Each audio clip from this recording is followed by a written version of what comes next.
A very good afternoon to you and welcome to the Parliamentary Broadcast Unit in collaboration with KBC. Welcome to the third session of the afternoon sitting, which is expected to commence at exactly 2:30 p.m. Today being Wednesday, February 21st, 2024. And we begin today's session with a couple of procedural motions, beginning with the extension of period for the consideration of the 2024 budget policy statement. This by the chairperson of the Budget and Appropriation Committee, the Member of Parliament for Kiharu constituency, Honorable Ndindi Nyoro. That notwithstanding the provisions of Standing Orders 232(7) relating to the timelines for consideration of the budget policy statement, the House resolves to extend the period for the consideration of the 2024 budget policy statement by 1 week. That is a period of 7 days, starting on 29th February 2024. The extension of the period for the consideration of the 2024 budget policy statement is going to be extended for 7 days to allow the members to consider the budget policy statement. Also, the procedural motion on the extension for the period for consideration of the 2024 debt management strategy. This brought by the chairperson for the Public Debt and Privatization Committee. That also notwithstanding the provisions of Standing Order 232A relating to the timelines for considerations of debt management policy strategy. The House today, being third session of the afternoon sitting that is set to commence in 2 minutes, resolves to extend the period for consideration of the 2024 debt management strategy by a period of 10 days, which will be starting from 25th February 2024, falling to March. Remember, early in the morning, the members of Parliament had considered a motion of the development of the satellite-based climate change monitoring policy by Member of Parliament Abdul Haro. And the House resolved that the Ministry of Environment, Climate Change and Forestry to develop a policy on the IT that develops the use of satellites in monitoring and forecasting of climatic conditions with the objective of ensuring timely and accurate data collection to enhance the country's capacity to respond to weather-related risks and vulnerabilities, including the climate change. Our Constitution recognizes the people's respect for the environment as the country's heritage and the commitment to sustain the environment for future generations. Also aware that the cyclic drought in the country has caused a devastating effect and a serious disruption to the economy. Climate change is a global problem, with developing countries being the most affected, as regions are dependent on climate-sensitive sectors such as agriculture and forestry. It recognizes that severe effects of climate change are already being experienced in the form of frequent droughts, flooding in the country, and other extreme weather conditions and occurrences. It's a concern that the current climate change monitoring mechanisms in the country are based in the traditional methods, which rely on ground observations, and climate models, which have limitations in terms of accuracy, timeliness, and spatial coverage. It notes that the country recently launched its first operational satellite to collect and transmit high-quality data The technology can help in accurately monitoring and forecasting climatic and weather patterns. Cognizant of the fact that other jurisdictions have made use of this technology to monitor climate changes in the country and with marked with positive impacts, appreciating the use of technology, especially satellite technology, which would allow enhanced monitoring that have significant impact on sustainable environmental management. Further, appreciating that this technology would be useful in monitoring difficult to reach, expansive, and unsafe areas in the country, having in mind that out of the 247 countries, 47 constituents, 47 counties and 290 constituencies, there are areas that are very difficult to reach, expansive and unsafe areas. Also, this afternoon, the members are expected to consider the National Disaster Risk Management Bill of the National Assembly by the Leader of Majority, Kimani Ichung'wah, which is in its second reading. And now, the Speaker of the National Assembly, Honorable Dr. Moses Wetangula, has walked in to today's section, today being the third session of the afternoon sitting, which is expected to commence at 2:30 p.m. I now hand over you to today's plenary. Keep watching. Waheshimiwa, na tuombe. Ewe Mwenyezi Mungu, ambaye kwa hekima na wema wako umedhiwa nyadhifa za viongozi na mabunge kwa ustawi wa jamii na utawala wa haki wa wanadamu, twakusihi utazame kwa neema nyingi sisi watumishi wako ambao umeridhika kutuita ili tutekeleze shughuli muhimu za jamhuri yetu. Twakuomba uteremshie baraka zako sisi tuliokutanika hapa, na utujalie tuyatende na kufikiria mambo yote yatakayofikishwa mbele yetu kwa njia ya haki na uaminifu, ili utukufu na sifa zako ziendelezwe, na ili kustawisha amani, ufanisi na heri ya nchi yetu na wale ambao haja zao umezikabidhi mikononi mwetu. Amen.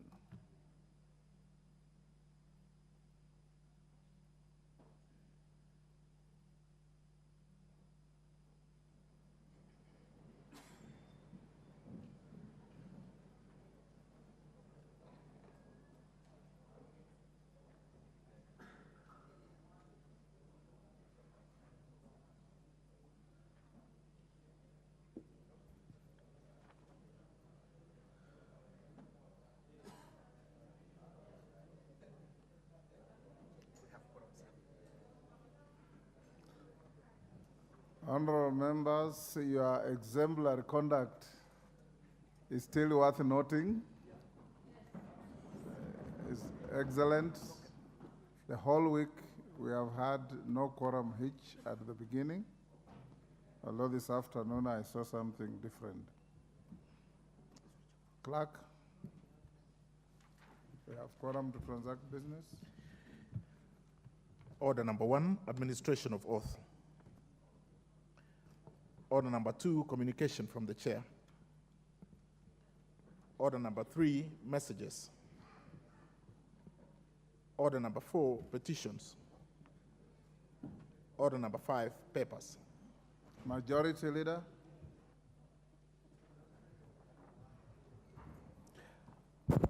Thank you very much, Honorable Speaker. Honorable Speaker, I beg to lay the following papers on the table of the House today, Wednesday, February 21st, 2024, this afternoon sitting. 1, the 11th report on status of the public service compliance with the value and principles in Article 10 and 232 of the Constitution for the financial year 2022-2023 from the Public Service Commission. 2, audited financial statements of the Central Bank of Kenya for the year 30th June 2023 from the Central Bank of Kenya. 3, forensic audit report on land compensation claims in the State Department for Roads Regional Office, Regional Mombasa Port Access Road Project from the Office of the Attorney General. 4, Agriculture and Food Authority, AFA, Car Loan and Mortgage Fund for the year 30th June 2023 from the Agriculture and Food Authority. 5, reports of the Auditor General and financial statements for the year ended 30th June 2023 and the certificates therein in respect of A, Kenya National Commission on Human Rights Car and Mortgage Loan Scheme, B, Kenya Water Towers Project Grant Number FED 2016-375-958, Kenya Forest Services. C, State Department for Public Health and Professional Standards. D, State Department for Public Service. E, Petroleum Development Fund, State Department for Energy. F, Kenya Youth Employment and Opportunities Project, State Department for Youth Affairs. G, State Department for Broadcasting and Telecommunications. H, State Department for Investment Promotions. I, Salaries and Remuneration Commission. J, Commission on Revenue Allocation. And lastly, Honorable Speaker, the Judicial Performance Improvement, the Judiciary. I thank you, Honorable Speaker, and I beg to lay. Thank you, Majority Leader. Next, Chairperson, Departmental Committee on Justice and Legal Affairs. Honorable Murugara. Sorry. I'm told the papers are coming down. Allow me kindly a few minutes because I'm told there are some in your office, others are with the table office. A few minutes, sir. Okay. Next, Chairperson, Departmental Committee on Labor. Is that Karemba? Member of committee?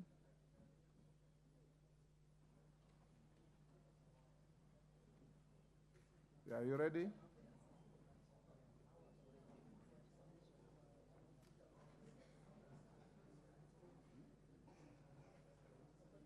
Okay, thank you, Mr. Speaker. Honorable Speaker, I beg to lay the following paper on the table of the House today, Wednesday, 21st February 2024. Report of the Departmental Committee on Labor on its consideration of the status of budget implementation for the financial year 2022-2023 and study visit to the Parliament of United Republic of Tanzania from 4th to 8th September 2023. Thank you, Mr. Speaker. Thank you, Chairman. Next. Next order. Order number 6, notices of motion. Chairperson, Departmental Committee on Health.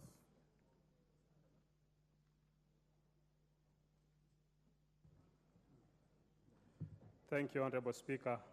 Honorable Speaker, I give notice of motion the agreement of the establishment of the International Vaccine Institute. I give the motion that this House adopts the report of the Departmental Committee on Health on its consideration of the agreement on the establishment of the International Vaccine Institute, IVI, laid on the table of the House on Tuesday, 5th December 2023, and pursuant to the provisions of Section 8(4) of the Treaty Making and Ratification Act 2012, approves the ratification of the agreement on the establishment of the International Vaccine Institute. Thank you, Honorable Speaker. Thank you, Chairman. Next, Chairperson, Departmental Committee on Labor, Karemba. One of your members laid the paper. You can now give notice of motion.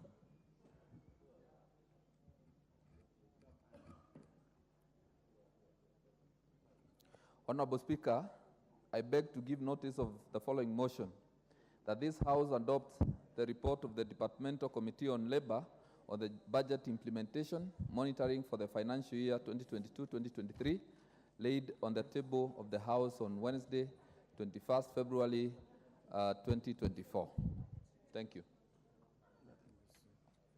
Thank you.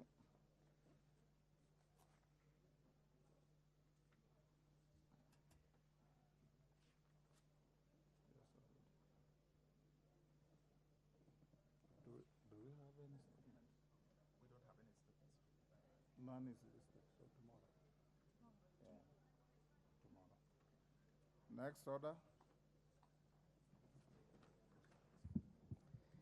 Order number 7, questions and statements.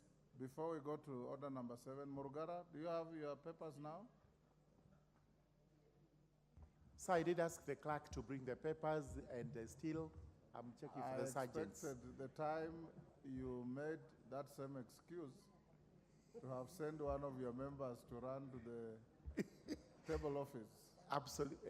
Let me just see. Let me check myself how far they've come. Okay, I'll edge you in somewhere to lay and give your notice.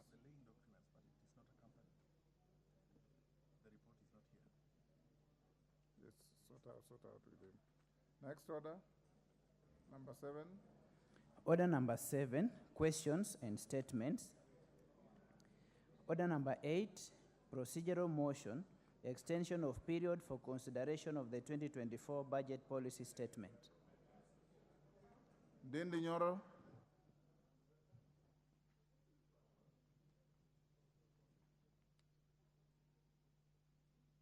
Order number 8.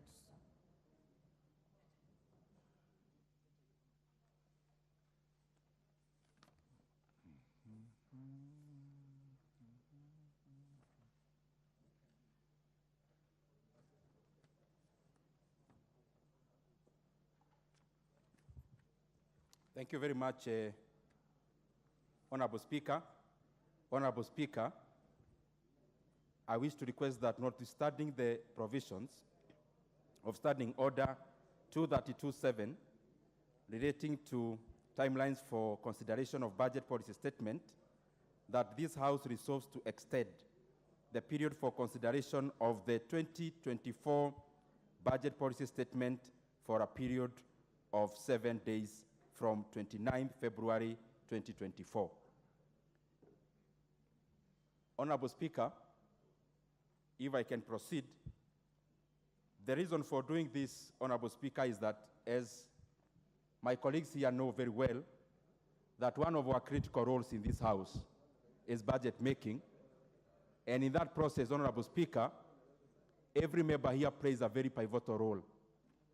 The Budget and Appropriations Committee only comes at the tail end of the entire process, but most of us here actually take part in the budget making process.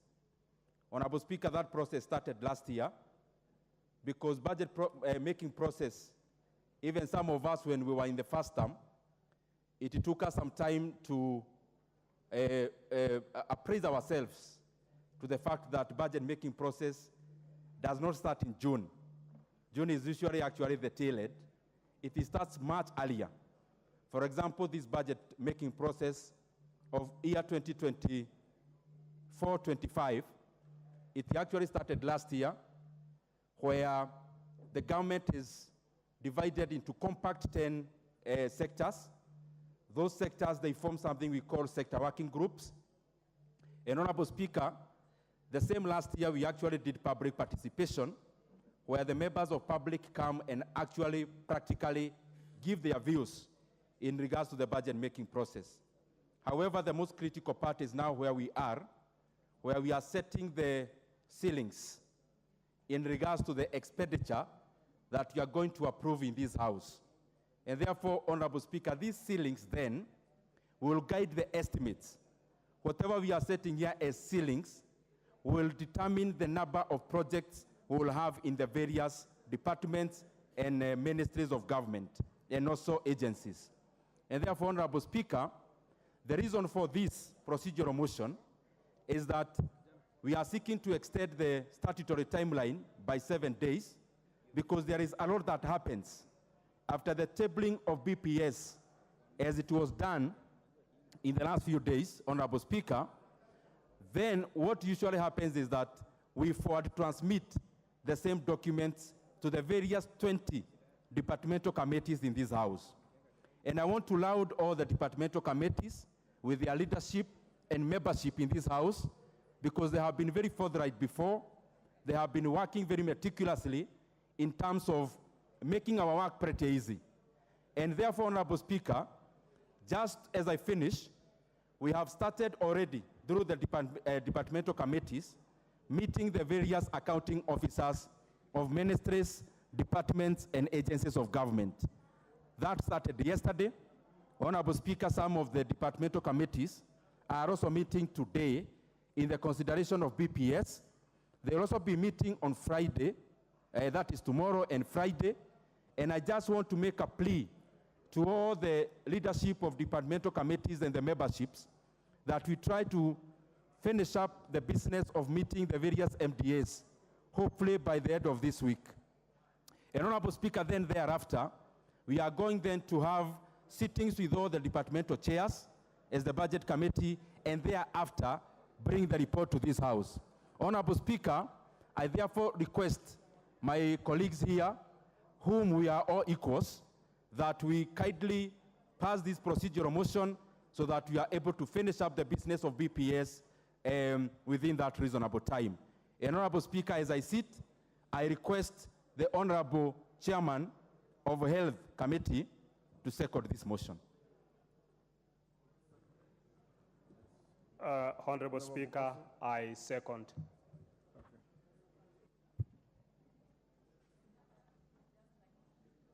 Order, honorable members, I now propose the question, which is that notwithstanding the provisions of Standing Order 2327 relating to timelines for consideration of budget policy statement, this House resolves to extend the period for consideration of the 2024 budget policy statement by a period of 7 days from 29th February 2024. You put the question?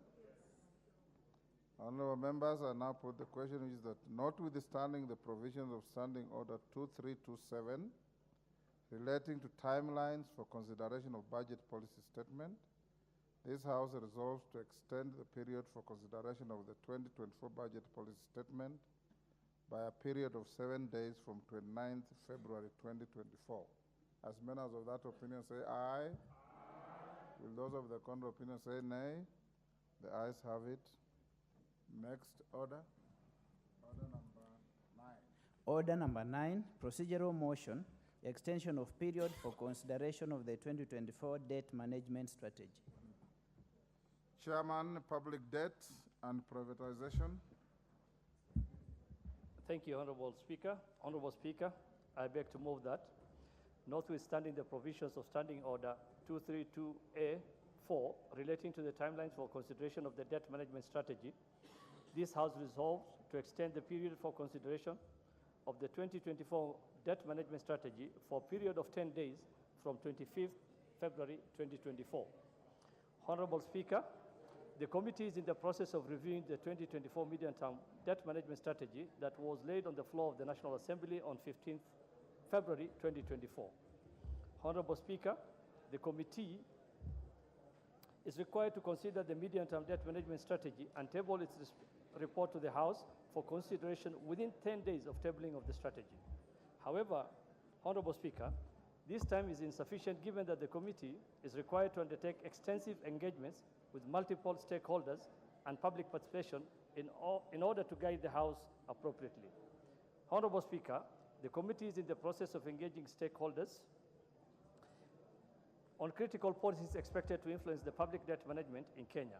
As such, we seek additional time to allow the committee to consider the 2024 MTDS and table a comprehensive report. Honorable Speaker, I therefore beg to move and request the Vice Chair, Honorable Dr. Makali Mulu, to second. I thank you, Honorable Speaker. Makali Mulu. Thank you very much, Honorable Speaker. Honorable Speaker, I second the motion. And as the Chair said, Honorable Speaker, the whole idea behind the extension of time is just to allow more stakeholders to input into this important document, which will determine how much will be borrowed in this country. And bearing in mind, Honorable Speaker, the problem we are facing with public debt, it is important we allow as many stakeholders as possible to give their input. With those remarks, I second, Honorable Speaker. Order, honorable members. Order, members on their feet, take your seats.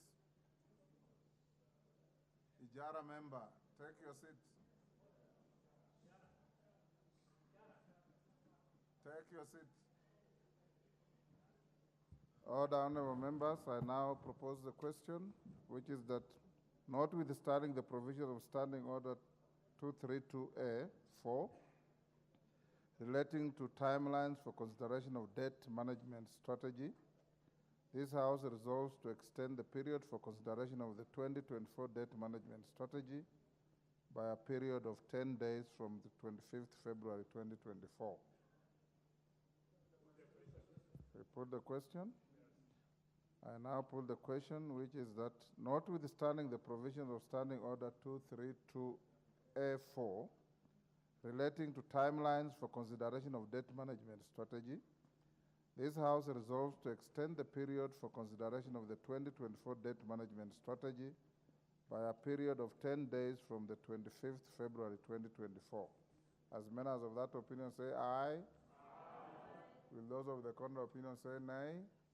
The ayes have it. Before we go to the next order, allow me, honorable members, to acknowledge the following institutions in the public gallery. Kenya College of Accountancy University from Ruaraka, Nairobi. Kieni Mixed Secondary School from Subukia, Nakuru. On my own behalf and on behalf of the whole House, we welcome the students and their teachers to the House of Parliament. Next. Honorable Murugara, I'll now go back to order number 5 and 6. Allow you to lay your papers and Yes. give your notice of motion. Sir, I only have papers to be laid, their reports. Only papers. Only Go papers ahead. to be laid. Thank you so much, and I apologize for the itch. The work was substantial. Honorable Speaker, I beg to lay the following papers on the table of the House today, Wednesday, 21st February 2024.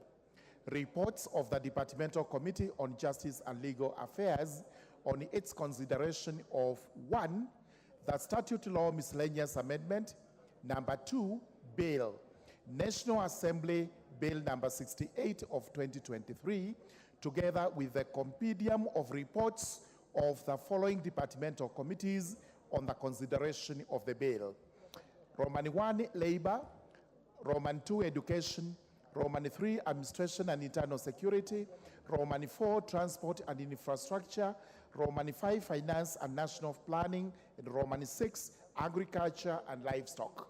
Number 2, the National Government Administration Laws Amendment Bill, National Assembly Bill number 73 of 2023. Thank you, Mr. Speaker. Thank you, Honorable Murugara. Next. Next order. Order number 10, motion, the mediated version of the County Government's Additional Allocations Bill, National Assembly Bill number 23 of 2023. Chair, Mediation Committee on the County Government's Additional Allocation Bill. Chair, Budget. Thank you very much, Honorable Speaker. Honorable Speaker, I wish to move that pursuant to provisions of Article 113(2) of the Constitution and the Standing Order 153, that this House adopts the report of the Mediation Committee on the County Government's Additional Allocations Bill, that is National Assembly Bill number 23 of 2024, laid on the table of the House, that is yesterday, Tuesday, 20th February 2024, and approves the mediated version of the County Government's Additional Allocation Bill, National Assembly Bill number 23 of 2023.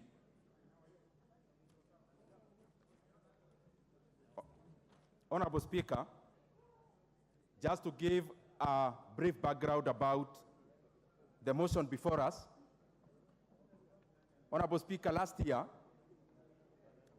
this House, after the budget making process around June, passed the County Government's Additional Allocation Bill, the one before us. And Honorable Speaker, of course, given the fact that the counties are devolved units, this bill, therefore, needed to also be transmitted to the Senate.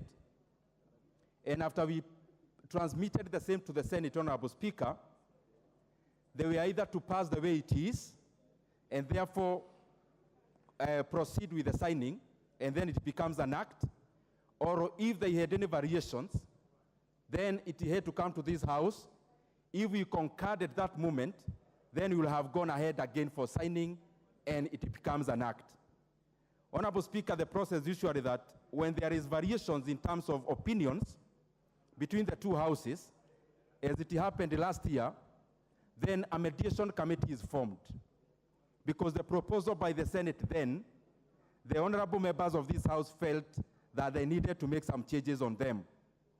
And making changes, therefore, then that means that the process was not complete, and therefore the next leg of the job was actually to meet between ourselves in this House and also the Senate, so that we mediate and also agree on the issues before us. Honorable Speaker, we did exactly that, and I want to report before you, Honorable Speaker, and this House, that we have worked around the clock. Honorable Speaker, during the festivities, this committee, which was also co-chaired by the Honorable Bonnie Harware, the MP for Kakamega, and of course with the membership of Honorable Catherine from this House, and Honorable GK, and also the other honorable members from the Senate. Honorable Speaker, over the festivities, we did our best to try and look for a solution. And this is what I would wish that my colleagues here, just to understand as a background. The bill here contains the additional resources that we give to our counties beyond the shareable revenue, Honorable Speaker. It also have conditional grants. For example, the monies that come from other external sources. For example, there is a project called KISIP, which usually targets informal areas, which, Honorable Speaker, actually has a tune of 4.5 billion Kenya shillings in this bill. There is also other funds that come with, to targeted sectors. For example, there is a fund called NAGRIP, Honorable Speaker, whose implementation is also done through the county governments. Honorable Speaker, in the same, as we are aware in this House, library services are devolved. But Honorable Speaker, as usually find across many other sectors and functions that are devolved, some, I would say, for lack of a better word, that they are semi-devolved. That the national government also has a role, as much as the county governments has a role. Just the same way we see in agriculture, in health, in water, whereas they are devolved, the national government also has a role to play, which is also pivotal.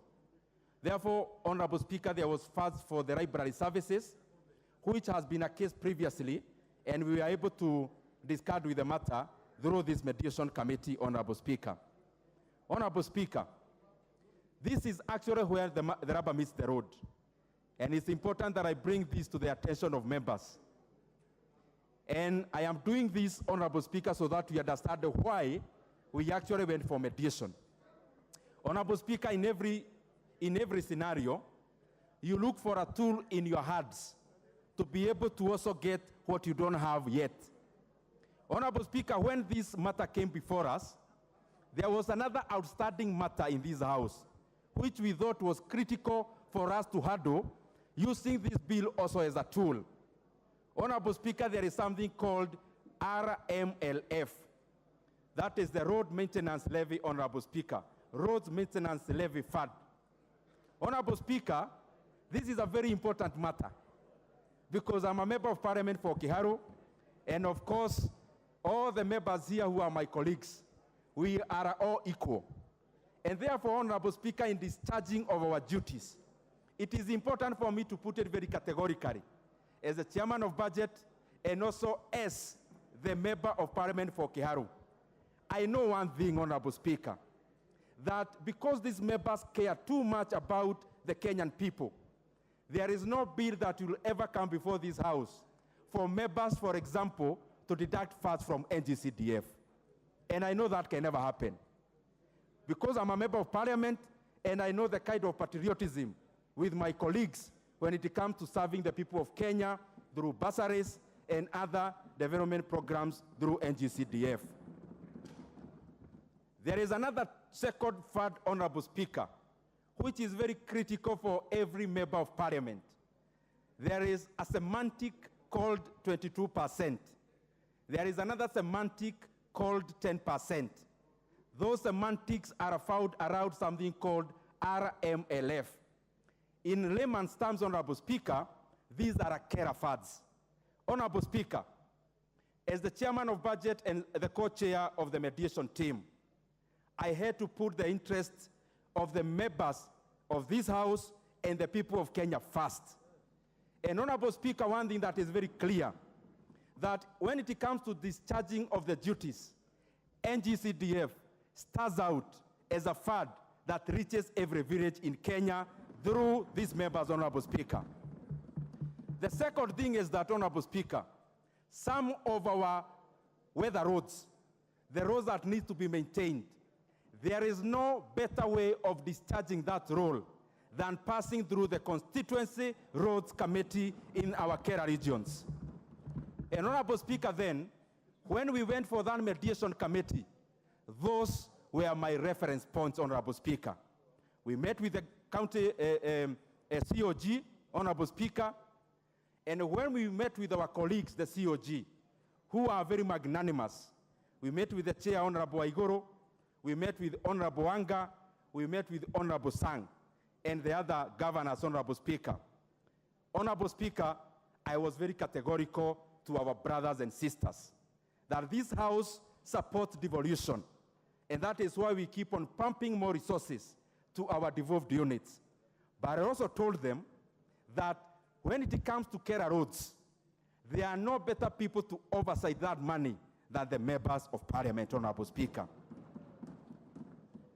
And the reason we did that, Honorable Speaker, is that there was already a case before our courts that had been taken there by other faceless people, Honorable Speaker, but of course, the guests of the members of this House are as good as mine.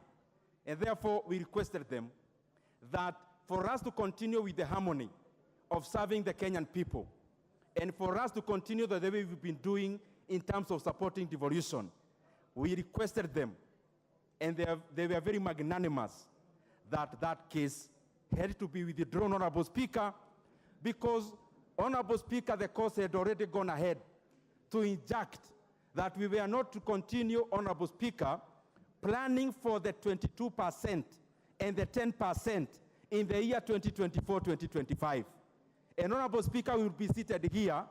Our constituents would be waiting for us to provide solutions to our roads, Honorable Speaker, but we would have no capacity. Honorable Speaker, I was lucky that when we went to that meeting, Honorable Speaker, Honorable Wanga, who has been also a member of this House, could understand the dynamics. And Honorable Speaker, the reasoning was that in this House, there are things that are sacrosanct. One of them is CDF, because we know it reaches all the villages. And the second is Kera roads. And the Honorable Speaker, after the discussion, without belaboring the point, is that after the many hours of meeting our governors, who are also very good servants of the people of Kenya, we were able to come to a conclusion that the case had to be withdrawn. And Honorable Speaker, as I report here, the case has been withdrawn. And Honorable Speaker, as I study here, the 22% Kera roads, the 10% Kera funds, which amount to Kenya shillings, around roughly 40 million shillings per constituency for 22%, and another 20 million shillings for the 10%. Honorable Speaker, I want to report to my colleagues that that fund is now firmly back to our oversight.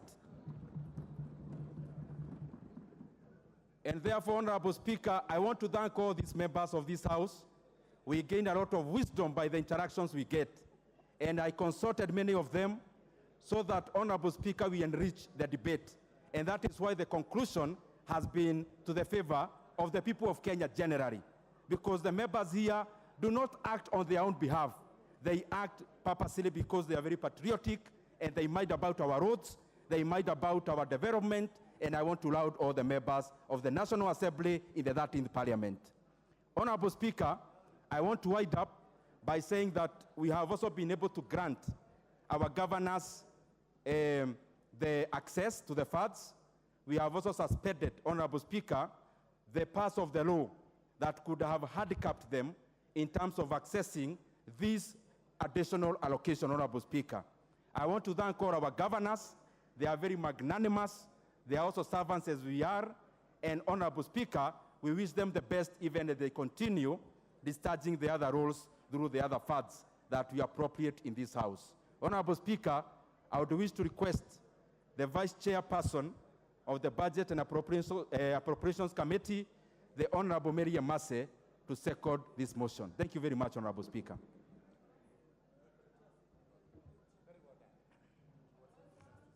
Thank you, Honorable Speaker.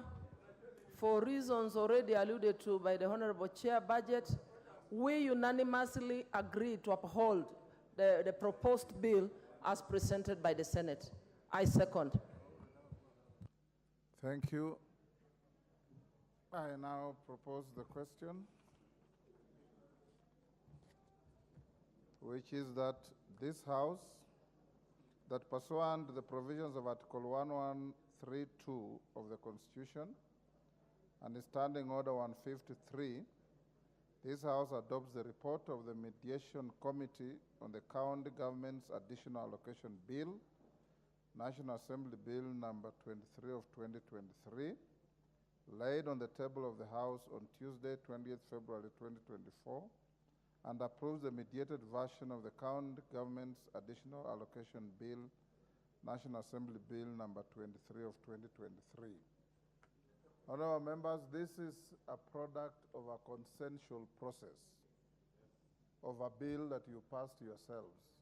I don't know if you want to debate it or we put the question. I will now put the question. I see a hand there. Is it Olwach? Olwach, what is it? Thank you very much, Honorable Speaker, and I just want to buttress just one point because I was a member of the Mediation Committee, and I fully concur and agree with the reasoning and points advanced by our co-chair in that, Honorable Dindi Nyoro. The only thing I needed to add is that Honorable Dindi Nyoro is trying to be diplomatic. The persons who actually filed this case are the Council of Governors themselves. And for some reason, the Council of Governors and the governors believe that by taking funds from the National Assembly functions, CDF, RLMS, that these would amount to funds that go to county government funds. So one of the key points that we ensured that as members we did was to extract a concession from them. And I thank Honorable Nyoro for the role he played, that they withdraw the cases which they had put.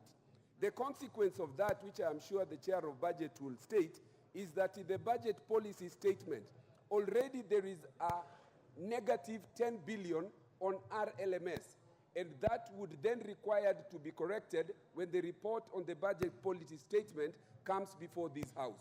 So I am happy that this committee was able to come back with a mediated version that allows counties to get their funds, and in the process, protected the carer funds that had been reduced from 22 to 16 and from 10 to 6. With that, I support my Honorable Chair. Thank you, Speaker.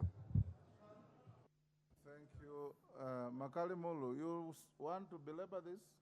Yes, thank you, Honorable Speaker. I'll be very brief, Honorable Speaker, but I think it's important we put this on record, Honorable Speaker. Honorable Speaker, the bill we are discussing, the mediated fashion, is a bill which is talking about resources for this financial year, Honorable Speaker. The financial year runs from July to June, Honorable Speaker. And if you look at the history of this bill, particular bill, because it's an annual bill, Honorable Speaker, every year we are doing it very late, towards the end of the year. And I think as a House, and this should be actually, the Senate should be able to listen to this, Honorable Speaker, the Senate was specifically created to take care of the interests of the counties. And in a situation where they initiate the delay in terms of list of money, I think it should be very serious. If we want proper implementation of the budget, Honorable Speaker, it is important then that the Senate, to some extent, makes that this process is not delayed, Honorable Speaker. So for me, I think, I agree, but the timeliness in terms of when we are passing this bill is an issue of concern in terms of implementation of the budget. I submit, Honorable Speaker. Order, honorable members. Before I put the question, I want to, on behalf of this House, to put it on record and make it very clear, because there were allegations from COG that this House had inordinately and maliciously delayed the passage of this bill. We want to make it clear that the delay in the passage of this bill and even the conclusion of the mediation to come to where we were was because COG went to court and obtained conservatory orders that injuncted any process in finalizing this bill. So the buck should be left to lie where it fell. It should not be transferred to this House, because this House has absolutely nothing to do with the inordinate delay in passing this bill and therefore unlocking the funds that the chairman of budget has enumerated to the House. I now put the question, which is that pursuant to the provisions of Article 1132 of the Constitution and Standing Order 153, this House adopts the report of the Mediation Committee on the County Government's Additional Allocations Bill, National Assembly Bill number 23 of 2023, laid on the table of the House on Tuesday, 20th February 2024, and approves the mediated version of the County Government's Additional Allocations Bill, National Assembly Bill number 23 of 2023. As members of that opinion say aye. Will those of the contrary opinion say nay? The ayes have it. Honorable members, before we go to the Committee of the Whole on the Affordable Housing Bill, National Assembly Bill number 75 of 2023 at order number 11, I want to give the following directions. One, there were certain very fundamental issues that were raised by the Honorable Member for Seme, the Honorable Dr. Nyikal, to the effect that the report lacks considerations and conclusions and something like that. I will give the chairman of the committee a few minutes to respond to that. Before he does that, and you know when you go to committee, Mr. Speaker will leave the chair. It was communicated and recommunicated that voting will be by way of electronic process. This House and PSC has invested heavily in ICT development in this House. And Mother Wangari tells me in the morning while she was in the chair, she also made a communication.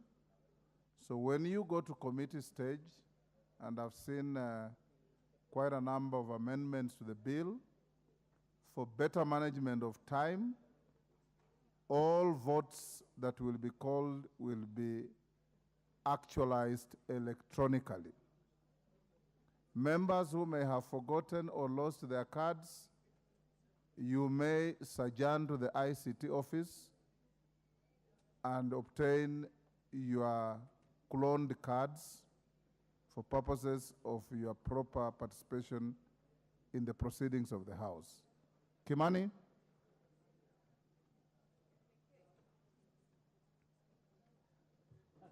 Thank you very much, Honorable Speaker. So, Honorable Speaker, as we proceed to the Committee of the Whole House, I would like to lay a fact on a few issues that were raised yesterday during the second reading by the Honorable James Nyikal.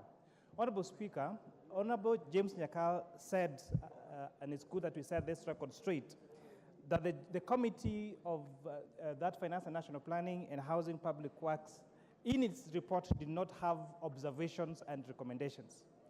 Honorable Speaker, the way this report was prepared and the way we prepared this report, for once, we had a report that replied to every issue that was raised by all the stakeholders that we met. And if I, for example, pick one of those areas, if you check page 94 of the report, Honorable Speaker, the residents of Narok County raised concerns, for example, about the possibility of the rich and the privileged dominating the affordable housing program and acquiring units and renting them out, thus preventing the less privileged individuals from achieving this ownership. The Joint Committee's observation on that particular remark, Honorable Speaker, and I read verbatim, the committee noted the stakeholders' concerns about potential abuse of the provision and recommended its deletion. Further, it is recommended that the bill be amended to provide safeguards for issuance of one KRA, one house, or any other unique identifier. The residents of Vihiga County, Honorable Speaker, and specifically the Vice Chancellor for Kaimosi Friends University, raised the following concern on clause 38.4, that the clause be amended to reduce the 90 working days on voluntary savings refund to 60 days. This adjustment would aim to expedite the process of returning savings to contributors who opt to withdraw their refunds voluntarily. Honorable Speaker, the Joint Committee observed and replied to the Vice Chancellor as follows. The committee noted the stakeholders' concern and agreed to reduce the period from 90 days to 60 days. Page 239 of the report, Honorable Speaker, talks about the residents of Kisii County, and they were led by the Kisii County pastors and clergy. And the issue that they raised was the requirement to have the 10% deposit for you to qualify to get a house. The Joint Committee observed the following, and this again is stipulated in page 239 of the bill, of the report, that the committee noted stakeholders' concerns and agreed to delete the agreed amount of 10% as a deposit, and further recommend that deposit amount be prescribed in regulations. If you check page 560 of the bill, we heard from the Architectural Alliance of Kenya, and the clause that they wanted delete, Honorable Speaker, we replied to the report and actually agreed with the stakeholder that that particular clause be deleted. So I wanted to take that time to set the record straight that the report has observations and has replies to all the stakeholders on the report. And I encourage my good friend, Dr. James Nikal, to go and read the report properly and get to see the recommendations and the reply that was made for every issue that was raised by the stakeholders. And this is the first time, because I know, Honorable Speaker, we are used to having a report that has observations toward the tail end of the report. And that is why perhaps some members are getting confused. You need to read every page and you'll see the observations that the Joint Committee made on every stakeholder inside the report. And that I beg to say, Honorable Speaker. Thank you. We'll leave it there. No. He hasn't said anything worth replying. We now go to the next order, order number 11. Order number 11, Committee of the Whole House. Order, honorable members, will you be upstanding?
A very good afternoon to you.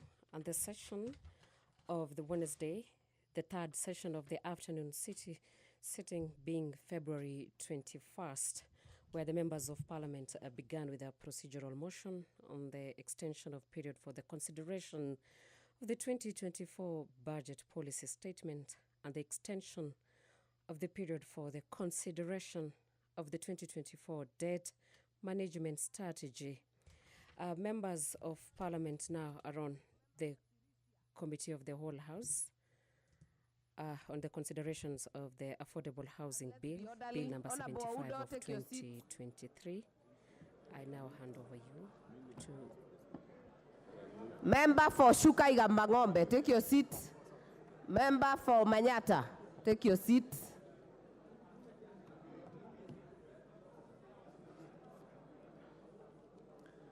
Order members, Honorable Abdikadir, take your seat.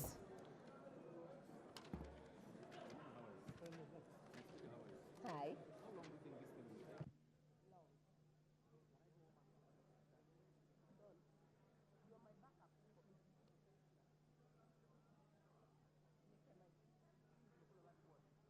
Shut up. Order members. Member Fondia. Member Fondia, take your seat. Honorable Kerema, take your seat. Honorable Mokonji, take your seat. Order members. Before we go to Committee of the Whole, allow me to recognize Catholic University of Eastern Africa students in Langata constituency, Nairobi County. Join me in welcoming them to observe the proceedings of the House.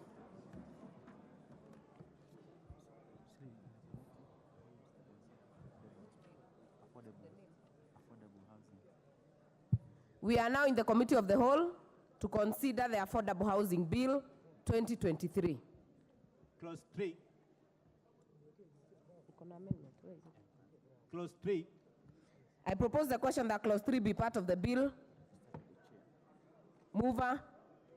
Chair.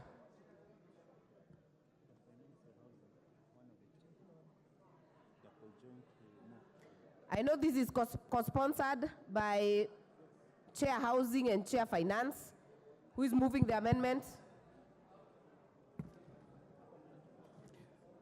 Honorable Speaker, Honorable Chair, I beg to move that Clause 3 of the bill be amended as per the order paper, that in paragraph A, we insert the words "and to reasonable standards of sanitation," and then the end of paragraph B, in paragraph B, by inserting the words "and institutional housing" at the end of the paragraph, and C, in paragraph C, by inserting the words "and institutional housing" at the end of the paragraph.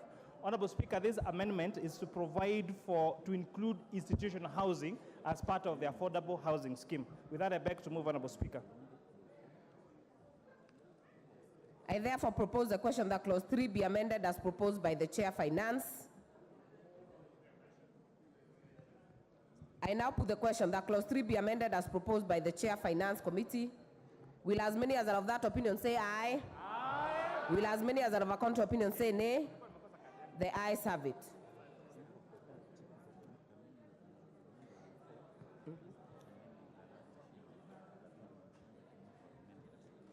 The import of carrying that amendment is that the amendment proposed by Honorable Oundo will fall, but I will allow Honorable Gathoni wa Mushomba to move her amendment on this. If she's not in the House, it is dropped. Therefore, I will put a global question that the Clause 3 as amended be part of the bill. Will as many as are of that opinion say aye? Aye. Will as many as are of a contrary opinion say nay? The ayes have it. Clause 4.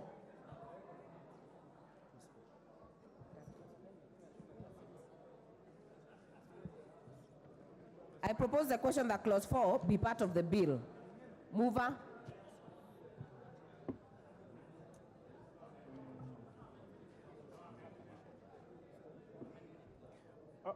Honorable Chair, there is no amendment on.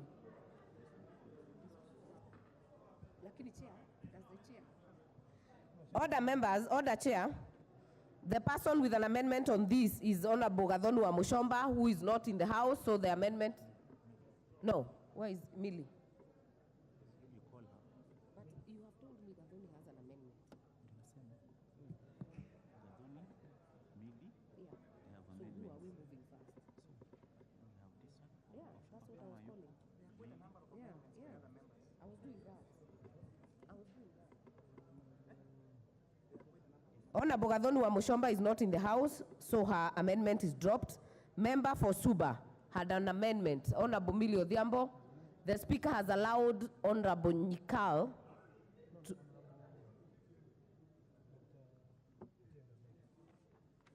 Honorable Otiende Amolo to move for Honorable Millie Odhiambo. Thank you, Chair. On behalf of Honorable Millie Odhiambo, the proposal in respect of Clause 4 is to delete Clause 4 in its entirety, with the result that there will be no levy imposed. I so move. Therefore, I propose the question that Clause 4 be amended as proposed by Honorable Millie Odhiambo. I now put the question that Clause 4 be amended as proposed by Honorable Millie Odhiambo. Will as many as are of that opinion say aye? Will as many as are of a contrary opinion say nay? The nays have it. So the import of that, the amendment by Jambo falls. Remember for Finola falls, then we have one by Nyikal. The import of that is that the amendment by member for Funyula falls, then we'll have the amendment by the member for Seme, Honorable Nyikal. Move your amendment.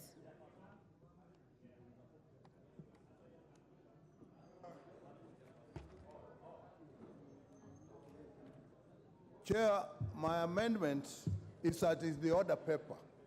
And Madam Chair, the import of this amendment is that the levy is actually being put on the gross salary. That means the salary as it is before it is touched. And my amendment is proposing that we put it on the net. That means after you have done statutory deductions, such as NSHIF, such as NSSF, then what is left is what you levy the 1.5% on. Madam Speaker, why I'm doing this, Kenyans are actually having a lot of deductions which are statutory, which are by law, which they have no control over. And therefore, since all those are going to support government things and public things, it is therefore important that we save them from that. And therefore, we want those deducted first, and then what is left is then what is subjected to 1.5%. If you look at it, honorable members, all the deduction is still actually going to either government or whatever levy. So we are just saving the members so that they pay a little less, but what is left is what is deducted, and what they have paid has also gone to the government. So it is a consideration, so that as we do this, we actually don't hurt members excessively. Thank you, Chair. Thank you. I therefore propose the question that Clause 4 be amended as proposed by Honorable Nyikal. Member for Molo, Chair Finance. Honorable Chair, the recommended amendment by Dr. Nyikal and the explanation he has given is actually misleading. Because by deleting the word gross and substituting that with net, the impact of that would mean that for you to impose a levy, you'll have to take into consideration all deductions, including if you had SACCO savings or your SACCO loans or your bank or your loan at the bank, and therefore that would cause an administration nightmare. It is not implementable as recommended by Dr. Nyikal. And therefore our proposal is that we do not support Dr. Nyikal's amendment. Thank you. I will now put the question that Clause 4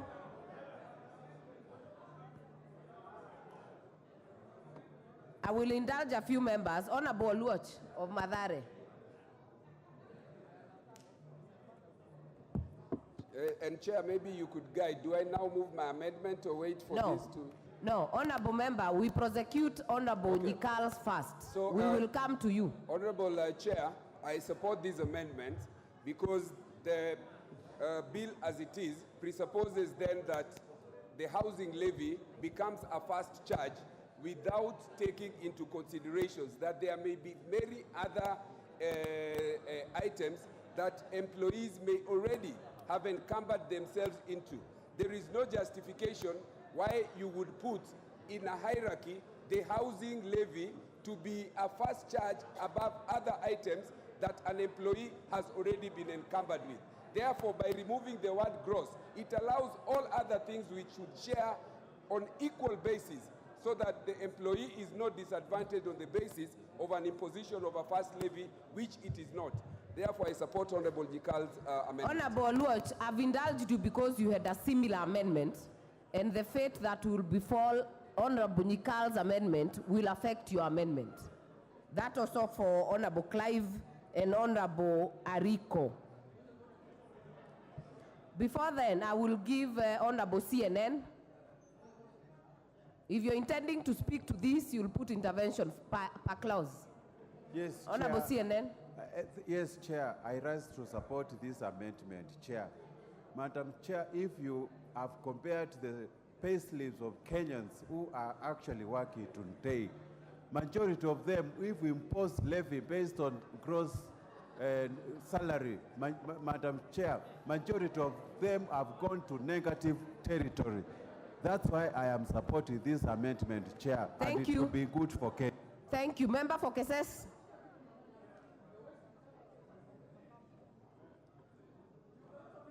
Thank you, Chair. My weight on this matter is that on the proposal by one Honorable Nikal, it is not workable because as per the provision of the Constitution, we need a basic common denominator that is equitable, that is balanced, that is fair, that is applicable across the board. But when we look at the net, it will be discriminative because we cannot be equal in terms of deductions. So I want to propose that that particular proposal amendment should not stand, but rather we go to the original that we base on the gross, because that cuts across in an equal manner. Thank you. Order, members, keep the consultations low. We need to hear the members. Member Honorable Ibrahim.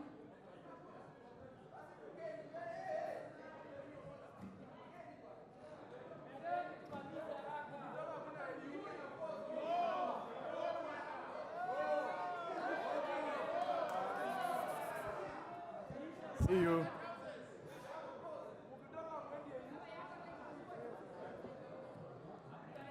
Give Honorable Rahim the mic.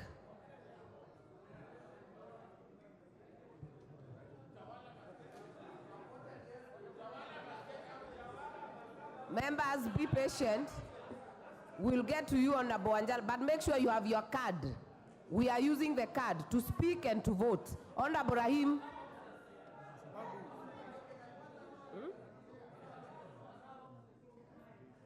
Thank you, Madam Speaker. If Honorable Nikal's amendment had talked about statutory deductions, then it would have been fine if there was statutory deductions. But the way it stands right now, it's very vague because it says net what the chair has explained. But if it was statutory deductions, yes, that would be okay. Honorable Makali Mulu.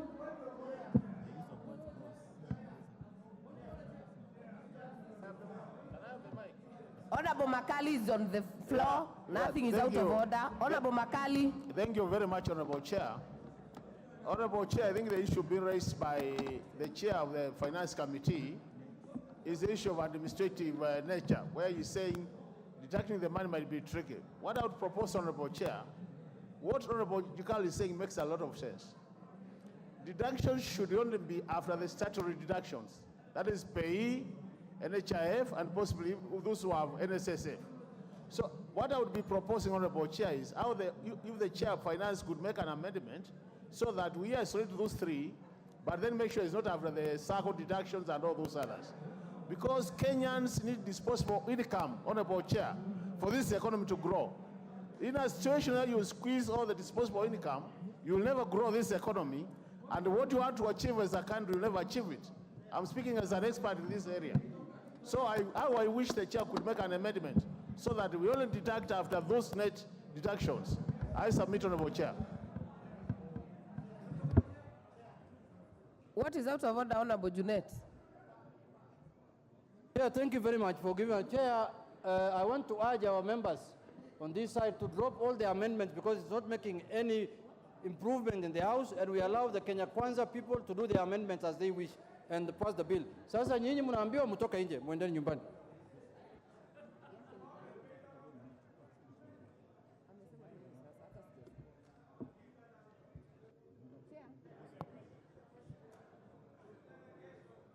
Honorable Chair, do you have anything to add on this? Member for Funyula, Honorable Nchoke, what is it?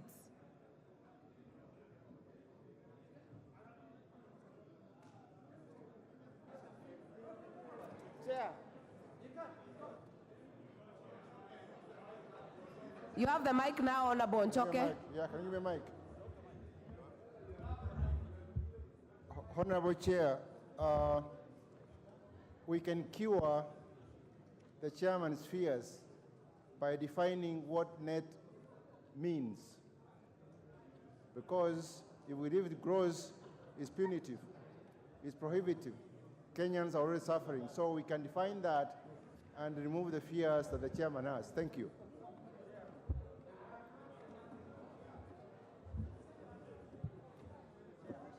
Majority Leader. Thank you, Honorable Chair. Chair, I think it's only fair that you put the question now on this matter because what Honorable Nyikal is saying, Honorable Speaker, Honorable Chair, is that just geared towards reducing the amount that is collectible with no justification at all, and we completely disagree with the justification he's giving. It doesn't make a lot of sense. And I have spoken to Honorable Nyikal. I was trying to prevail on him to drop this particular amendment because he has another amendment that we are in support of. And he knows where there is logic in what he's proposing, we support. But where you want to reduce the amount collectible, we do not support. Honorable Nyikal, I want to prevail on you to drop this particular amendment so that we support your other amendments that are logical and are making a lot of sense to many of us. Honorable members.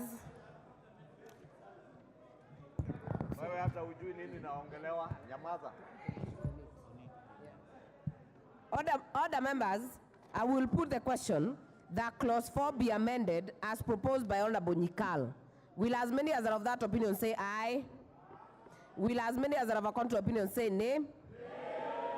The nays have it. We have one more. The import of that amendment is that the amendment by Honorable Ariko falls, the amendment by Honorable Anthony Oluoch falls, but we will give Honorable Clive Ombane to move the amendment. Thank you, Madam Chair.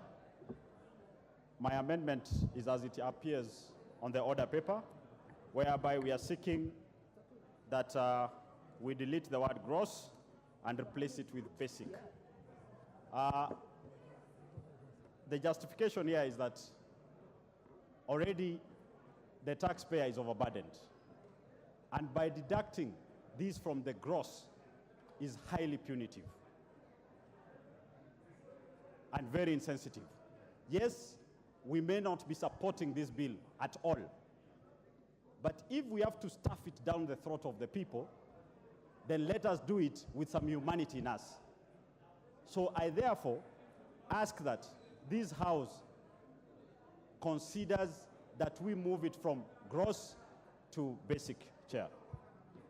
I propose the question that clause 4 be amended as proposed by Honorable Clive Gisairo. What is out of order, Honorable Chepkonga?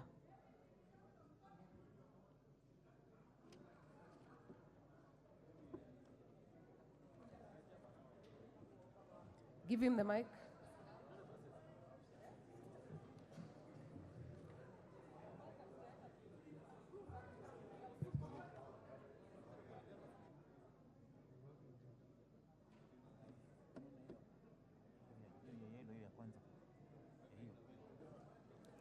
Thank you very much, Honorable Chair. Honorable Chair, it's not that I just wanted to say that Honorable Clive, although he's making some proposals, the difference between gross and basic, we know gross is defined.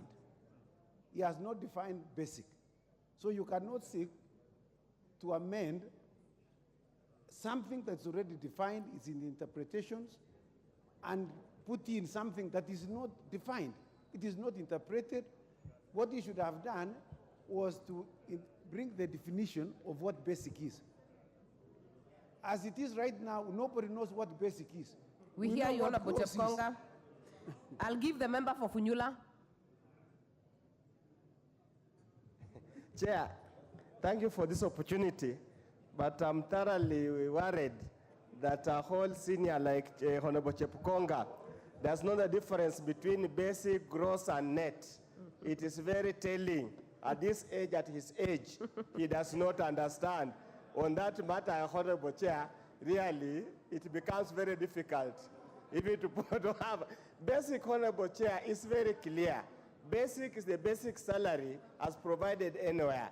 When we add these others, the one for housing allowance and everything, that's when it becomes gross. I thought these are very basic things. We hear you. Thank you, Honorable. Chair Finance. Honorable Chair, although this amendment seems to be very innocent, the difference between basic and gross would imply that what employers and employees will do would to reduce the basic pay payable and load all the other emoluments that are payable to the employee as allowances. So if, for example, you have a salary of 100,000, if we change the principle from making a percentage of gross to making it a percentage of profit, there's nothing that will stop taxpayers from reducing, from now saying that the basic salary that they're paying is 20,000 and 80,000 as allowances. And therefore, that would really depict the whole purpose why we are setting up this fund for the purpose of affordable housing and institutional housing. I will therefore put the question that clause 4 be amended as proposed by Honorable Clive Gisairo. Will as many as are of that opinion say aye? Will as many as are of a contrary opinion say nay? Nay. The nays have it. I will now put the question that clause 4 be part of the bill. I will put the question that clause 4 be part of the bill. Will as many as are of that opinion say aye? Aye. Will as many as are of a contrary opinion say nay? The ayes have it. Clause 5.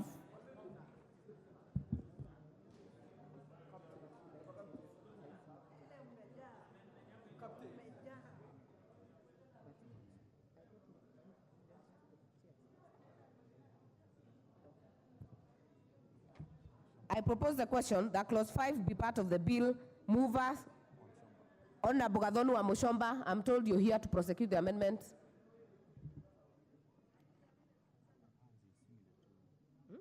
How's it similar to Billy?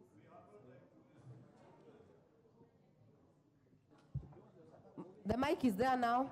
Prosecute. Honorable Chair, I request for 2 minutes to settle. Just 2 minutes. Honorable Amoshomba, we had called you earlier. You are missing. I will drop this amendment. Honorable Millie Odhiambo, Otiende Amolos, not in the House. I will drop the amendment. Proposed amendment by the chairpersons.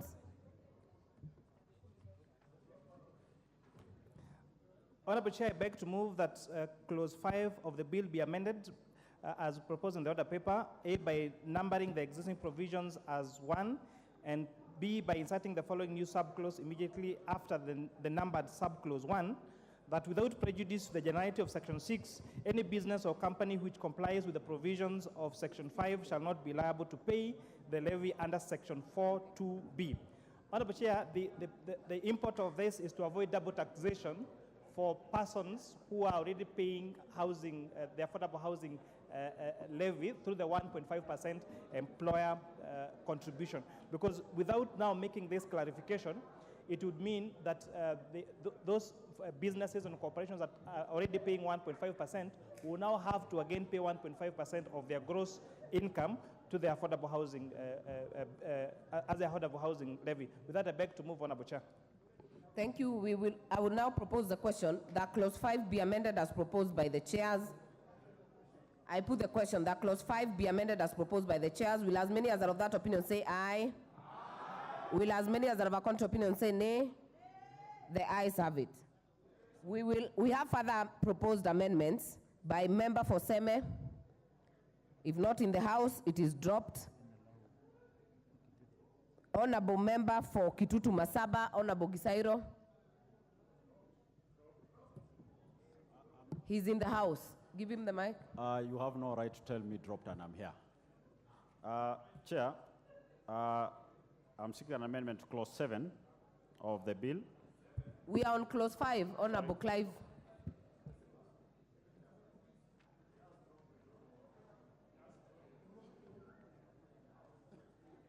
Clause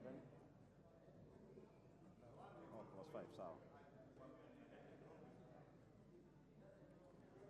I think clause 5 is what we've already passed on the gross.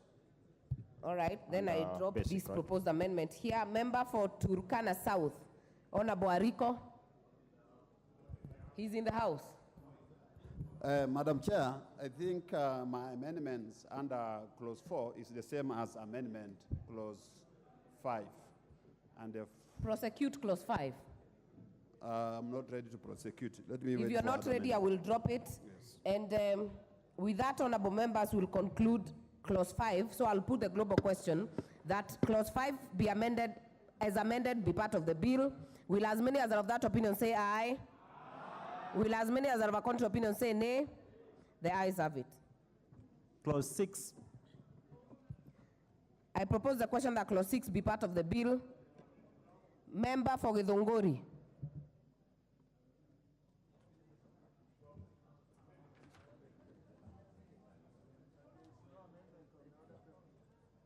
There is no amendment on the order paper. Honorable Millie Odhiambo. Absent. Amendment dropped. Member for Seme, amendment dropped.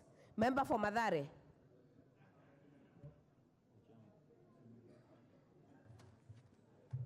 Thank you, Chair. I move as per the amendment of the order paper. And the reason for that, Honorable Chair, is that the proposed amendment, the clause as it is on the order paper is discriminatory to the effect that it seeks to exclude cabinet secretaries and creates a notion that the levy itself is a levy that is to be paid by a certain category of Kenyans, and that there are certain other categories of Kenyans that are protected. And therefore, I seek to delete that provision as in the bill. I so move. Thank you. Honorable Oluoche's amendment is a deletion, so I will propose the question that clause 6 be deleted as proposed by Honorable Anthony Oluoch. I will put the question that clause 6 be deleted as proposed by Honorable Anthony Oluoch. Will as many as are of that opinion say aye? Will as many as are of a contrary opinion say nay? The nays have it. I will allow member for Embakasi, Honorable Mark Mwenje. If not in the House, I will drop it. Honorable Ojiambo, member for Funyula, was the same as Honorable Oluoch, so it is also dropped. So I will now propose that clause 6, I will put the question that clause 6 be part of the bill. I put the question that clause 6 be part of the bill. Will as many as are of that opinion say aye? Will as many as are of a contrary opinion say nay? The ayes have it. Clause 7.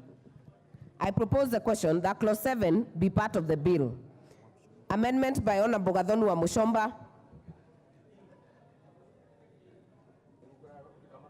Where are your amendments?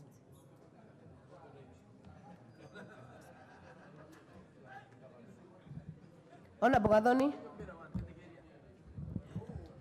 Madam Chair, you'll forgive me, I don't have my card for now. That is why I'm not able to access the microphone. I have already given you the microphone. Honorable Amushomba. Thank you. Prosecute the amendment. Allow me to drop the amendment for now. Thank you. That is dropped. The amendment by member for Turkana South, Honorable Ariko. You have dropped. Honorable member for Suba North, absent. It is dropped. Member for Funyula. Chair, in view of other droppings, as they call them, whatever that means, droppings as they call them, you know, I drop the proposed amendment.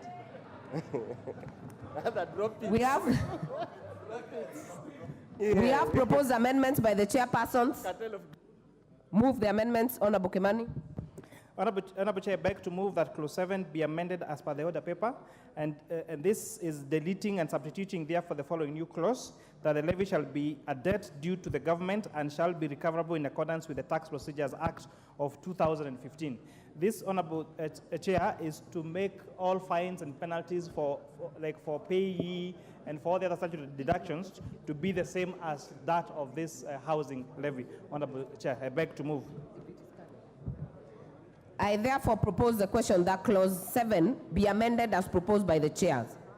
Will as many as are of that opinion say aye? Aye. Will as many as are of a contrary opinion say nay?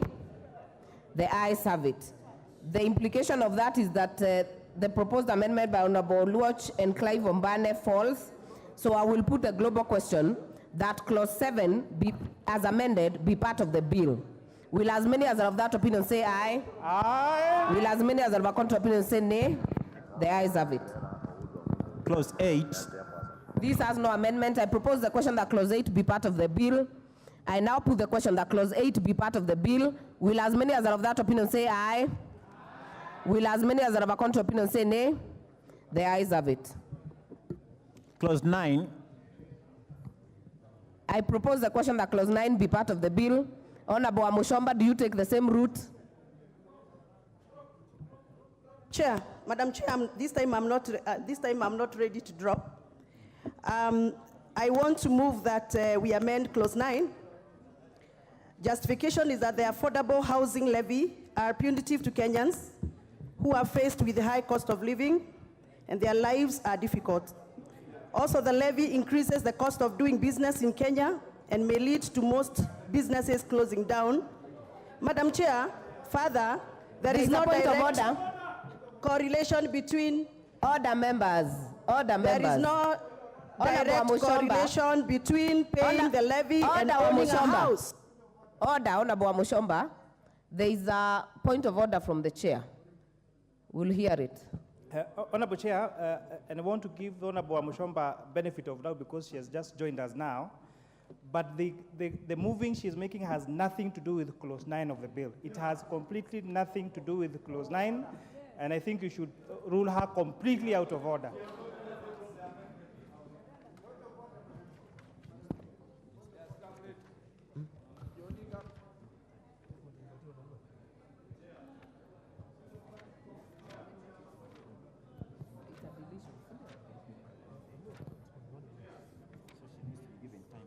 Honorable Amushomba,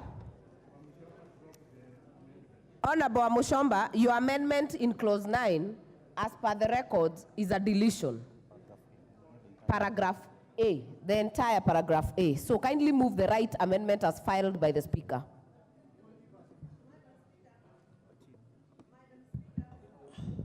Madam Speaker, I move that clause 9 of the bill be amended by deleting paragraph A. Now you can go on. With the justification, Madam Speaker, that the affordable housing levy are punitive to Kenyans who are faced with high cost of living and their lives are difficult as we speak. Also, the levy increases the cost of doing business in Kenya and may lead to most businesses closing down or retrenching employees. Further, there is no direct correlation between paying the levy and owning a house. Therefore, It is proposed that this clause be deleted completely, Madam Speaker. Wait, Honorable Chair. No, order members. Order members. I have the bill here. Honorable Amoshomba's filed amendment is 9 to delete 9A. That all monies deducted or payable as a levy under this act, that whole A to be deleted. So she's perfectly in order. So we'll allow her to move, and I think you have already moved the amendment. Let me first of all propose the question. That clause 9 be amended as proposed by Gathoni Amoshomba. Now I can hear the majority leader. Chair, you know why we are lost on the member for Githunguri's amendment? Clause 9 is talking about the monies that will be paid into the fund. Clause 4 is the one that spoke about what she's speaking about, the levy. And clause 4 has already passed. Therefore, unless she had deleted clause 4, then what she's saying makes absolutely no sense. Majority leader, order. Because the fund is already there, Honorable Speaker. Order, majority and leader. I strongly oppose that particular amendment. These are things we say in funerals and in rallies, not in legislation making. You're totally out of order, Honorable Majority Leader. Order members, if you look at the bill, part 3, it talks about the fund, but 9 is speaking about there shall be paid into the fund. A, monies deducted or payable as the levy under this act. So she's perfectly in order. So let her move. We can have contributions of the same, a few. I put the question. So I will put the question that clause 9 be amended as proposed by Wamushomba. Will as many as are of that opinion say aye?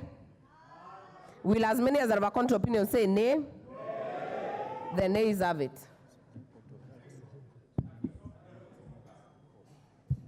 The import of that is that the amendment by Honorable Millie Odhiambo falls because it was similar. And then we'll have the chairs prosecute the committee's amendments.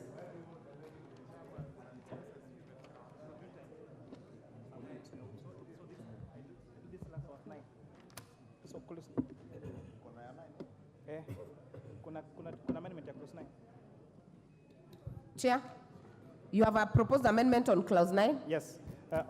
Honorable Chair, I beg to move that clause 9 be amended as per the order paper by numbering the exempt provisions as 1, and B, by inserting the following new paragraph immediately after paragraph C, that's CA, voluntary contributions made under section 38. And by inserting the new subclause immediately after the renumbered subclause 1 and 2, without saying that without prejudice to the generality of subsection 1, D, and C, all the proceeds of the sale, rent, and interest shall be paid into the fund. This amendment is providing, Honorable Chair, for voluntary contribution to be paid into the fund, and that proceeds also from the sale and lease of houses that are built through this affordable housing program are paid back to the fund so that it be made a revolving fund. Honorable Chair, I beg to move. I therefore propose the question that clause 9 be amended as proposed by the chair. I put the question that clause 9 be amended as proposed by the chair. Will as many as are of that opinion say aye? Aye. Will as many as are of a contrary opinion say nay? The ayes have it. I will now put the question that clause 9 as amended be part of the bill. Will as many as are of that opinion say aye? Aye. Will as many as are of a contrary opinion say nay? The ayes have it. Clause 10. I propose the question that clause 10 be part of the bill. We have the chairpersons who have an amendment. Honorable Kimani, Honorable Ngeno, to move. Thank you, Chair. I propose that clause 10 be amended in A, in subclause 1 by inserting the words institutional housing immediately after the words affordable housing. B, in subclause 2, 1 by deleting the words in all counties appearing in paragraph C, and then 2 by inserting a new paragraph immediately after paragraph C, And D, facilitate development of institutional housing units. I therefore propose the question. You're not done? I'm not done. The justification is that the amendment is to provide for the institutional housing, which was not the previous bill. Thank you. I propose the question that clause 10 be amended as proposed by the chair.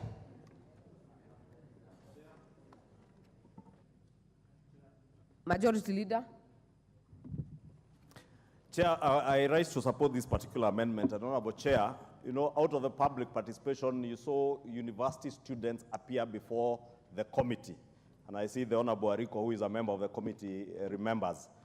And one of the challenges that have been with our students in urban centers is lack of proper housing in our universities, in our institutions of TVETs.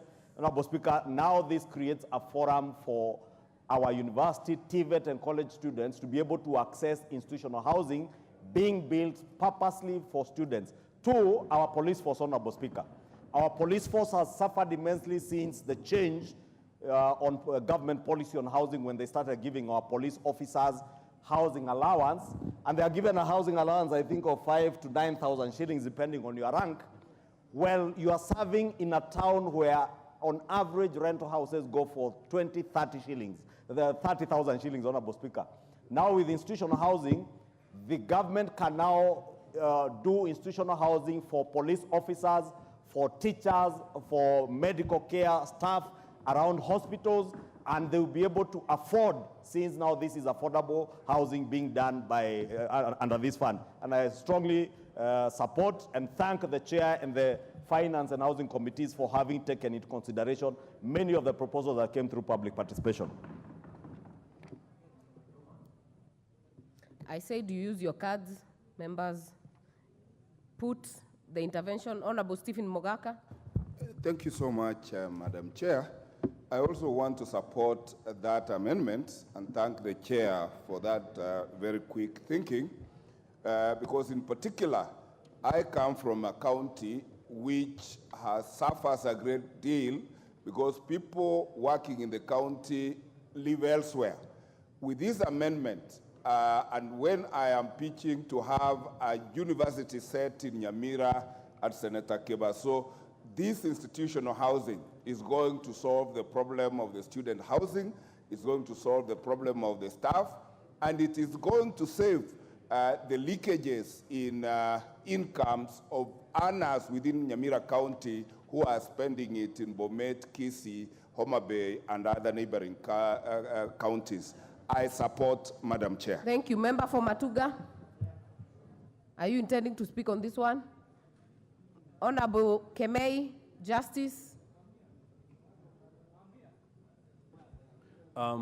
Thank you, Madam Chair. I'll come back to you, Honorable Kasim. Thank you, Madam Chair. I want to support this amendment, Madam Chair.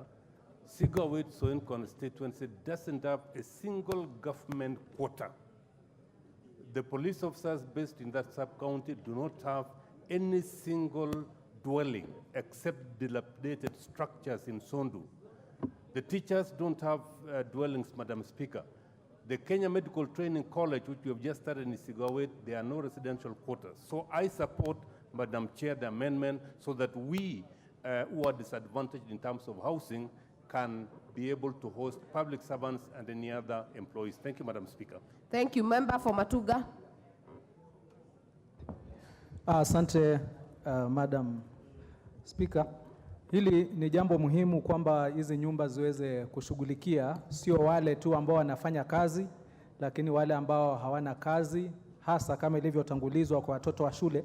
Nikikumbuka kwamba katika Kwale County tuna kituo kizima cha Technical University of Mombasa kule Mabokoni, lakini kwa miaka 4 kimeshindwa kupata wanafunzi kwa sababu hakuna nyumba za wao kuweza kuishi pale.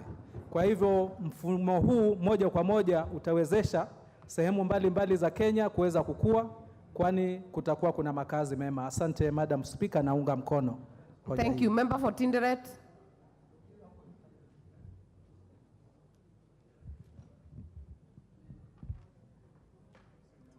Yes, thank you, Chair.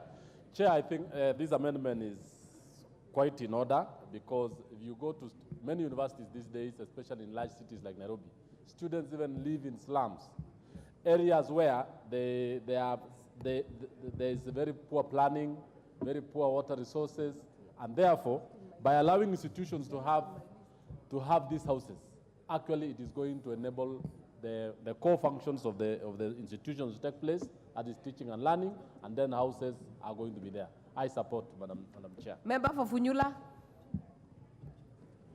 Chair, I support the amendment, but unfortunately when I, of course, anticipating debate, and I want the chair for the committee to listen carefully, I think when we are defining institutional housing, we should extend this beyond government pool housing, because when we talk about government pool housing, it's very restrictive. Many of us face requests from secondary schools to develop accommodation for the teachers and those who are allowed to stay in the boarding secondary schools. And I would want him to request when making that when it's moving under clause 2, he needs to include secondary school, boarding secondary school accommodation. Thank you, Honorable. Member for Kericho. Thank you, Madam Speaker. I stand to support this amendment in a very big way. In Kericho County, Honorable Speaker, we have very old houses that when you look at it, Honorable Speaker, even the nurses, the teachers don't appreciate and they don't like them.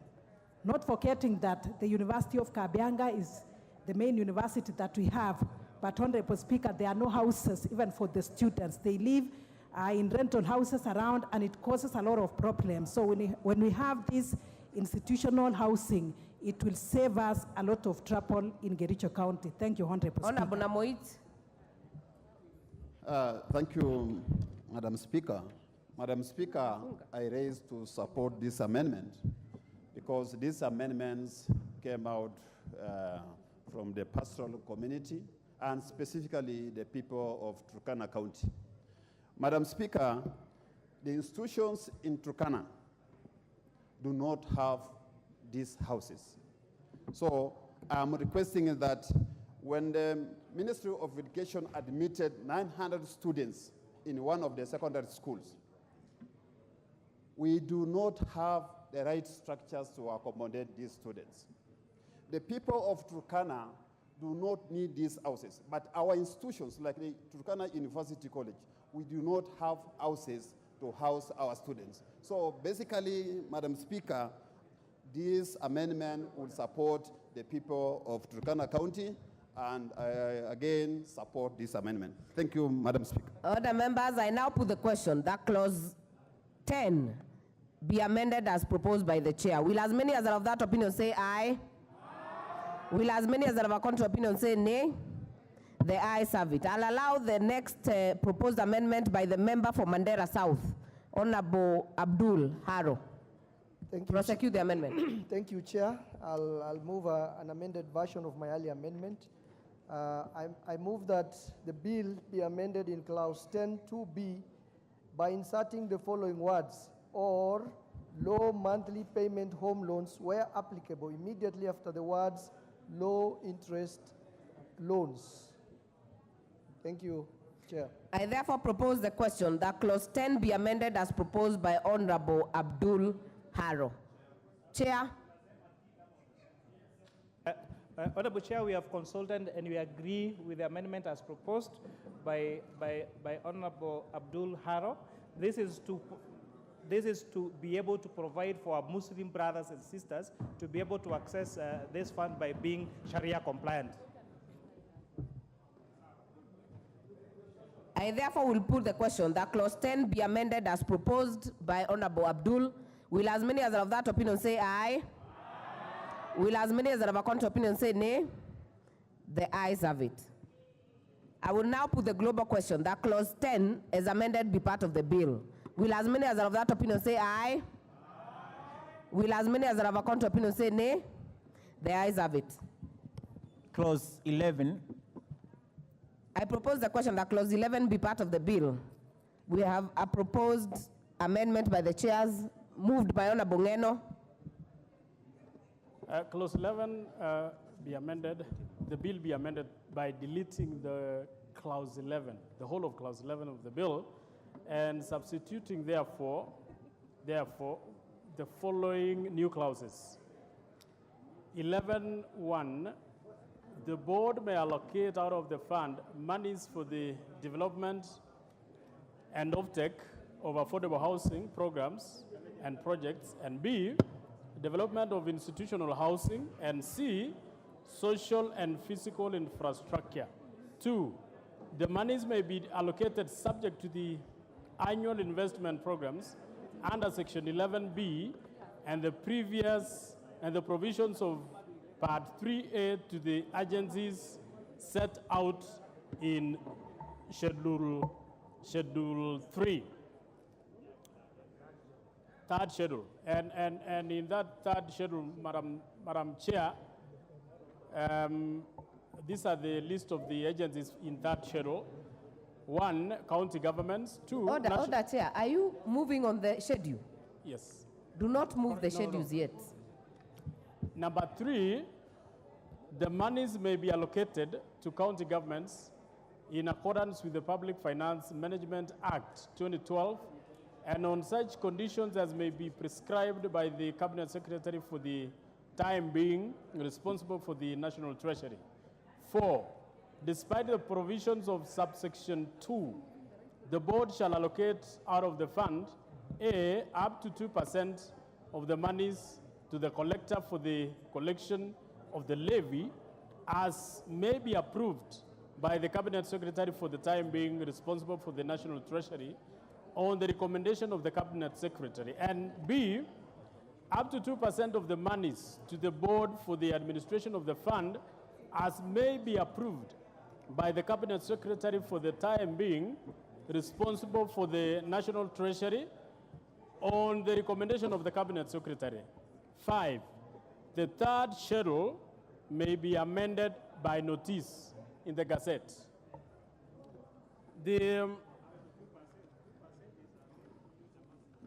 The justification for this, Madam Chair, is that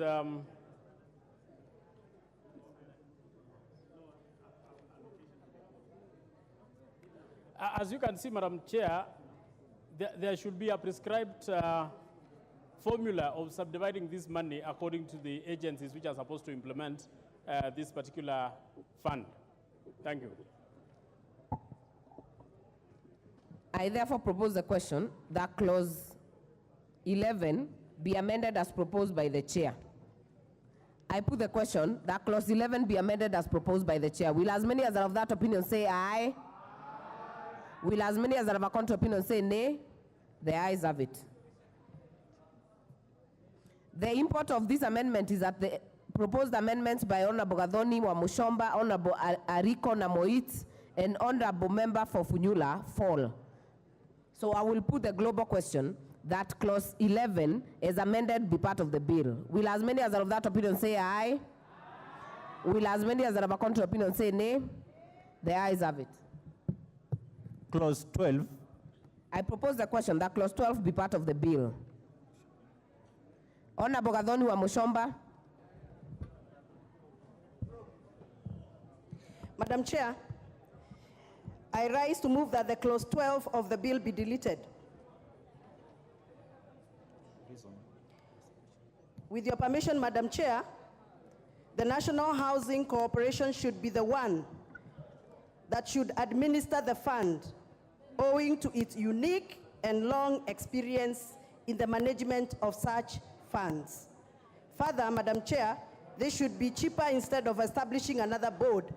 We cannot create a new board that is going to use the same money that we are being deducted for administrative purposes, whereas we already have a body that is already entrenched in the Constitution of Kenya. And therefore, I submit. I propose the question that clause 12 be deleted as proposed by Honorable Wamuchomba. Honorable Member for Endebess.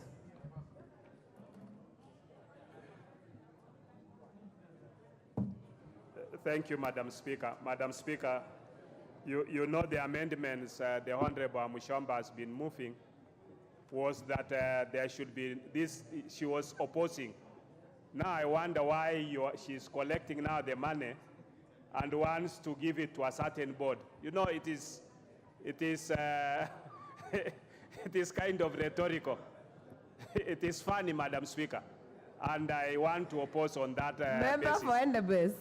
Any member can move amendments on any bill. So No, but you see, Madam Speaker, she was opposing the collection of the funds.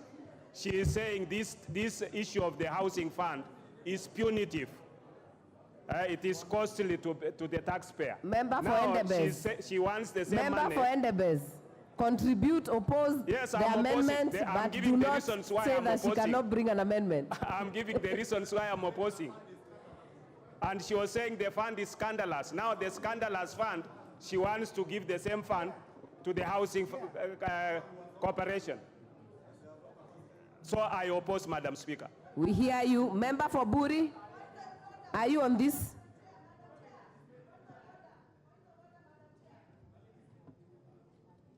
Madam Chair, you cannot kill yourself and then want Honorable to resurrect Amoshomba, hold your yourself horses. at the I'll same give time. you.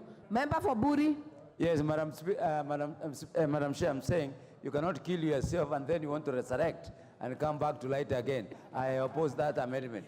member for Dagoretti North. Madam Chair, I want to support the Honorable Musomba, but in this way, that if this House can agree, we have one place the fund can go for purposes of monitoring, for purposes of reducing corruption, then the better. But we must think as a House to have one fund to manage. Honorable Dido Raso. Thank you very much, Madam Chair. Honorable Mchomba just sits behind me. And I think her proposal, she is making political statements here. The reason why we are having this bill is because the National Housing Corporation failed, and it has not achieved the mandate.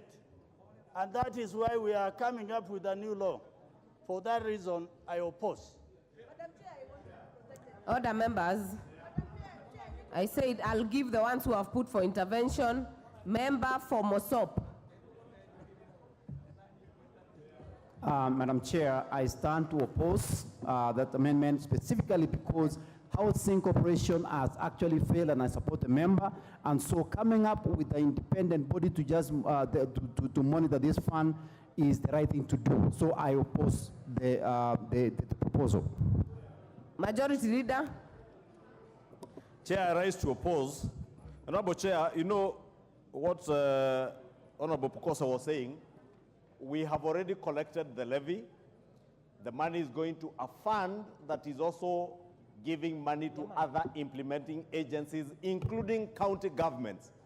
How are we going to use NHC, for instance, as proposed by Honorable Amushomba, to give money to counties? They have no modality of giving money to counties and to the other implementing agencies, including the State Department that is currently engaged in the work of construction of the affordable housing schemes, including some in Githunguri. And I want to assure the people of Githunguri constituency, the affordable housing scheme for Githunguri constituency will be advertised within another week or so. A total of close to 2,200 houses, including a cultural center within Githunguri constituency.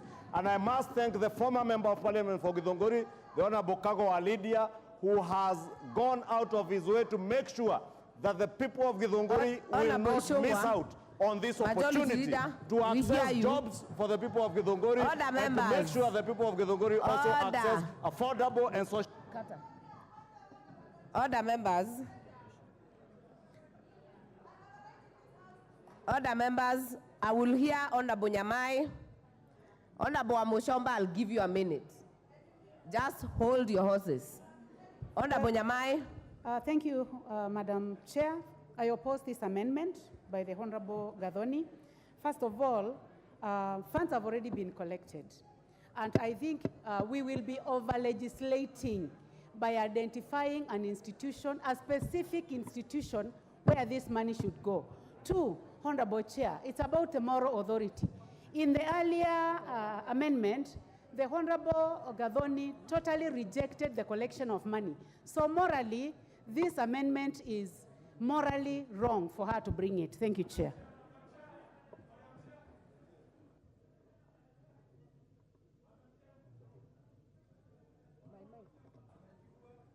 Honorable Mushomba, you have 1 minute.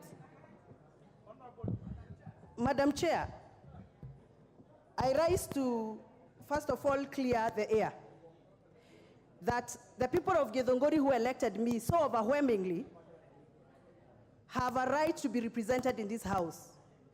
And they believed and trusted in me. That is why I'm in this house, to represent them. The people of Endebes, where Honorable Dr. Pukosa represent, do not have a better right than the people of Githunguri. And therefore, nobody should lecture me in this house. I am here by right, and I'm here to speak as empowered by the people of Githunguri. Order, members, I now put the question that clause 11, clause 12 be deleted as proposed by Honorable Mushomba. Will as many as are of that opinion say aye? Will as many as are of a contrary opinion say nay? The nays have it. We have another amendment by the chairpersons on this clause. Madam Chair, I propose that clause 12, the bill be amended. A, in subclause 3E, by inciting the words through a competitive process immediately after the word appointed. B, by inserting the following new subclause immediately after the subclause 4. 4A, in appointing the member of the board, the cabinet secretary shall A, ensure that not more than two-thirds of the members are of the same gender. B, take into account regional balance. C, consider special and marginalized groups, including youth, women, and persons with disabilities. The import of this, Madam Chair, is that this amendment provides clarity in the recruitment of members of the board so that it is through a competitive process and to actualize the constitution where there is a provision for gender balance, regional balance, and all that. Thank you. I therefore propose the question that clause 12 be amended as proposed by the chair. I put the question that clause 12 be amended as proposed by the chair. Will as many as are of that opinion say aye? Will as many as are of a contrary opinion say nay?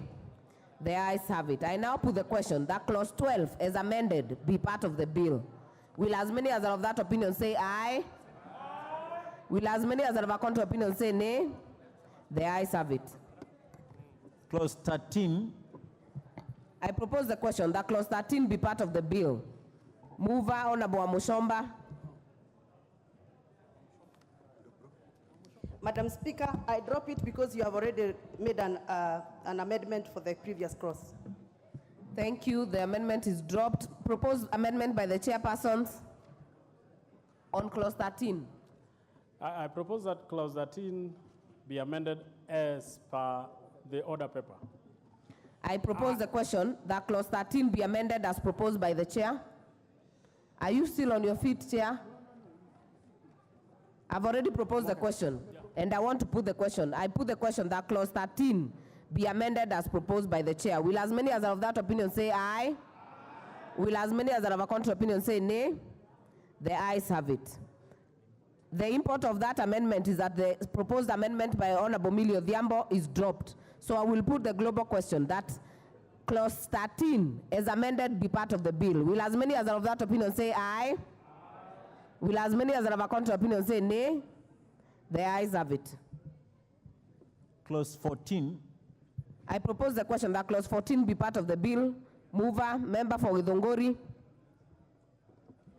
Madam Chair, clause 14 and 15 still goes together with clause 13, so I drop both of them. Amendment dropped. We have an amendment by Honorable James Nyikal, which will be moved by Honorable member for Funyula. Chair, yes.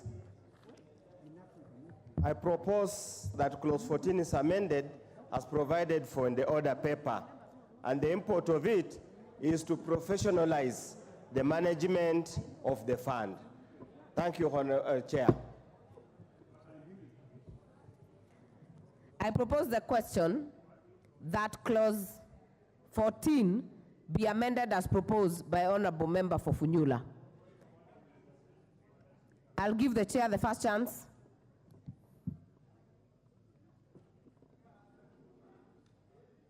Chair Finance.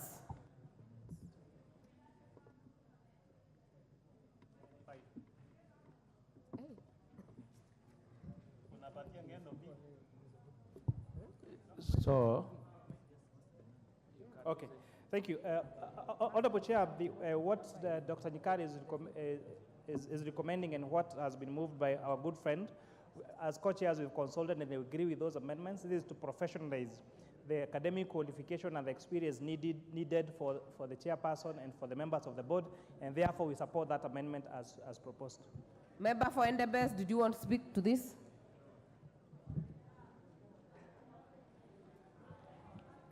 Thank you, Chair. As you remember, the majority leader had said that proposal by Honorable Nyikal on the membership for the board is an improvement to what it is in the bill. Therefore, I stand to support. I have very many people on the interventions, but I don't see the interest right now. Member for Dagoretti South, are you on this one? No. I will therefore propose the question that clause, I will put the question that clause 14 be amended as proposed by Honorable Member for Funyula. Will as many as are of that opinion say aye? Aye. Will as many as are of a contrary opinion say nay? The ayes have it. We have a proposed amendment by the chairpersons on clause 14. So, Honorable Chair, our amendment was similar to that, and that's why we yielded to their amendment. So our amendment is therefore dropped. So we'll have the amendments by the chair, by Honorable Luoch, and by Honorable Clive dropped, and I will therefore put the global question that clause 14 as amended be part of the bill. Will as many as are of that opinion say aye? Aye. Will as many as are of a contrary opinion say nay? The ayes have it. Clause 15. I propose the question that clause 15 be part of the bill. There is a proposed amendment by member for Githunguri. Have you dropped? Chair, I said To be on from record. clause 13, 14, 15, and 16 are dropped because they are aligning with the clause 13. Thank you. Thank you, member for Githunguri. To be on record, that amendment is dropped. Therefore, I'll put the question that clause 15 be part of the bill. Will as many as are of that opinion say aye? Aye. Will as many as are of a contrary opinion say nay? The ayes have it. Clause 16. I propose the question that clause 16 be part of the bill. The proposed amendment by a member for Githunguri has been dropped, so I will put the question that clause 16 be part of the bill. Will as many as are of that opinion say aye? Will as many as are of a contrary opinion say nay? The ayes have it. Clause 17. I propose the question that clause 17 be part of the bill. Member for Githunguri, you did not touch on clause 17. Are you ready to move the amendment? Chair, not necessarily because it's the same. Dropped. It is dropped, so we'll prosecute it in the same manner. I will put the question that clause 17 be part of the bill. Will as many as are of that opinion say aye? Will as many as are of a contrary opinion say nay? The ayes have it. Clause 18. I propose the question that clause 18 be part of the bill. Again, member for Githunguri, similar to member for Suba North. Member for Githunguri.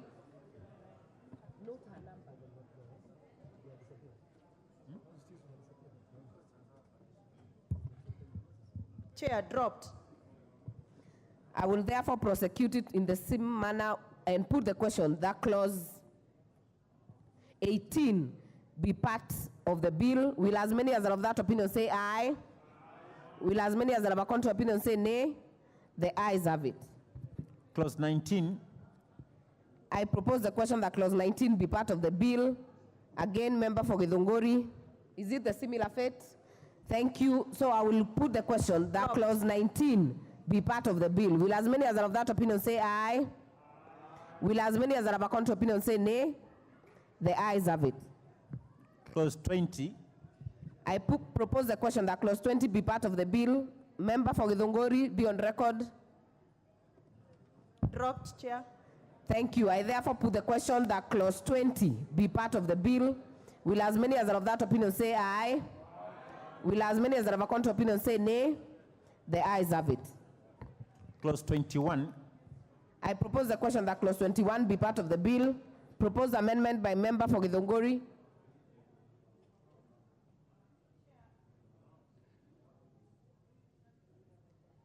Yes, we have a problem with our microphone.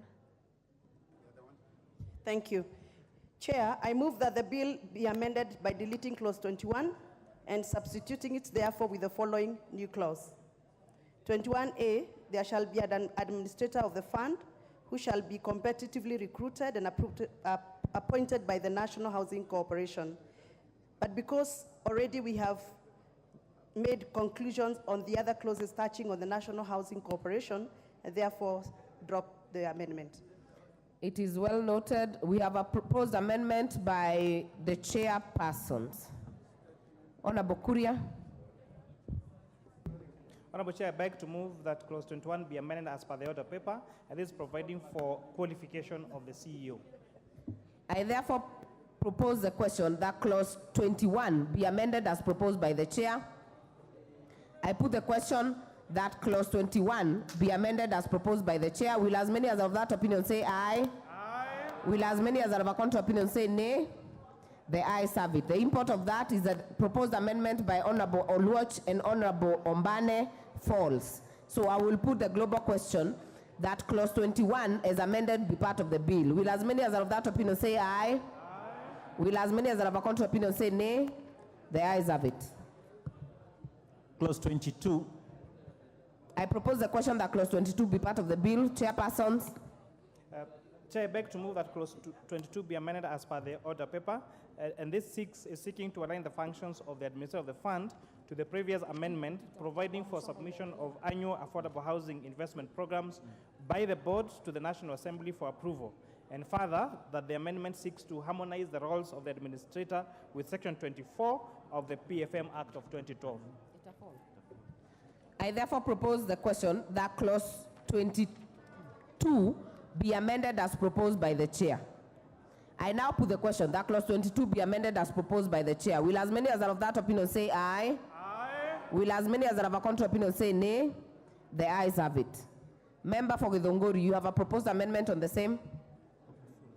Oh, sorry, the import of the carrying of chair's amendment is that Honorable Wamushomba's amendment falls.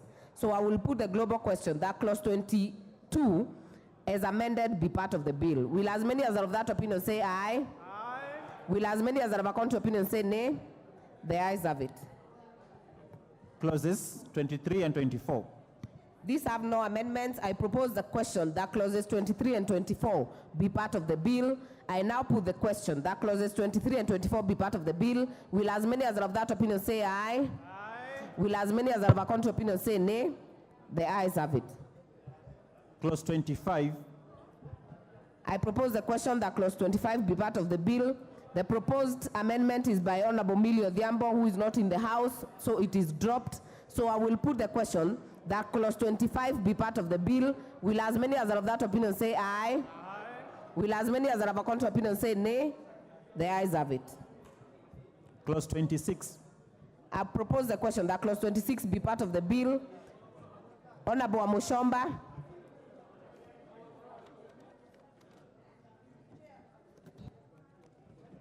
Chair, clause 20, 26 and 27 are aligning with what we have previously handled, so it started dropped. Thank you, Honorable Member. The next, before we go to the next amendment, so to be on record, Honorable Gathoni, you have dropped amendment in clause 26. Honorable Milli's amendment is also dropped, so we will put the question, I will put the question that clause 26 be part of the bill. Will as many as are of that opinion say aye? Aye. Will as many as are of a contrary opinion say nay? The ayes have it. Clause 27. I propose the question that clause 27 be part of the bill.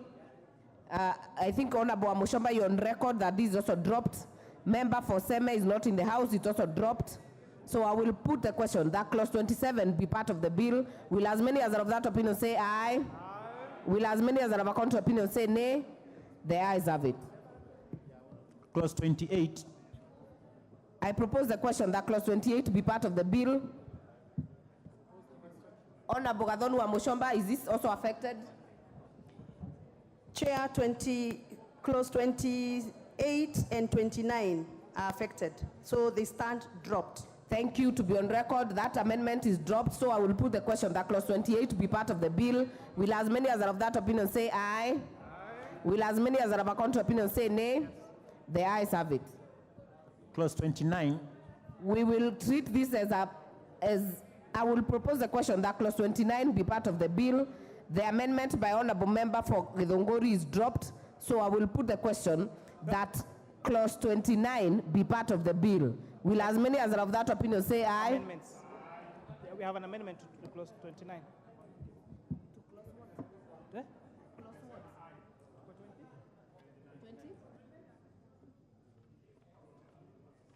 I don't have it.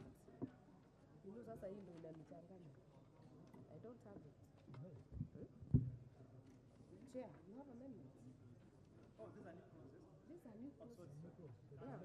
Yeah. Hey. So? Just to be certain, I know there are new clauses, but this is not it. So allow me to put the question that clause 29 be part of the bill. And I propose the question, I put the question that clause 29, I now put the question that clause 29 be part of the bill. Will as many as of that opinion say aye? Will as many as are of a contrary opinion say nay? The ayes have it. Clause 30. I propose the question that clause 30 be part of the bill. There is a proposed amendment by the chairpersons. Honorable Chair, I beg to move that clause 30 be amended as per the order paper. This amendment is to allow body corporates such as universities and colleges to take up some of these housing units as institutions. With that, I beg to move, Honorable Chair. I propose the question that clause 30 be amended as proposed by the chair. I now put the question that clause 30 be amended as proposed by the chair. Will as many as are of that opinion say aye? Aye. Will as many as are of a contrary opinion say nay? The ayes have it. There was a proposed amendment by the member for Funyula, but the import of this amendment is that your amendment falls. So I will put the global question that clause 30 as amended be part of the bill. Will as many as are of that opinion say aye? Aye. Will as many as are of a contrary opinion say nay? The ayes have it. Clause 31. I propose the question that clause 31 be part of the bill. Chairpersons, there is a proposed amendment. Honorable Chair, I beg to move that clause 31 be amended as per the order paper. Honorable Chair, I beg to move that further to the amendment made, proposed as per the order paper, that we propose to make a further amendment to paragraph C to include the following and tax compliance certificate, so that the people that get to apply for those affordable housing do not just need to submit a PIN, KRA PIN number, but they would need to be tax compliant. With that, I beg to move, Honorable Chair.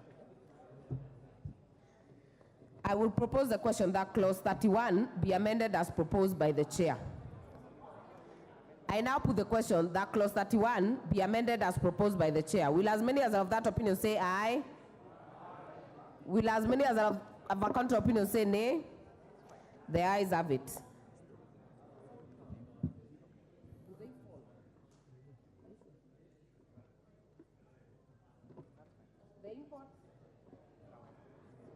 The import of that amendment is that the amendment by Honorable Nikal and that of the Honorable Member for Turkana South are dropped. So I will put the global question that clause 31 as amended be part of the bill. Will as many as are of that opinion say aye? Aye. Will as many as are of a contrary opinion say nay? The ayes have it. Clause 32. I propose the question that clause 32 be part of the bill. Member for Seme, not in the House, amendment dropped. There is a proposed amendment by the chairperson.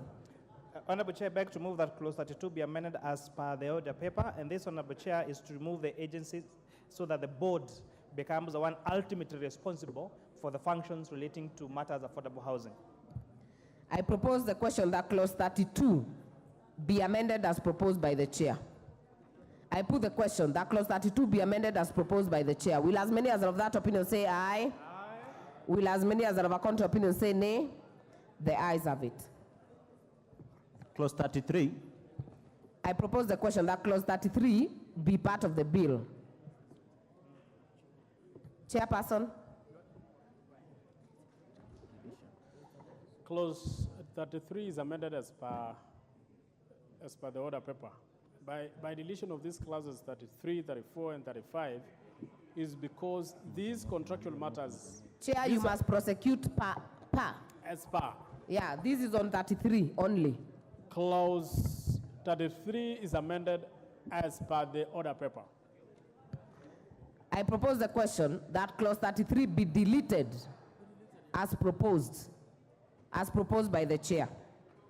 I put the question that clause 33 be deleted as proposed by the chair. Will as many as are of that opinion say aye? Aye.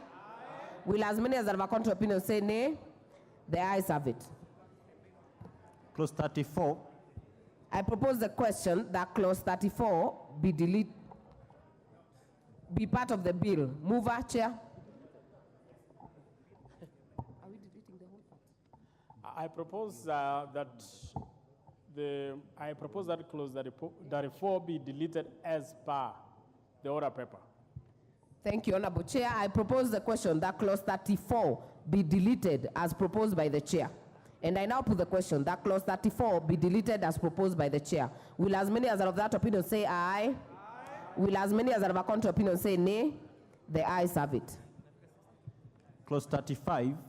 I propose the question that clause 35 be part of the bill. Chairperson. I propose that clause 35 be deleted as per the order paper. And Madam Chair, these are issues that can be dealt with through regulations and therefore doesn't need to appear before on this particular bill. Thank you. I now propose the question that clause 35 be deleted as proposed by the chair. And I put the question that clause 35 be deleted as proposed by the chair. Will as many as are of that opinion say aye? Aye. Will as many as are of a contrary opinion say nay? The ayes have it. We have a proposal of an amendment by Honorable Millie. Of course, this falls after the chairs is carried. Clause 36. I propose the question that clause 36 be part of the bill. We have member for Turkana South. Are you in the House? If not, it is dropped. We have proposed amendments by the chairpersons. I propose that clause 36 is amended as per the order paper. Madam Chair, you also realize that this is to recognize the interest. The interest here is contractual and therefore it doesn't have to, the alternative is provided in the regulations and therefore it can wait for the regulations. Thank you. I therefore propose the question that clause 36 be amended as proposed by the chair. And I put the question that clause 36 be amended as proposed by the chair. Will as many as are of that opinion say aye? Will as many as are of a contrary opinion say nay? The ayes have it. We have further amendments by the member for Seme, who is not in the House, so it is dropped. Then we have Honorable Amoshomba, who has an amendment. Can you prosecute the amendment? Thank you, Madam Chair. I move that clause 36 of the bill be amended by deleting paragraph C. And my justification is, Madam Chair, this is a consequential amendment arising out of deleting of the definition affordable market housing unit, which might be sold at market rates. Also, Madam Chair, this could be abused and frustrate the objective of the bill and also move away from the spirit of the Constitution, Article 43 of the Kenyan Constitution. It is not the business of the government to sell houses. It is the business of the government to build infrastructure and facilitate stakeholders within the sector to sell or do their activities around houses. And therefore, I propose that we delete as stated in the order paper. Sorry, stated in my amendment. Thank you. I propose the question that clause 36 be amended as proposed by Honorable Amushomba. Chair.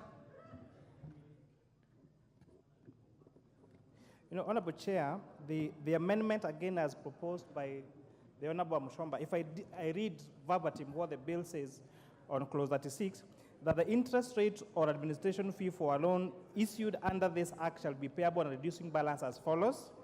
A, for social housing up to 3% or an administration fee of an equivalent. B, for affordable housing unit up to 3% or an administration fee of an equivalent amount. And C, for the affordable market housing units up to 9% or an administration fee of the equivalent amount. So this clause 36 is just about the administration fee. It has nothing to do with offtake of affordable housing units. Thank you.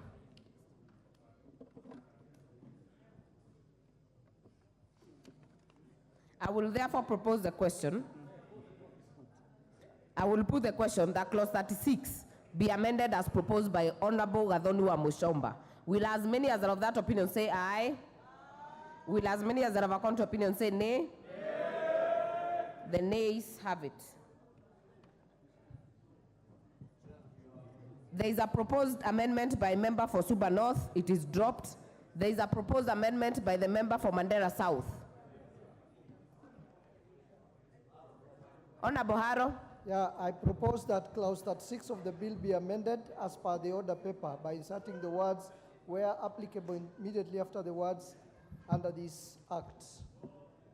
The import is actually to make sure that Muslims, who are also going to be mandatory contributors like all other Kenyans, participate fully in this affordable housing scheme. Honorable Chair. Okay, before I give you, let me propose the question that clause 36 be amended as proposed by Honorable Abdul Haro.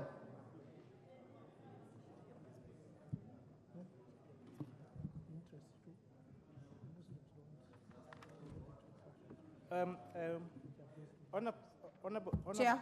Yes, Honorable Chair, the 36 be amended as proposed in the order paper, but we also support the further amendment to that clause 36 as proposed by the Honorable Abdul. So I beg to move that this be amended as per the order paper, but as a joint committee, you have also agreed with the amendment for Honorable Abdul again, so that we provide for Sharia compliance for our Muslim brothers and sisters. Yes. We're moving No, the chair has already prosecuted his amendment. This is Honorable Abdul's amendment. Okay. So your comment can only apply to the amendment by Honorable Abdul. Majority Leader.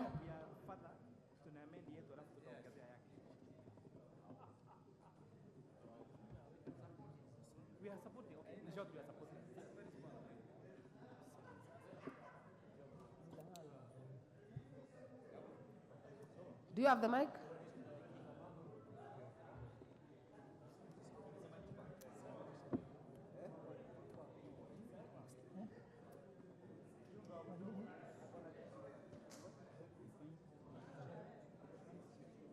Thank you, Chair. Chair, we support this amendment. As the Honorable Haro has said, it's just inserting the words where applicable to take care of our Muslim brothers and sisters who will usually not pay interest on loans, but have low loan repayments. And that's why we are using the words where applicable to just take care of that for our Muslim brothers and sisters, and we support. Thank you. Member for Matuga.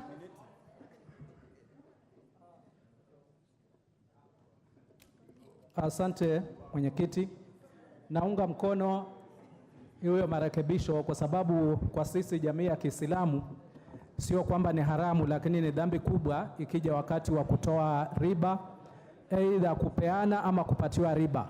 Kwa hivyo naiunga mkono iweze, ili jamii yote ya Waislamu pia nao waweze kunufaika na huu mradi wa nyumba. Nikizungumzia nikijua sasa kama sehemu za pwani manyumba yanajengwa, wengi ni Waislamu na wangetaka kuchukua hizi nyumba. Kwa hivyo naunga mkono hoja hiyo kwamba swala la riba lisiguse Waislamu, wawe na nafasi ya kuchukua kwa njia nyingine. Asante Mheshimiwa. Thank you. Honorable Deko.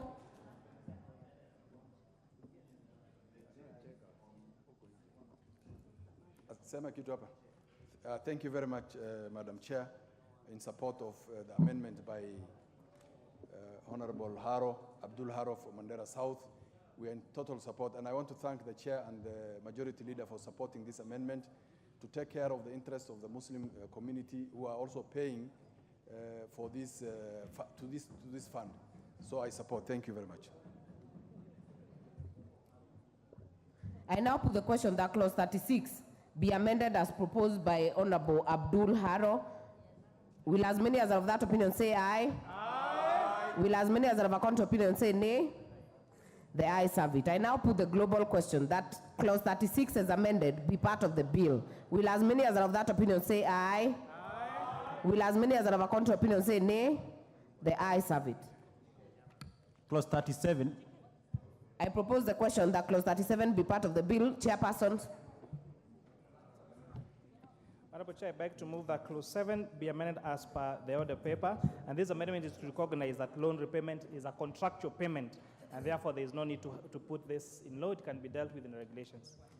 I therefore propose the question that clause 37 be deleted as proposed by the Chair. I put the question that clause 37 be deleted as proposed by the Chair. Will as many as of that opinion say aye? Aye. Will as many as are of a contrary opinion say nay? The ayes have it. Clause 38. I propose the question that clause 38 be part of the bill. Member for Nikal, dropped. Member for Funyula. Oh, member for Seme, Honorable Nikal. Nikal constituency, dropped. Member for Funyula.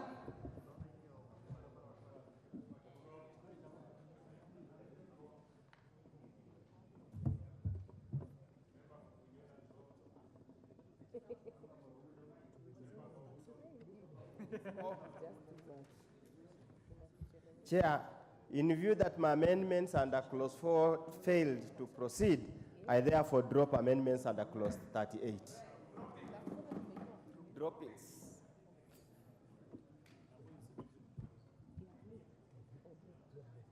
Oh, he has, Honorable Member for Funyula has dropped. Proposed amendments by the chairpersons. Honorable Chair, I beg to move that clause 38 be amended as per the order paper. This is to provide Honorable Chair for the voluntary contribution to the fund, and that this has to be managed by the administrator of the fund. I beg to move, Chair. I propose the question that clause 38 be amended as proposed by the Chair. I put the question that clause 38 be amended as proposed by the Chair. Will as many as of that opinion say aye? Aye. Will as many as of a contrary opinion say nay? The ayes have it. I now put the question that clause 38 as amended be part of the bill. Will as many as are of that opinion say aye? Aye. Will as many as are of a contrary opinion say nay? The ayes have it. Clause 39. I propose the question that clause 39 be part of the bill. Amendments. We have proposed amendments by the chairpersons. Honorable Chair, I beg to move that clause 39 be amended by deleting subsection 4. This provision is deleted because it is a breach of the right to information as enshrined in our Constitution.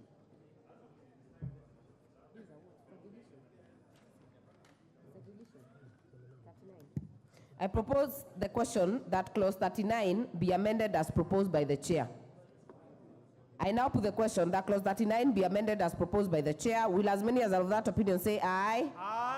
Will as many as are of a contrary opinion say nay? The ayes have it. I now put the... Oh, sorry, there is another amendment.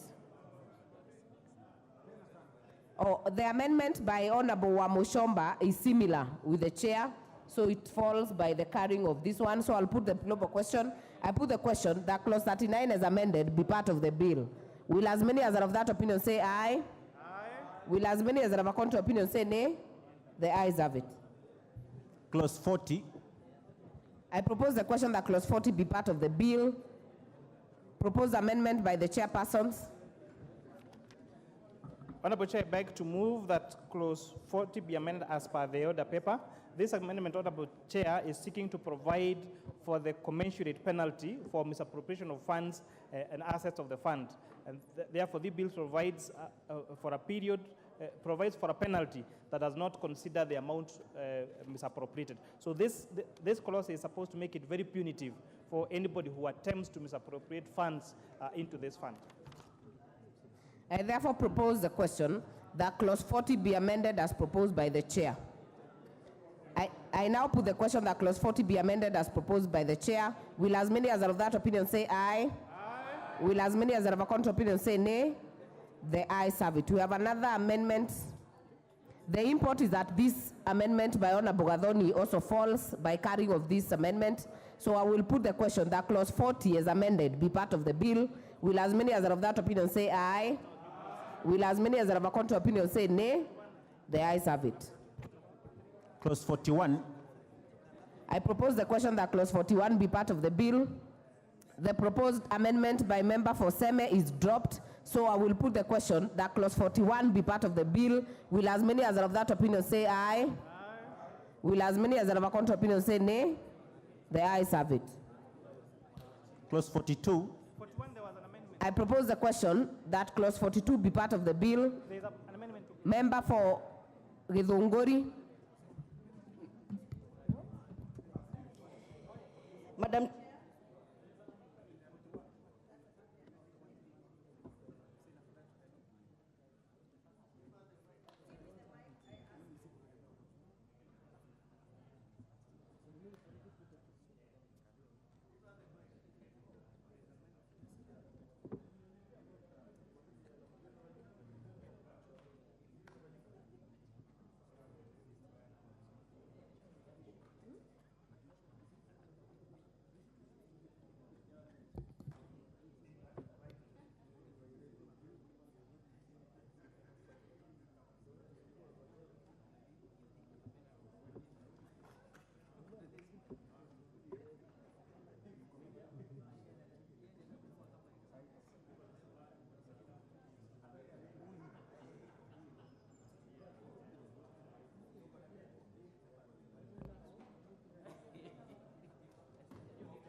Member for Githunguri, prosecute your amendment on clause 42. Madam Chair, I move that clause 42 of the bill be amended in sub-clause 1 by deleting the word board, appearing immediately after the words in consultation with the, and substituting therefore with the word cooperation.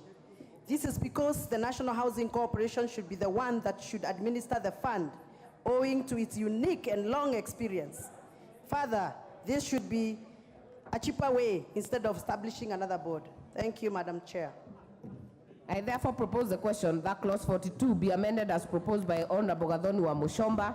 I put the question that clause 42 be amended as proposed by Gathoni wa Mushomba. Will as many as are of that opinion say aye? Aye.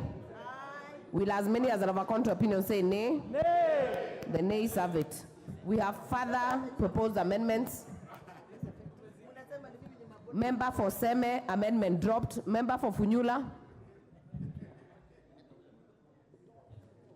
Chair, it was a consequence of amendments under clause 4. Since it was lost, I stand to withdraw, to drop.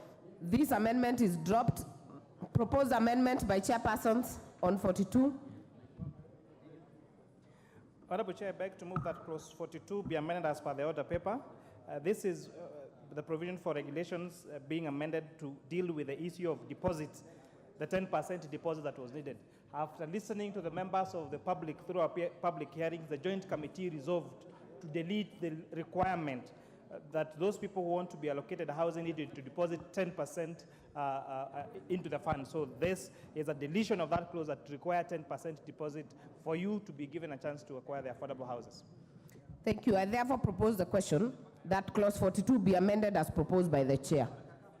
I now put the question that clause 42 be amended as proposed by the chair. Will as many as are of that opinion say aye? Aye. Will as many as are of a contrary opinion say nay?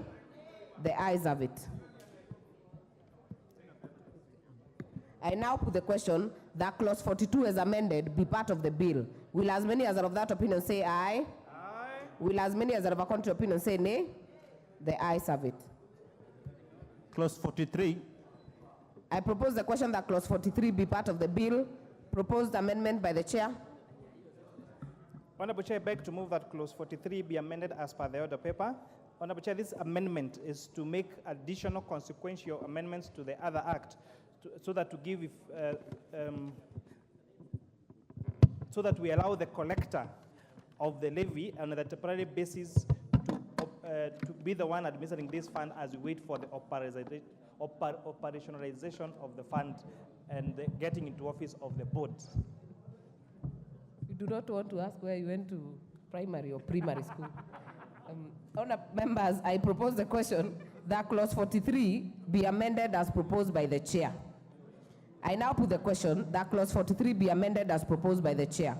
Will as many as are of that opinion say aye? Aye. Will as many as are of a contrary opinion say nay? The ayes have it.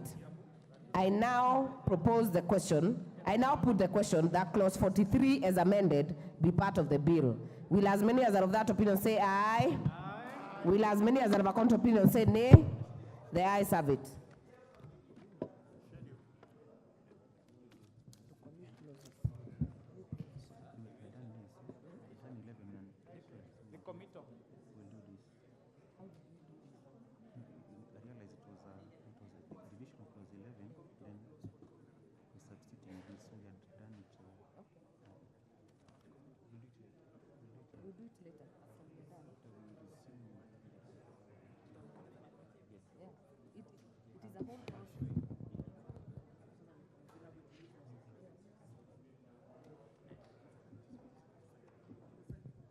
New clauses.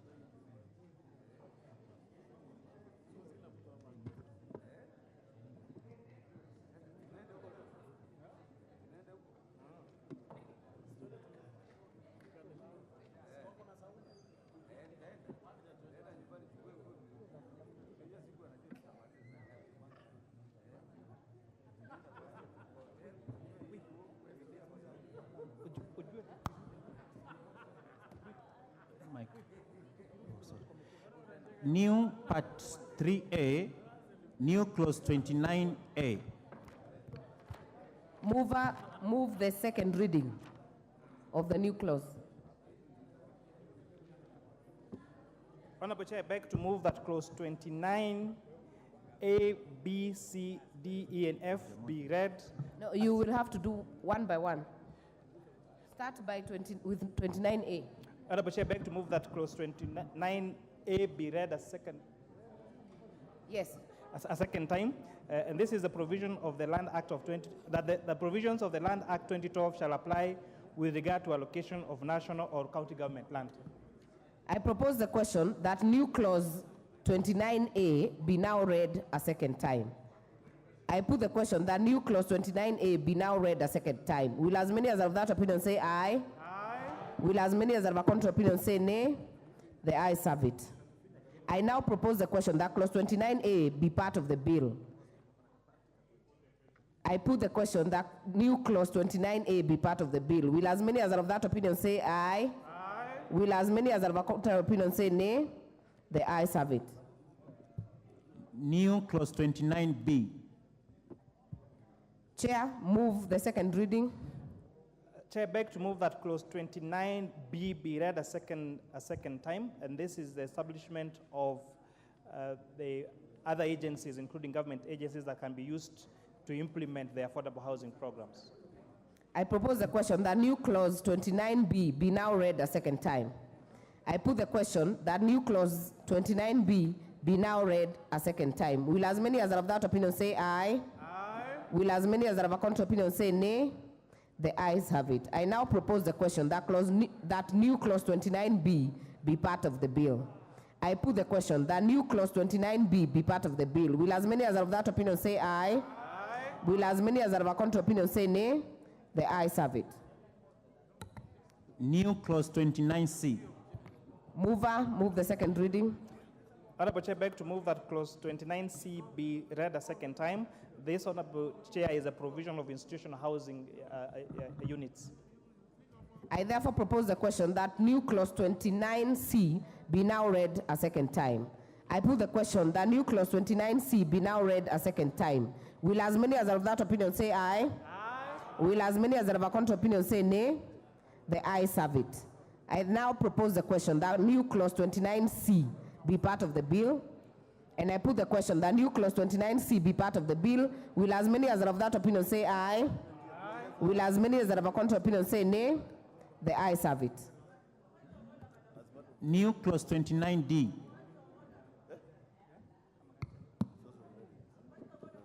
What is out of order, Honorable Wamushomba? Madam Speaker, the most recent order paper does not contain what you're handling. That is 29A, B, and C. There is a supplementary order paper. I know you came in a bit late. We have a supplementary order paper. Thank you. Mover, move second reading. 29? 29. D now.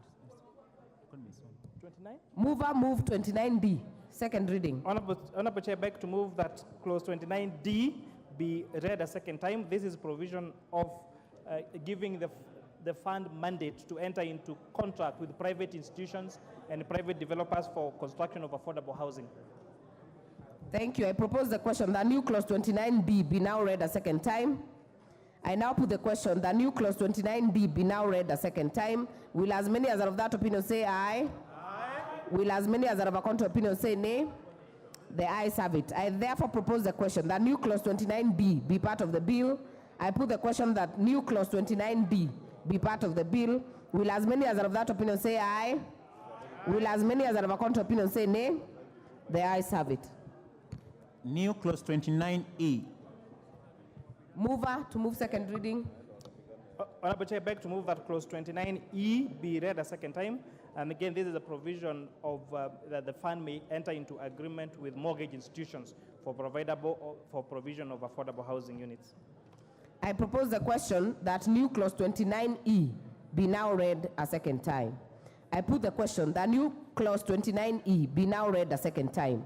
Will as many as are of that opinion say aye? Aye. Will as many as are of a contrary opinion say nay? The ayes have it. I now propose the question that new clause 29E be part of the bill. I put the question that new clause 29E be part of the bill. Will as many as are of that opinion say aye? Aye. Will as many as are of a contrary opinion say nay? The ayes have it. New clause 29F. Mover, move second reading. Honorable Chair, I beg to move that clause 29F be read a second time. And this, Honorable Chair, this is one of the issues that was raised during public participation. And just to read that in the development of affordable housing units, the board shall, as far as possible, ensure they use locally available materials, that the labor that is used in the construction of these affordable housing units shall be sourced locally. And most important, Honorable Chair, to make sure that students in universities and TVET institutions and polytechnics get to have a chance to train in these units through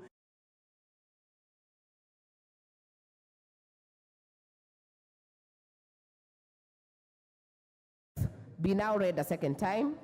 I put the question that new clause 29F be now read a second time. Will as many as are of that opinion say aye? Aye. Will as many as are of a contrary opinion say nay? The ayes have it. I propose the question that new clause 29E be part of the bill. I put the question that new clause 29E, sorry, I propose the question that new clause 29F be part of the bill. I now put the question that new clause 29F be part of the bill. Will as many as are of that opinion say aye? Aye. Will as many as are of a contrary opinion say nay? The ayes have it. Insertion of new part 3A, new clause 29A. This is to be moved by member for Funyula. Move, second reading. Chair, I move that the new clause 29A, being new section of part 3A, be read a second time. And Honorable Chair, let me give the background on this matter. One, we admit and accept that this part, housing is part of the county government, so it is in order for us to prescribe exactly and precisely the function of the county government in respect of this project. And that's why, Chair, I need to move in an amended form so that I retain what is mentioned as A, and I take functions assigned to county governments under Part 2 of the 4th schedule to the Constitution in respect of county planning and development housing. Number B, collaborate with the National Housing Corporation to undertake housing needs and demands for affordable housing scheme, design affordable housing scheme units that meets the demand of the local community. Chair, and the point here is that whatever is, is considered housing in Mount Kenya or Nyeri will not be considered housing in Wajir. Whatever is considered housing in Limuru might not be considered housing in Sioport. So they say, the essence that the housing must be customized to the local community, the design must meet local community. In some communities, there's really nothing wrong with a parent living in the same house with teenage children or senior children. There is nothing wrong in some communities, families sharing a father or a family sharing the married child the same home. Just like the Asian community has no problem, while other communities have got any problem. I propose I delete what's indicated as C, I delete what's indicated as D, because that has already been covered by the amendments moved by the chair, just as he has done.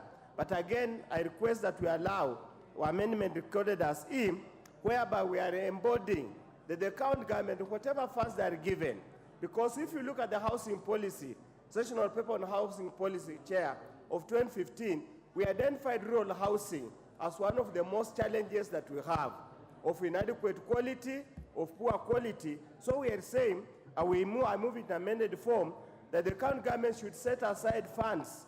So we remove the prescription on the percentage allocated from the fund for development and improvement of rural housing and housing for the vulnerable members of the community. And then I drop what's indicated at F, so the amended form is as A, B, C as amended, and that's all. That's what I'm requesting. We move to move. Thank you, Honorable Chair. Thank you. I therefore propose the question that new clause 29A, as proposed by Honorable Undo, be read a second time. I'll allow the chair. I'll allow Honorable Bowen.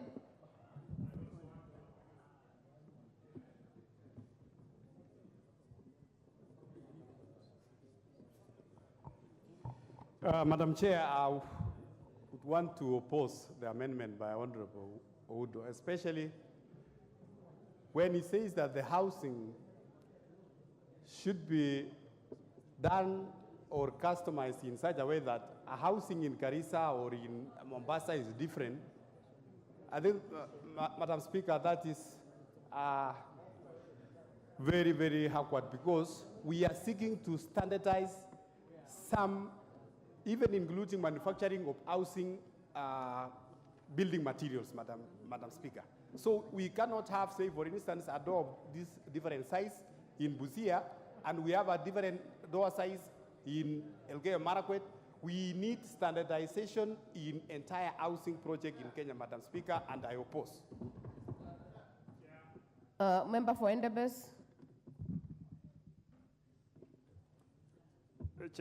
Chair, I was keenly listening to Honorable Undo, and I want to oppose. Honorable Undo, you cannot say that a house that you need to customize, that a house in Siobot cannot be the same house as in Limuru or Endebess.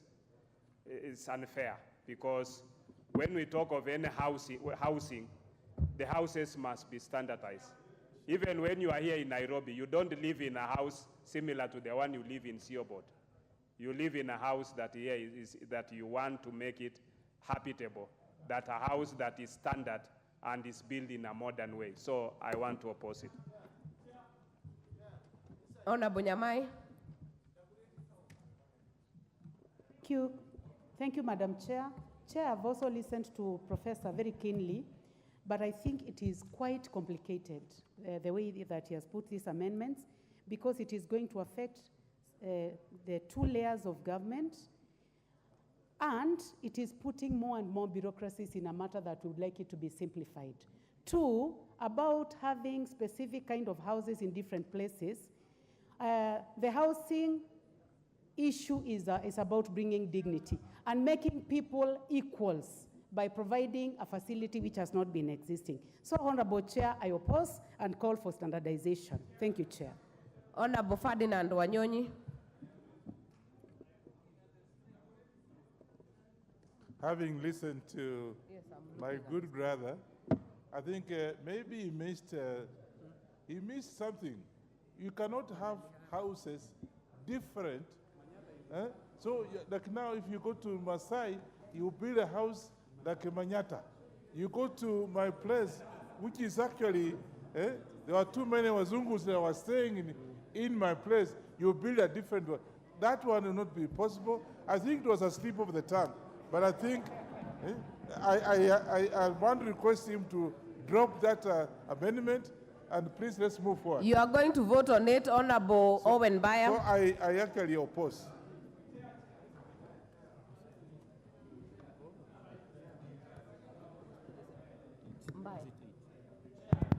Thank you very much. The honorable professor there is a good man, and he wants good things for his people.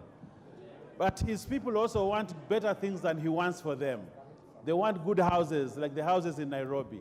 So do not want to subject your people to lower standards of life. Just like you moved from the village, came here, and you are enjoying a good house here in Nairobi, allow them also to take Nairobi to the village so that they can enjoy what you are enjoying. And therefore, humbly oppose. Thank you, member for Dagoretti South.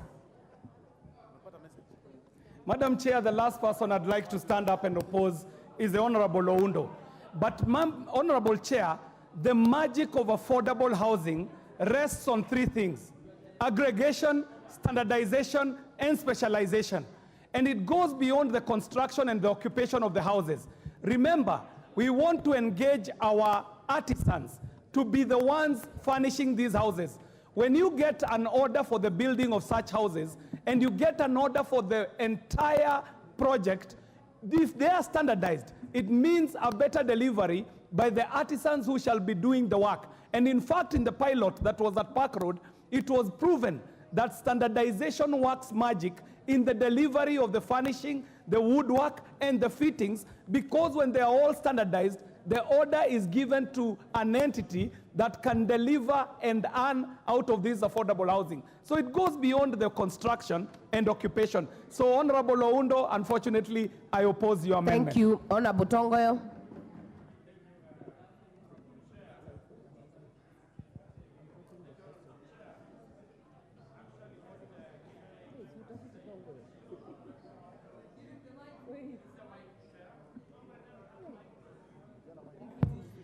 Thank you, Chair. Actually, I think my good friend KJ actually kind of read my mind. I want to tell my good friend there, when the issue of this affordable housing was being thought about, and I remember majority of us from the Kenya Kwanza, the issue of standardization was one means to achieve and bring down the pricing, where the windows, the doors, and other actually parts of the housings are created and made in one particular manner. It is the only one surer way that could be able to make this housing affordable and cheaper. As Actually, a good example is the issue of customization and designers. When you want to buy a designer cloth, definitely it will come with a higher price. But once we achieve standardization, we can able to achieve affordability. So I want to oppose that, and I want to challenge my good friend to actually to appeal to you to the extent that you actually understand the whole intention of affordability in this housing program. Thank you. Thank you. I now put the question that the new clause 29A be now read a second time as proposed by Honorable Oundo. Will as many as are of that opinion say aye? Will as many as are of a counter opinion say nay? The nays have it. New clause 31A. The mover, Honorable Mwenje, not in the house, dropped. New clause 31B. Again by Honorable Mwenje, dropped. New clause 40A. Chairperson, move second reading. Honorable Chair, I beg to move that new clause 40A be now read a second time. This amendment, Chair, is seeking to provide for the commensurate penalty for misappropriations of funds and assets of the fund, and the bill therefore provides the penalty that is commensurate to the amount of money that may have been misappropriated, to make it impossible or very punitive for anyone who may have intention of misappropriating these funds. I propose the question that new clause 40A be now read a second time. I put the question that new clause 40A be now read a second time. Will as many as are of that opinion say aye? Aye. Will as many as are of a contrary opinion say nay? The ayes have it. I propose the question that new clause 40A be part of the bill. I put the question that new clause 40A be part of the bill. Will as many as are of that opinion say aye? Aye. Will as many as are of a contrary opinion say nay? The ayes have it. New clause 43A. Chairperson to move second reading.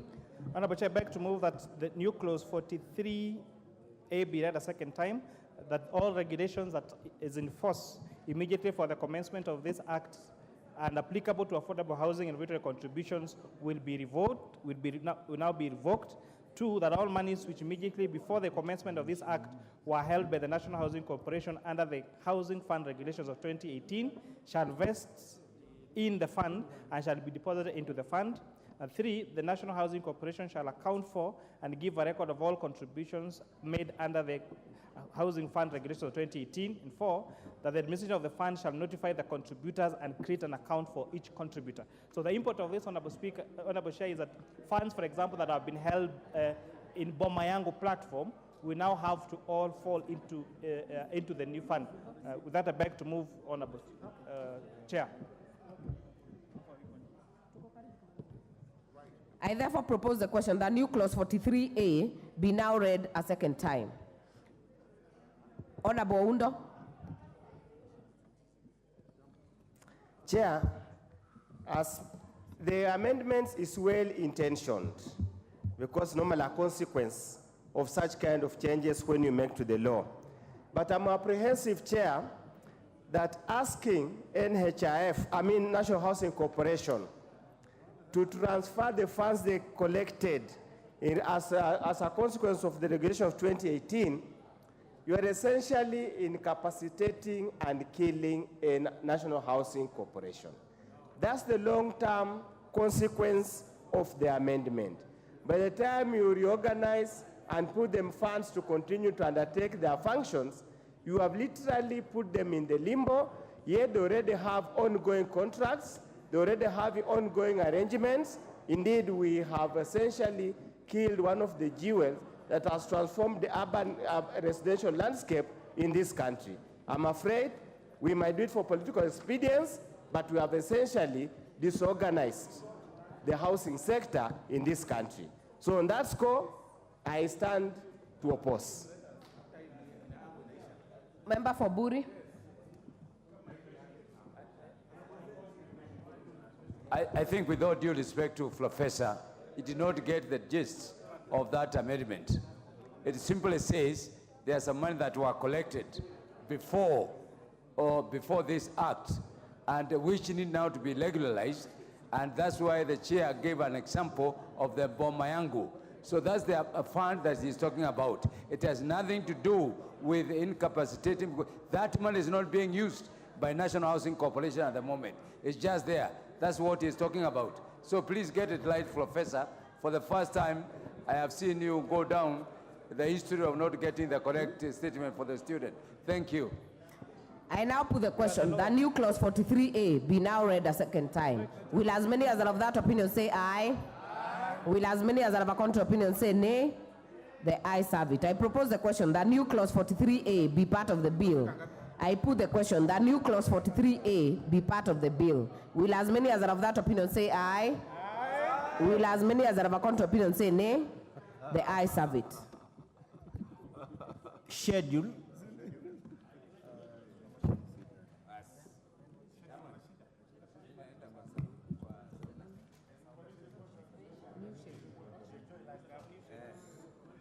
Member for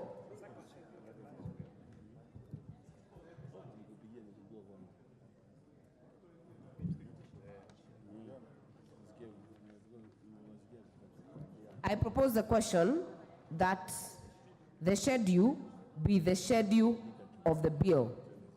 Mover Honorable Wamushomba. Not in the House. That will be dropped. Proposed amendment by the chairperson. Honorable Chair, I beg to move that the second schedule be read as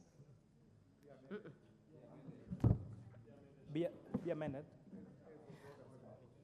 Chair, I beg to move that the second schedule be amended as per the order. The schedule is the schedule, Chair. The second schedule. No, the schedule. The schedule, yes.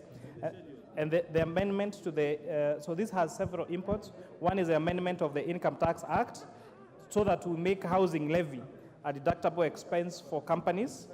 And two, that further to activate the affordable housing relief for employees paying the housing levy. And that the amendment to the KRA Act to include Affordable Housing Act of 2024 for which the Kenya Revenue is responsible. And this, Honorable Chair, answers to an Sorry, Chair. There is only one schedule. Yeah. Already in the bill. The amendments you are to move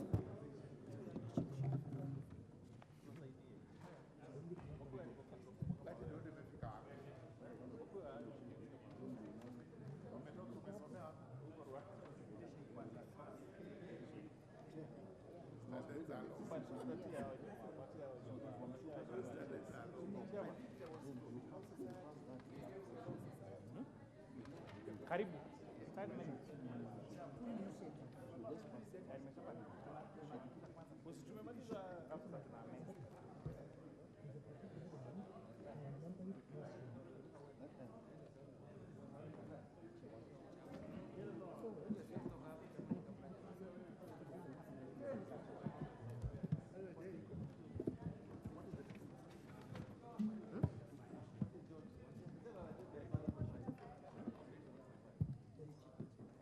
Order, members, let us make that a bit neat. I will propose the question that the schedule be the schedule of the bill. I now put the question that the schedule be the schedule of the bill. Will as many as are of that opinion say aye? Aye. Will as many as are of a contrary opinion say nay? The ayes have it. New schedules, second schedule.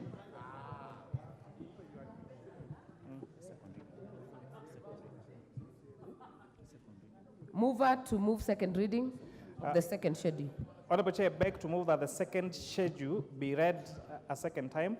And Honorable Chair, this is what I was explaining earlier, that this amendment, this second schedule also contains an amendment to the Income Tax Act so that it makes the housing levy a deductible expense for companies. That means when companies are paying for their corporation tax, the amount of money they would have contributed as employer contribution become a tax allowable expense for corporation tax. And further, Honorable Speaker, this housing levy, that employees that are paying the housing levy will now qualify for the affordable housing relief and therefore this was going to reduce the tax burden that we have on Kenyan payslips. And Honorable Chair, thirdly, that by amending the KRA Act to include the Affordable Housing Act of 2024 is to make Kenya Revenue Authority the authority responsible for the collection of the levy, and to add that to their functions by amending the KRA Act. With that, I beg to move, Honorable Chair. I propose the question that the new second schedule be read a second time. Honorable Member for Marakwet West. Thank you, Madam Chair. Madam Chair, I have read the second schedule.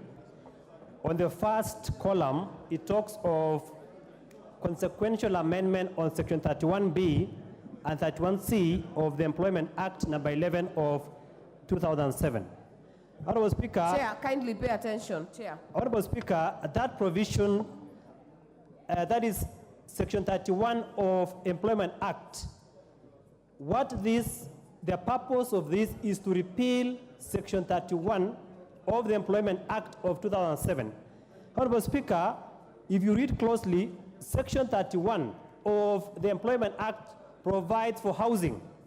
Honorable Speaker, what it provides, Madam Chair, Section 31 of the Employment Act provides very clearly that an employer is obligated to provide reasonable housing accommodation for its employees near their place of employment. Number two, that an employer is obligated to pay an employee some money for rent, house allowance, or reasonable accommodation. Honorable Speaker, if we repeal this provision, Section 31 of the current Employment Act, it will mean that one, employers who are paid housing allowance, it shall cease forthwith if we repeal that provision. Number two, Chair, it means that mortgages that are given by employers shall cease forthwith.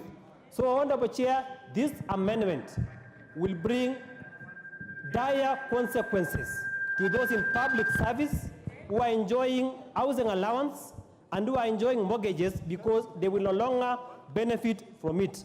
Honorable Speaker, we should be able to look at this clearly, and even whether Section 31B and C exist in the current Employment Act. Chair. So, Honorable Chair, the Honorable Member refers correctly to Section 31 of the Employment Act. But the section that's being repealed on this schedule is Section 31B and Section 31C. And Section 31B and 31C were introduced in the Finance Act of 2023. This is a provision that is requiring a 1.5% housing levy employee and employer contribution.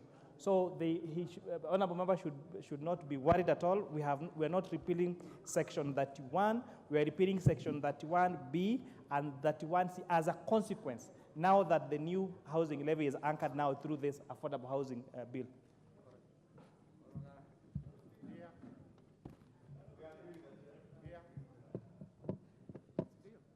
Member for Marakwet East. West. Honorable West. Chair, yeah. With a lot of respect to the Chair of Finance, he is talking of the Finance Act. But if you read this schedule, it talks of the Employment Act number 11, unless there is an amendment in respect to the Finance Act. You know, Chair. We will listen to the members, honorable members. Honorable KK. So, Honorable Chair, with a lot of respect to my friend, the Honorable Member for Marakwet, any piece of legislation introduced, and for example the Finance Act, will amend different acts of Parliament. And one of the acts of Parliament that were amended with the Finance Act is the Employment Act. The same way, even this affordable housing bill is amending other sections of the law, for example, the KRA Act, the Employment Act, and other legislation. Yeah, but it is... Honorable Mogaka.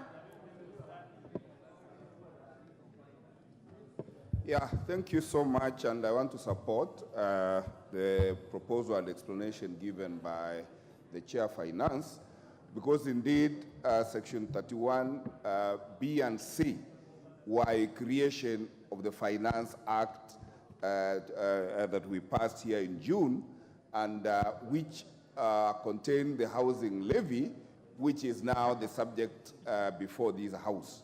It is indeed correct that unless Section 31B and C are amended to be in consonance with the amendments we have done today and that we will pass, we will be leaving as tail two subsections of the Section 31 which will not be operational. So I support the explanation as given by the Chair Housing. Honorable Murugara. Finance. Thank you. Thank you, Madam Chair. It's important we actually get it very clear that the first introduction of the housing levy was through an amendment to the Employment Act. This is where we introduced sections 31B and C. And if you don't believe it, this was the subject of litigation in courts, when we were told we do not have a good framework of how to deal with the housing fund. Therefore, what we are doing now, having brought in the framework through an amendment, through the enactment of the bill we are dealing with, those amendments in the Finance Act to the Employment Act are obsolete. And that is why the chairman proposes that we actually delete those two. I now put the question that new clause, new second schedule. I now put the question that new second schedule be now read a second time. Will as many as are of that opinion say aye? Aye. Will as many as are of a contrary opinion say nay? The ayes have it. I propose the question that the new second schedule be part of the bill. I now put the question that the new second schedule be part of the bill. Will as many as are of that opinion say aye? Aye. Will as many as are of a contrary opinion say nay? The ayes have it. New third schedule. Chairperson, move second reading. Honorable Chair, I beg to move that the third schedule be now read a second time. Honorable Chair, this provides a list of agencies that will be used for implementing the affordable housing programs, which are the county governments, the National Housing Corporation, the Kenya Slum Upgrading Program, the State Department responsible for matters of affordable housing, the National Social Security Fund, and another private sector agencies as may be approved by the board. So this Honorable Chair is providing for the legal framework that says even counties could now be allocated money from this fund. The National Housing Corporation, that means the fears that are raised by my good friend Honorable Gathoni Wamuchomba and the other colleagues should now take a rest because they are contained in this third schedule. I therefore propose the question that the new third schedule be now read a second time. Majority Leader. Chair, allow me to support an Honorable Chair. This schedule now caters for many issues that a number of contributors during the second reading raised issues with, especially around the issue of the Kenya Slum Upgrading Program and how we will use the monies raised by the fund to cater for people who will benefit from social housing, especially those who would be catered for under the Kenya Slum Upgrading Program, and also our county governments, the role of our county governments under this program. Now our county governments across the country can be able to access money from this fund to implement their own affordable housing or social housing programs, including something that I know, Honorable Speaker, is very dear to the member for Funyula on housing in our rural areas. And I want to encourage our governors across the country, especially those with very rural constituencies and counties in far-flung districts in this country, to now formulate programs where you can have rural housing that suits the people in those backgrounds, including the people of Turkana County, where I had the member for Turkana Central, I think Honorable Ariko, saying that they do not need housing. You can have rural housing in Turkana that is relevant to the people of Turkana. And I must say, even the member for Githunguri, when she spoke about Kiambori slums during the second reading, Kiambori slums in Kikuyu, they will now be able to upgrade the slum through the Kenya Slum Upgrading Program on low-cost housing using social housing by accessing money from this fund, and I must congratulate the chair of the Housing Committee and Chair Finance for having listened to the people and known what to do to cure that. Thank you. And the committee, Honorable Speaker. Member for Funyula. Chair, just out of ignorance, probably the chair of the committee needs to explain to the nation or to the country, why include National Social Security Fund, yet they also collect a colossal sums of money. What do they do with that money? He needs to explain to the country why include NSSF in the schedule among those agencies that are allowed to implement housing programs, yet the purpose and function of NSSF is for retirement benefit and to secure the old age. Are we creating another avenue for corruption, shift or swindling public funds? Needs to explain so the country can know. You know, some of these things we hide here so that members of public do not know. Just explain why include NSSF in the schedule so that Kenyans can know the rationale, the thinking about it, and yet National NSSF has got billions and billions of money that have in the past been stolen and misused. Just explain so the country know. Member for Chepalungu, are you on this? Member for Tinderet. Thank you, Chair. Chair, I just want to really thank the Finance Committee for coming up with this very good schedule, knowing that a number of agencies in this country have been carrying out the housing project. The leading one being NHI, National Housing Corporation. NSSF has been known to have done a lot of housing upgrades in this country. And it is very experienced, it has the money, it has the ability, and it has even the expertise to do it. When you look at the private sector, a number of private sector entities actually carry out implementation of housing in this country. So this third schedule is very important. It is inclusive. It is important for the implementation of the housing project. I support. Member Finance, Chair Finance rather. So, Honorable Chair, maybe before I give my feedback to Honorable Udo, it's important to mention that now, as a result of the introduction of these two schedules, Schedule 2 and Schedule 3, that means the renumbering of the schedules is going to change. However, the wisdom in having the National Social Security Fund and even private entities is this law is not trying to reinvent the wheel. In fact, the most important thing of this fund is to provide a legal framework for access to this fund, to make it a revolving fund, and then the board or the fund should not get into the business of building these affordable houses. So they will be done by agencies that have been doing this. And from public hearings that we found, National Social Security Fund has been running very successful programs. There are private sector entities that have been running very successful programs. There are county governments, they also have land. There are county governments that have assigned an MOU, the State Department, saying they want to implement. And therefore, this law is just now pulling up this fund and making it accessible to these institutions so that they can continue to do what they have been doing, so that we can benefit from the expertise and the experience they have gained over the years in terms of providing affordable housing to Kenyans. Member for Ugenya.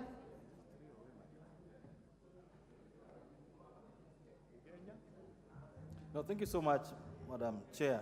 Madam Chair, I wanted to agree with Honorable Owundo on one thing, that this housing levy, this affordable social housing scheme, will rise and fall the discipline with which we implement it.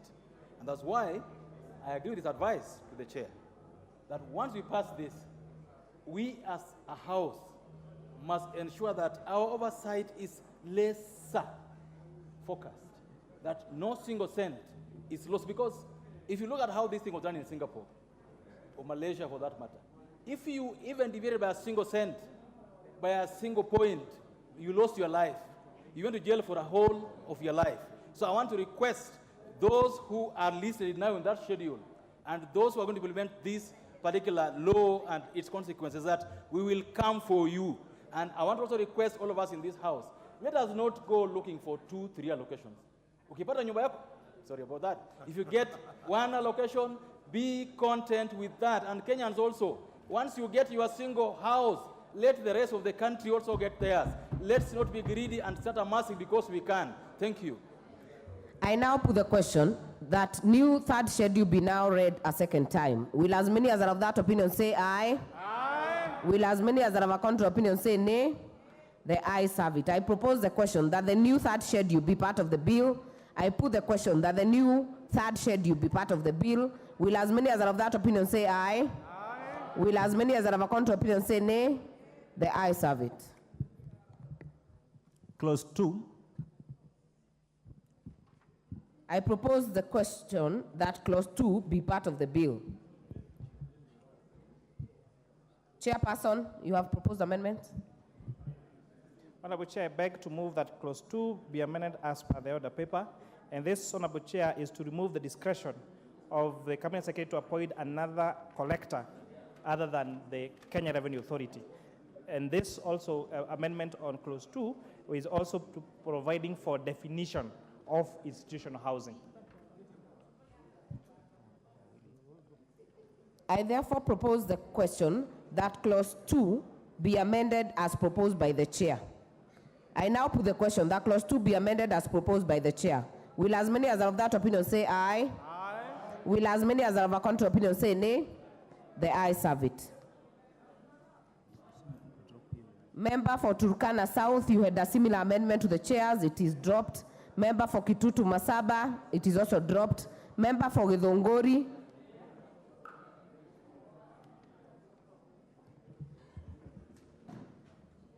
Honorable Chair, my amendment dropped.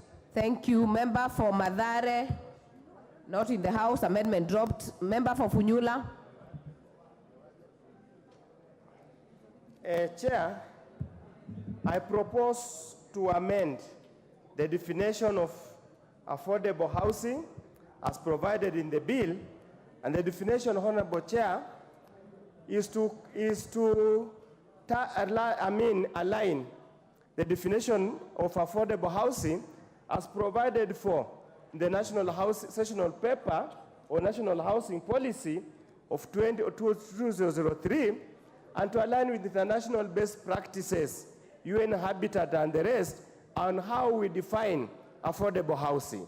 And Honorable Speaker, for avoidance of doubt, therefore people of Sabah, that we get very clear, I'm proposing we replace and say affordable housing means housing that comprises a minimum 2 habitable rooms, separate cooking area, and sanitary facilities, and whose cost of acquisition or market rent payable is not more than 10 times the annual income or 30% of monthly income of the residents in the county in which the housing is to be constructed.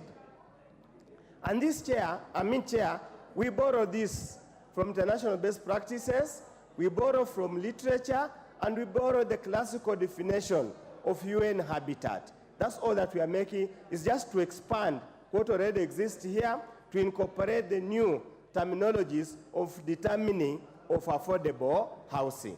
I submit, Chair. I therefore propose the question that clause 2 be amended as proposed by Honorable Member for Funyula. Chair, Finance. Honorable Chair, the feel of the joint committees is that the definition as provided for the bill is sufficient, and we do not need to be too prescriptive of how many rooms the affordable housing units should provide. The areas provided in the bill for the 3 types of houses is sufficient. With that, we disagree with Honorable Oudo's amendment. I now put the question that clause 2 be amended as proposed by Honorable Oundo. Will as many as are of that opinion say aye? Will as many as are of a contrary opinion say nay? Nay. The nays have it. The amendment by Honorable Oluoch is dropped. The amendment by Honorable Mili is dropped. So I will put the global question. I now put the question that clause 2 as amended be part of the bill. Will as many as are of that opinion say aye? Aye. Will as many as are of a contrary opinion say nay? The ayes have it. Long title. I propose that the long title be the title of the bill. Chair, you have some amendments on it? Yes, Honorable Chair, beg to move that the long title be amended as per the order paper, and the 92 will read, an act of parliament to give effect to Article 43(1)(b) of the Constitution to provide a framework for the development and access to affordable housing and institutional housing and for connected purposes. So this, Honorable Chair, there is a deliberate now introduction of institutional housing even to the title of the bill to take care of the institutions that we defined when doing definitions on what institutional housing means. I therefore propose the question that the long title be amended as proposed by the chair. Majority Leader.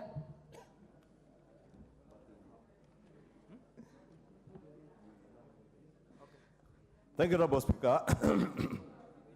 Honorable Speaker, I rise to support this particular amendment because, as has been said by the chair, it brings into the fold now even institutional housing. And Honorable Chair, since I had prosecuted the case for institutional housing, I would only have wished the Housing Committee and the Finance Committee had considered in the long title to consider something to do with job creation or employment creation as part of this, this long title, Honorable Speaker. Because this bill, Honorable Speaker, is not just talking about affordable institutional and social housing, it's also speaking about job creation.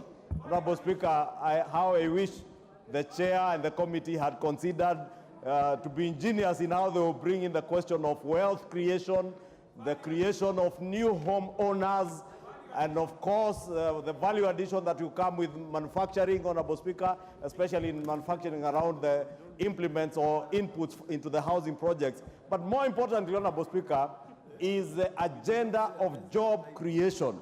Because as I said, this bill is, to me and to many of these people who are here, especially these members of the Kenya Kwanza Coalition, who feel the burden of millions of young people who have no jobs. Honorable Speaker, this bill is about jobs. How I wish the chair and the committee had been found an ingenious way of bringing about the question of employment creation in the long title. Honorable Speaker, may I re-emphasize this bill has a lot to do with jobs and creation of employment. And I want to congratulate the Honorable John Buddy, the Honorable Member for Funyula, the Honorable Elisha Odhiambo, the Honorable CNN, who have withstood the intimidation that they had to go through not to be here, to stand with the people of Kenya and their constituents who are languishing in poverty because they have no jobs. And they have, especially the member for Funyula, and the Honorable Professor Nyikal, who has even moved amendments that touch on this bill, because this is what legislators should be doing. It is better to be here to legislate than running away like cowards, Honorable Speaker. And I thank the chair and I support. Chair.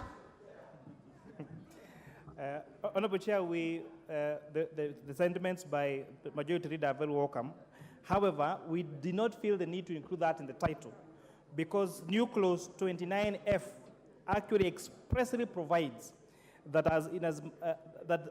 the construction, the development of the affordable housing units must ensure that they source labor locally, that they must make sure that they source materials locally. When we went to Vihiga during public hearings, Honorable Speaker, the people of Vihiga told us they have bricks that are locally available there. And so they do not want those houses to be built in Vihiga using machine-cut stones that are not available in the community. They want those locally available materials to be used.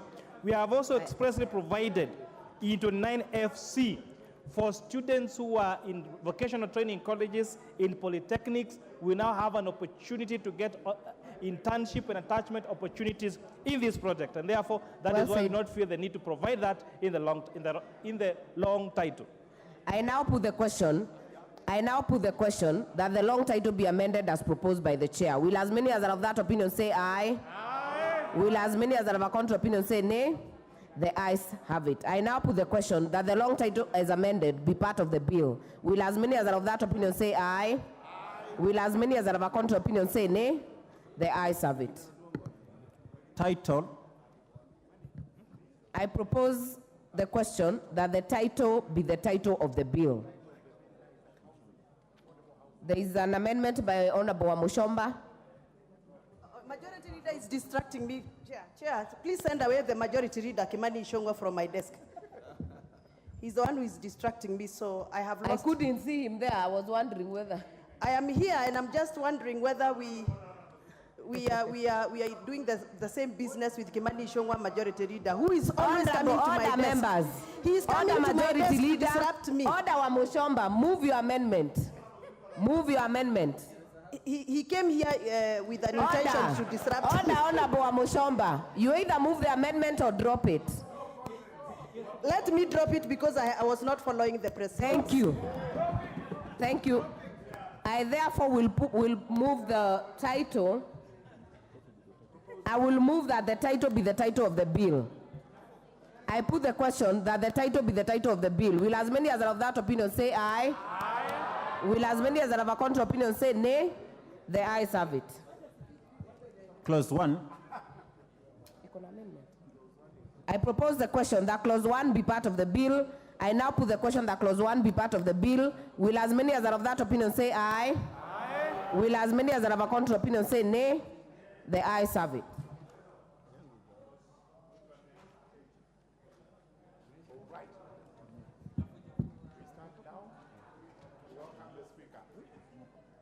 Mover to move reporting. Thank you, Honorable Chairperson. But just for the record, I was not distracting the member for Githunguri.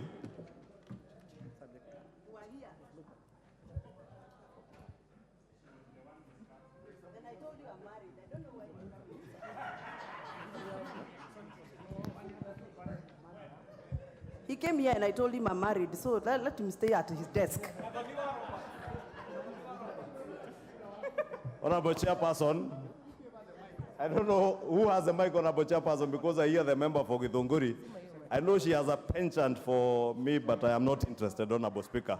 And I will not want to be near her. Kimani Ichung'wah and Honorable Wamushomba, please spare us the theatrics. Move the reporting. Honorable Chairperson, I beg to move that the committee do report to the House its consideration of the Affordable Housing Bill, National Assembly Bill number 75 of 2023, and its approval thereof with amendments. Honorable members, I put the question, which is that the committee do report to the House its consideration of the Affordable Housing Bill, National Assembly Bill number 75 of 2023, and its approval thereof with amendments. As many as are of that opinion say aye. As many as have a contrary opinion say nay. The ayes have it.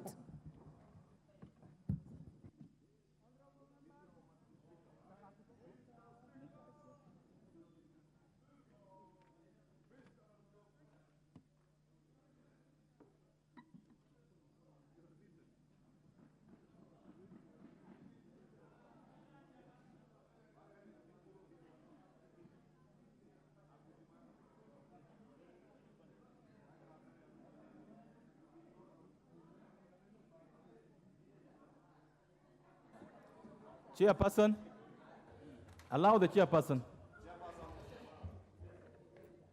Honorable Speaker, I beg to report that the Committee of the Whole House has considered the Affordable Housing Bill, National Assembly Bill number 75 of 2023, and approved the same with amendments. Mover.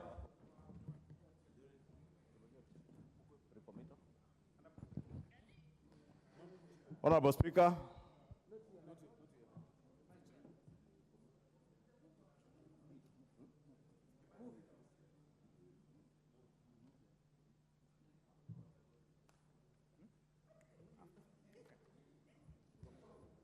Honorable Speaker, I beg to move that the House do agree with the committee in the said report. I also request Honorable Owen Bayer, the Deputy Leader of Majority and member for Kilifi North, to second the motion for agreement with the report of the Committee of the Whole House. Honorable Speaker, I second this for agreement, and I would like to say that this is a very important piece of legislation that will move this country forward, and therefore I would like to ask every member that wishes this country well, that this country moves forward, that we create jobs, that we create wealth for our young people, and that we modernize this country, that we support this very important piece of legislation. I beg to move. I beg to support. Second. Thank you, Chair, Committee. Sorry, just a minute. That's it. I propose the question, which is that the House do agree with the committee in the said report. Now let the Chair have a chance. Say something. Honorable Speaker, I beg to move that the motion for agreement with the report of the Committee of the Whole be amended by inserting the words subject to recommittal of clause 41. And I will request Honorable Jerry, the County MP for Kirinyaga, to second.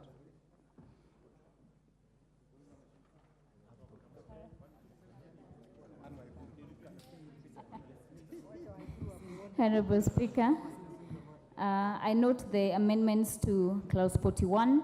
As it was but in law as good faith is discretionary and is subject to interpretation, inserting that all facts must be within the confines of the law, ring-fences the fund from ultra-vires abuse. Thank you. I beg to second. Thank you, members. I propose the question, which is that the motion for agreement with the report of the Committee of the Whole House be amended by inserting the words subject to the recommittal of clause 41. Put the question. Oh, members, I put the question, which is that the motion for agreement with the report of the Committee of the Whole House be amended by inserting the words subject to the committal of clause 41. Will as many of that opinion say aye? Will as many of that opinion say nay? The ayes have it.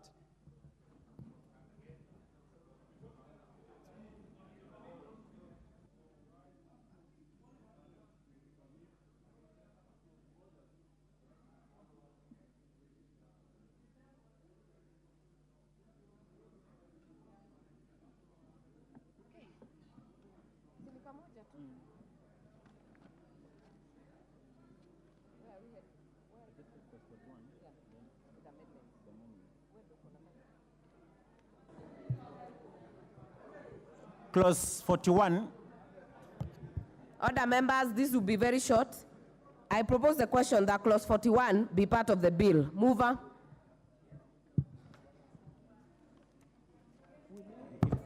Honorable Chair, I beg to move that clause 41 be amended as per the order paper. Honorable Chair, clause 41 reads that no matter of thing done by any person under this act shall, if the matter of thing is done in good faith, render that person personally liable to any action, claim, or demand whatsoever.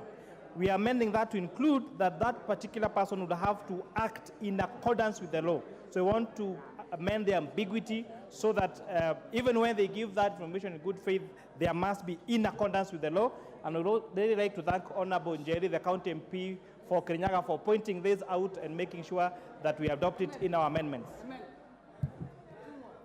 All right, I propose the question that clause 41 be amended as proposed by the chair. I now put the question that clause 41 be amended as proposed by the chair. Will as many as are of that opinion say aye? Aye. Will as many as are of a contrary opinion say nay? The ayes have it. I now put the question that clause 41 as amended be part of the bill. Will as many as are of that opinion say aye? Aye. Will as many as are of a contrary opinion say nay? The ayes have it. Mover, move reporting.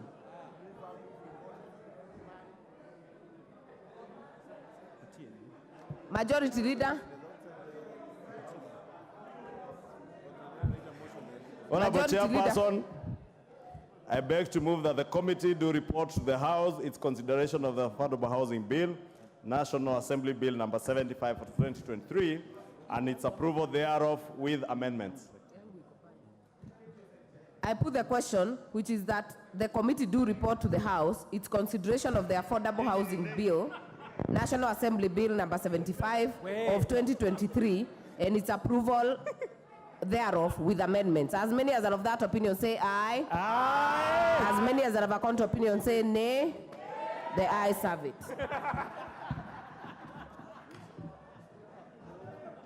Namna hiyo.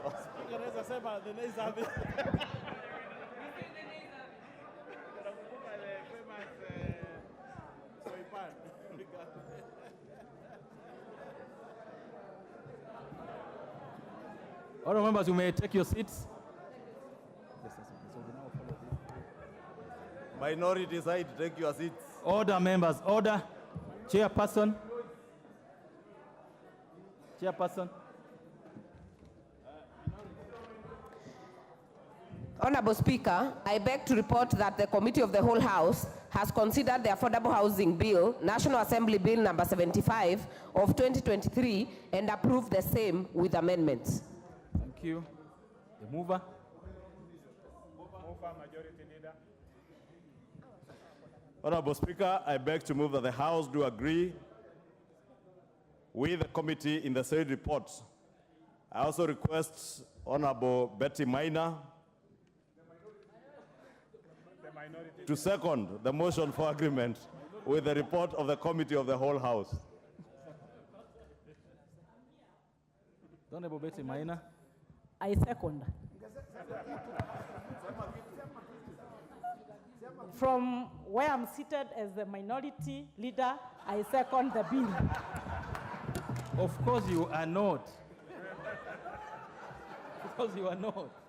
Honorable members, I propose the question, which is that the House do agree with the committee in the said report. Put the question. Is it the House that put the question? Yes. Members, I put the question, which is that the House do agree with the committee in the said report. Will as many other opinions say aye? Aye. Will as many other opinions say nay? Ayes have it. Mover.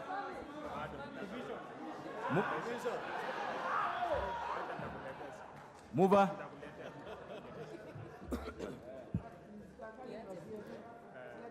Honorable Speaker, I beg to move that the Affordable Housing Bill, National Assembly Bill number 75 of 2023, be now read a third time.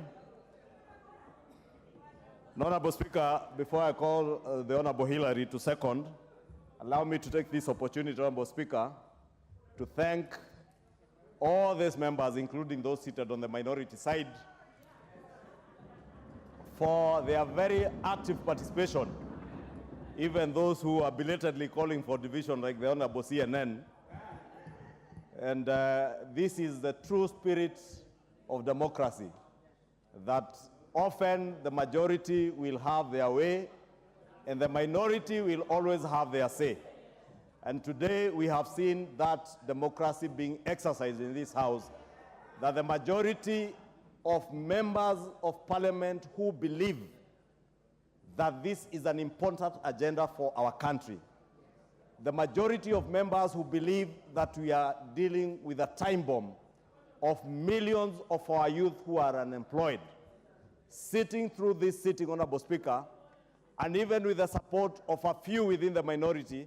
And Honorable Speaker, allow me once again to single out the Honorable Member for Funyula, the Honorable John Buddy, the Honorable Harry Kombe, the Honorable, my good friend, the Honorable Millie Odhiambo, who even in absentia from outside the country, took time to propose amendments to this particular bill with a view to improving on what we are legislating today. Honorable Speaker, the members like the Honorable Professor Nyikal, who is a very diligent member of this House, the Honorable Haro, who has taken time together with his Muslim brothers and sisters to make sure that there are amendments that ensures that this bill captures the spirit of the Sharia law, that even as we charge interest, we do not offend our Muslim brothers and sisters as they prepare for the holy month of Ramadan. Let me congratulate the Honorable Haro and the other many Muslim brothers and sisters who are here today, who have taken their time. Honorable Speaker, again, as has been said in the past, Honorable Speaker, we are a House, Honorable Speaker, we are a House that debates and considers all matters that are of concern to the people of Kenya. Honorable Speaker, as an administration, Where's your card? Because I'm trying to get to see your card. Where's your card? Okay, then we would ask you to be orderly. Go ahead. Thank you, Honorable Speaker. Honorable Speaker, if you can allow me to continue and ignore the member for Kilifi, the county women rep for Kilifi, who did not have the time to propose amendments. And I was saying this is a house of debate. This is a house where I was saying as an administration, as Kenya Kwanza, we value every member of this house. And that is why, Honorable Speaker, you saw those amendments by the Honorable Professor Oudo that made sense. We supported. The amendment by the Honorable Nyikal on the qualifications of a chairperson. And I must thank the Professor Nyikal, Honorable Oudo, because I remember during second reading, it was Honorable Oudo who pointed out to the gap that existed in the bill on particular qualifications for both the chairperson, and the Honorable Nyikal picked that up and proposed an amendment. That is how we legislate, Honorable Speaker. We don't legislate by talking on TV stations. We don't legislate by talking in funerals. We legislate on the floor of this house. And that is why I'm taking time to congratulate those members of the minority who have taken time. Unlike many other cowards, Honorable Speaker, who opted to walk out believing that they could intimidate other Azimio members. And I must congratulate these Azimio members who are in the house this afternoon, because they have withstood the intimidation and the coercion not to do their work, including the member for Kilifi, Honorable Mbeyu, who has withstood the intimidation to ensure that she is here to legislate not just for her people in Kilifi to get affordable and social housing, not just for students from Kilifi to be able to access institutional housing and policemen and women in Kilifi County, but also teachers and health workers in Kilifi Sub-County Hospital to be able to access institutional housing. Honorable Speaker, I must congratulate all these members and welcome back Honorable Nyikal, who has come back in absentia. I was congratulating him for being a very diligent member of parliament who takes his work seriously as a member of parliament. Professor Nyikal, being a veteran member of this house, we truly appreciate your input, especially in this bill, Honorable Nyikal, because your amendments on the chairperson, I was saying in your absentia, Honorable Professor Nyikal, that what you said on second reading in the bill, you actualized it by bringing amendments to enrich what was provided for by the proposals of the bill.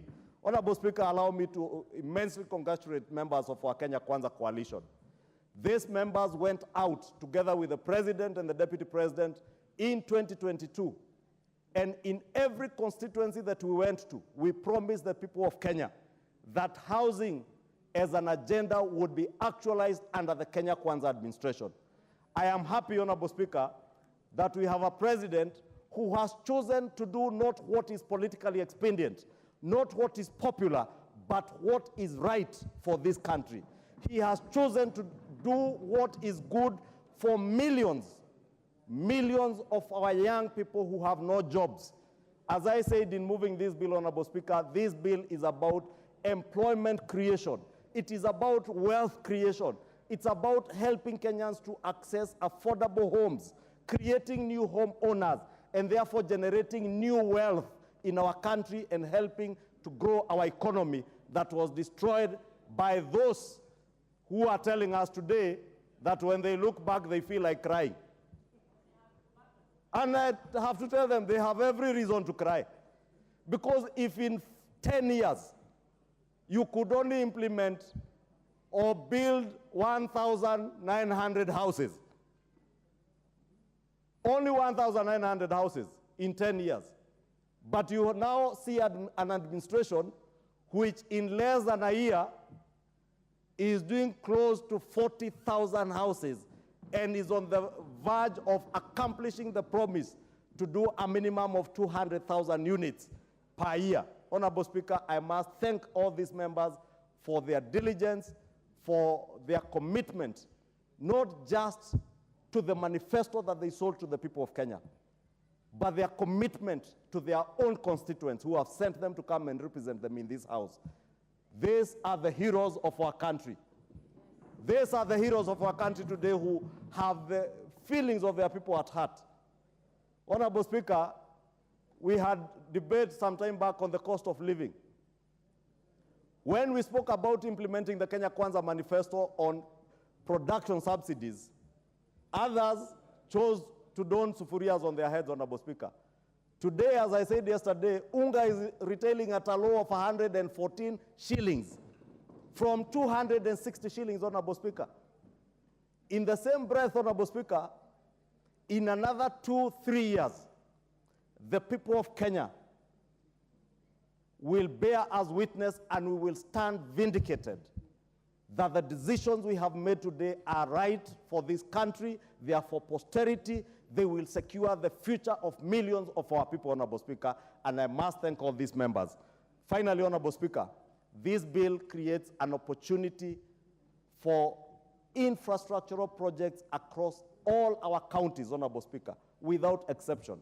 I am glad yesterday, during the second reading, as we voted during the division, the member for Suba South, the Honorable Karoli Omondi, was keen to note that the first phase of affordable housing in Homa Bay County is complete. Homa Bay County, Honorable Speaker. Ruiru, Honorable Speaker, in my own county in Kiambu, the media have reported to us that the crime rates in Ruiru constituency, and the member for Ruiru is here, he can bear me witness. Crime rates are going down courtesy of this housing agenda and the jobs created by this housing agenda, Honorable Speaker. And I want to tell the people of Kikuyu, the ground that has been broken between us and Kabete constituency, 756 units will be done. We broke ground last week, a week ago, Honorable Speaker, and very soon they will see those houses coming up. The Muguga Agri-City, Honorable Speaker, that people are speaking about. And I know there are those who, the naysayers, those who feel like crying today, were instigating people within Kiambu County to oppose this program. Muguga Agri-City will become a reality with a minimum of 14,000 houses. Honorable Speaker, including my good friend, the member for Githunguri, who I must congratulate her because she did not just oppose this bill. She proposed amendments, although she dropped all the amendments, except for one or two that were also defeated. Honorable Speaker, allow me to also take this opportunity to assure the people of Githunguri constituency in Kiambu County, they shall not be left behind. They shall not be left behind. And I must again thank the Honorable Kagoa Lydia, who has helped us in Githunguri constituency to identify land to build over 2,000 housing units that will also incorporate a cultural center for the Mau Mau freedom fighters who fought for our independence and for our land, Honorable Speaker. The people of Githunguri shall not and will never be left behind on account of the retrogressive politics that you may find elsewhere, Honorable Speaker. We shall carry everybody aboard, whether it is Homa Bay, whether it is Kikuyu, whether it is Karachuonyo, whether it is Turkana Central, even the people of Nandi. And I must thank the Honorable Joses for his diligence to ensure that the people of Nandi benefit. Honorable Speaker, with those very many remarks, I wish to request the Honorable Hilary Kosgei, my member of parliament in other quarters, member for Kipkolion West, my ancestral home, to now second. Thank you. No, before you second. The Honorable Muchomba, 1 minute. It is out of order. Is it in order, Mr. Speaker, for the Honorable Kimani Ichung'wah to mention my name in congratulating me for having put amendments throughout this process? And then I sit with lies that I have dropped all the amendments, yet it is in record that I have not dropped all the amendments. It is not right. This is an honorable house where we speak the truth, and the truth is backed by facts. And the Hansard is there, showing that my amendments, not all of them have been dropped. Is it in order for the Honorable Majority Leader, a leader we respect from Kiambu County, and even in this house, the member that we give a lot of respect for being the majority leader and a senior member in this house, to put things that are not factual and true on the floor of the house. Thank you. And worst of all, to attack a woman leader like myself. Thank you. Thank you. Thank you. The Honorable Mbadi, what is out of order? Mr. Speaker, the last time I checked, our standing orders were still relevant. And I don't know why this House is encouraging and allowing majority leader to disparage other colleagues. You can have political differences, but you cannot purport to use the third reading of a bill to talk about your colleague and to disparage her. It is in bad taste. It is wrong. You cannot use your privilege as majority leader, Mr. Speaker. Mr. Speaker, I'm on a point of order. Now, you are majority leader and you don't even know the rules. Go ahead, Honorable Mbadi. Go ahead. Go Pardon? ahead. Go ahead with your point of order. Mr. Speaker, if you listen to majority leader speak, she's continuously referring to the constituency of another MP. Close to discussing that member of parliament in the House. You came to parliament the other day, my friend. You can't teach me points of order. You came to parliament the other day. Whether elected, you came the other day. I've been elected 3 times. So you keep quiet when I'm speaking, you get your opportunity. Honorable Mbadi. Stop heckling. Order. If leadership majority is heckling. Majority and majority whip. Order. Order, members. Order. Don't the majority whip and don't the majority leader. Order. Order. Honorable Mbadi will go on and finish your point of order so that you proceed. Mr. Speaker, we can't have. Could you proceed and finish your point of order? Mr. Speaker, and remember, Honorable Mbadi, the leader of majority, remember to address the speaker. Mr. Speaker, I'm exactly addressing Go ahead. the speaker. Mr. Speaker, the leader of majority has no authority to misuse his position. That position you have does not belong. Whether you heckle me, I'll talk. How many people have heckled me in this parliament? Do I care? You can heckle me for whatever you want. You will not stop me from talking. The Honorable Mbadi, you have 30 seconds to skip your point of order. Mr. Speaker, the majority leader is out of order, discussing Gathoni Wamachomba in this House and her constituency. She represents that constituency by right. She was voted.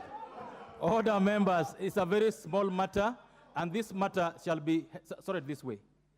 I've just confirmed from the clerks at the table that the Honorable Wamachomba's amendments, some of them were moved as required by law, and I would request the Honorable Majority Leader to address that matter as raised by her without casting aspersions and without going personal to her. Thank you, Honorable Speaker. And if you listen to me carefully, Honorable Speaker, you hear I said I congratulated the member for Githunguri for not only opposing the bill but also proposing amendments, some of which she dropped. It is also on record, Honorable Speaker, that many of her amendments were dropped because I have been seated here throughout. Honorable Speaker, the other thing I take offense with, because the Honorable John Mbadi rose on a point of order, and he's a ranking member and he knows I respect him as a former leader of minority.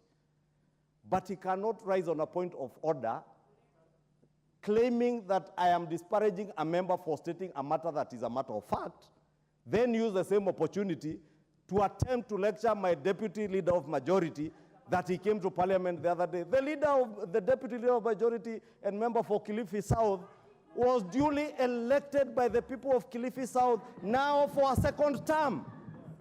And he was not brought here by anybody, he was brought here by the people of Kilifi South.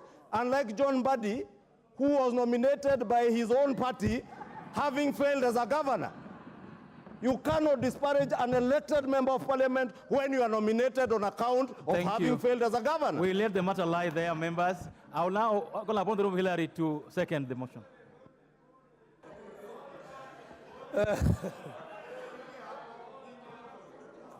Mr. Speaker, thank you very much. And I wish to second this motion and to say that, Mr. Speaker, this is a great day for Kenya. Today, Mr. Speaker, studies have shown that by the year 2050, 65% of the population of Kenyans will be urban. What this bill seeks to cure is another Kibera going to the future. And Mr. Speaker, those who were not in the House and those who oppose this bill are the ones who have benefited from exploiting the Kenyans who live in slums as voting machines. And Mr. Speaker, the Bible says in Matthew chapter 7, verse 16, that you shall know them by their fruit. You do not expect people who benefit from slums to support an idea as noble as this, Mr. Speaker. And therefore, Mr. Speaker, I wish to congratulate every member who has sat through this bill, who has helped this country to move forward, and to say that, Mr. Speaker, the generations coming will thank the House that sat to pass this bill for solving a problem, a generational problem, Mr. Speaker. So, Mr. Speaker, even as we create jobs, we are looking forward to rolling out this affordable housing, even in my constituency in Kipkelion, where land is already available for putting up houses. And I want to ask the executive to concentrate, Mr. Speaker, first of all, to give housing to those people who support housing, so that the new converts will follow once they see the success of this project, Mr. Speaker. And Mr. Speaker, to congratulate the members of Jubilee for standing with the people of Kenya to pass this important bill, and to say, Mr. Speaker, that Kenya will never remain the same. And to thank the President of the Republic of Kenya for scoring many firsts, giving Kenyans affordable fertilizer, where we got a bumper harvest. Majority Speaker has alluded to the fact that Unga today is retailing for between 110 and 140. And 110 and 114. So, Mr. Speaker, these are the benefits of the administration that has chosen to bite the bullet and to do the right thing for the people of Kenya. So, Mr. Speaker, I wish to second and to say thank you so much to the members seated here today, and that history will vindicate you in the many years to come. Thank you. Members, order. Order. I propose the question, which is that the Affordable Housing Bill, National Assembly Bill number 75 for 2023, be now read a third time.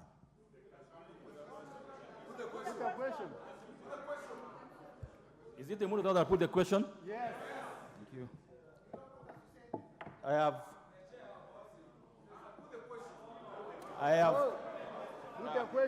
have confirmed that the House is properly constituted for the purpose of making a decision, and I therefore put the question, which is that the Affordable Housing Bill, National Assembly Bill number 75 for 2023, be now read a third time. Will as many other opinion say aye? Aye. Will as many other opinion say nay? Nay. The ayes have it. Hello, members, I want to thank you so much for your patience this afternoon. And go ahead. Very good. A bill for an act of parliament to give effect to Article 43(1)(b) of the Constitution to provide a framework for development and access to affordable housing and institutional housing and for connected purposes. Hello, members, the decision has been made already.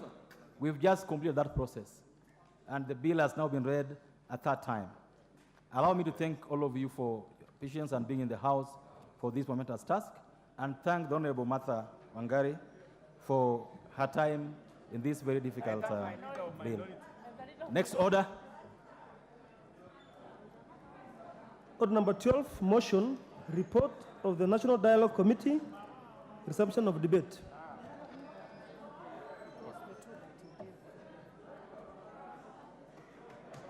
On this matter, the Honorable Peter Kihugi had a balance of 4 minutes.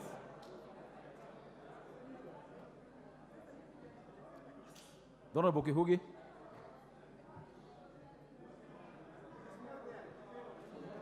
Okay.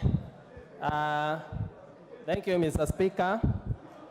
I start to support the report of the Dialogue Committee.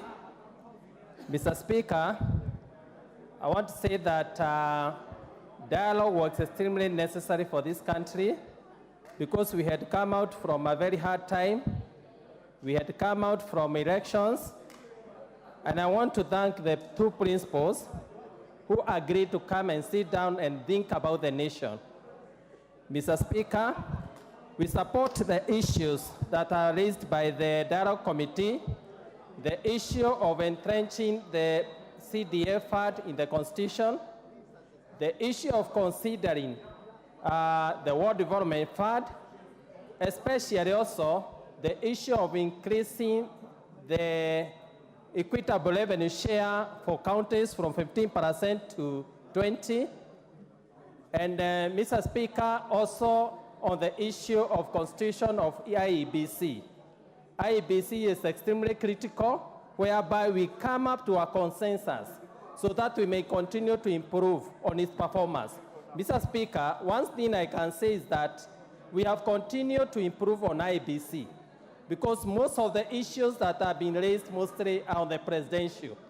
But when you come to the lower levels where the MCA, the MP, the senator, the governor, we are almost perfecting. And if we come good on this issue, we will be able to perform well on IEBC.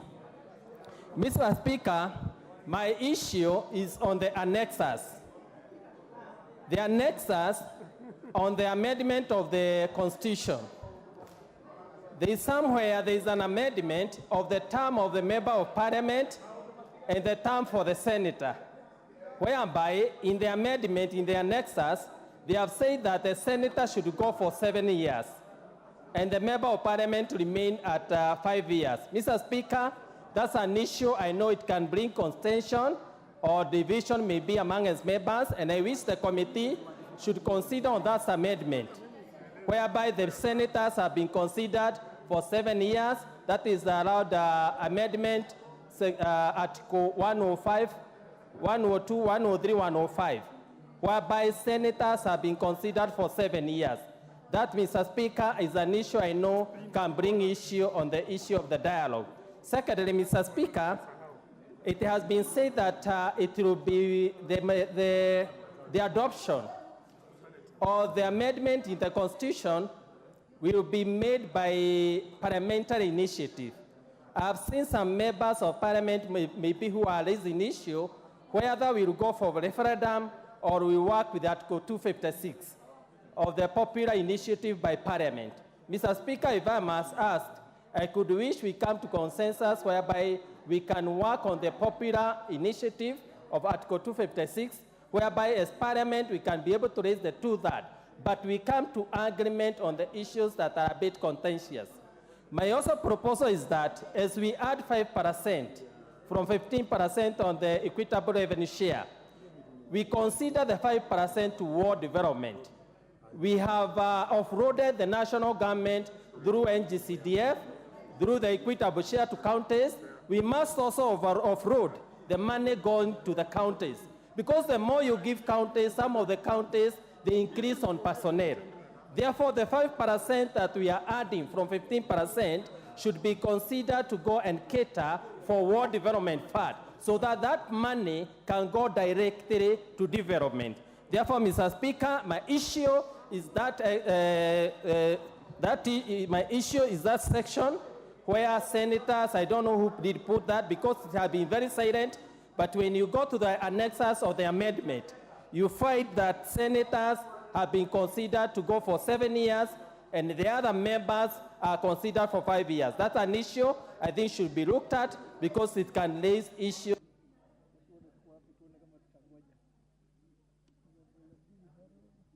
The Honorable Wanjiku Muhia. The Honorable John Namoit. Members who don't, the Honorable John Namoit. I have a dashboard that I look at, so I will follow it. The next is the Honorable Beatrice Elachi.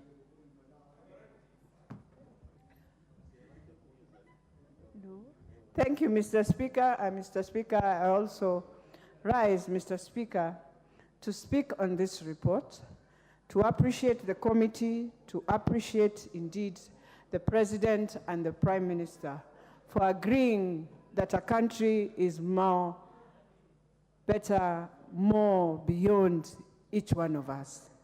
And therefore, Mr. Speaker, as I start, I would want us to really appreciate that even women in this country are Kenyans who came. They presented, Mr. Speaker, even as I appreciate the different clauses that are there, and appreciating that now when the Senate is going for 7 years, it is going to cure the issue of you being a senator, you go or you become a governor, you finish 10 years and you come back to become a senator and you decide you are going to look to your own accounts, which ethically is very wrong. But Mr. Speaker, I want to speak on the issue of the 2/3 gender rule and to appreciate what the majority leader said and what the minority leader said, Mr. Speaker, in supporting and ensuring by principle that indeed in the NADCO report, they picked and they recommended, indeed, we shall achieve the 2/3 gender rule.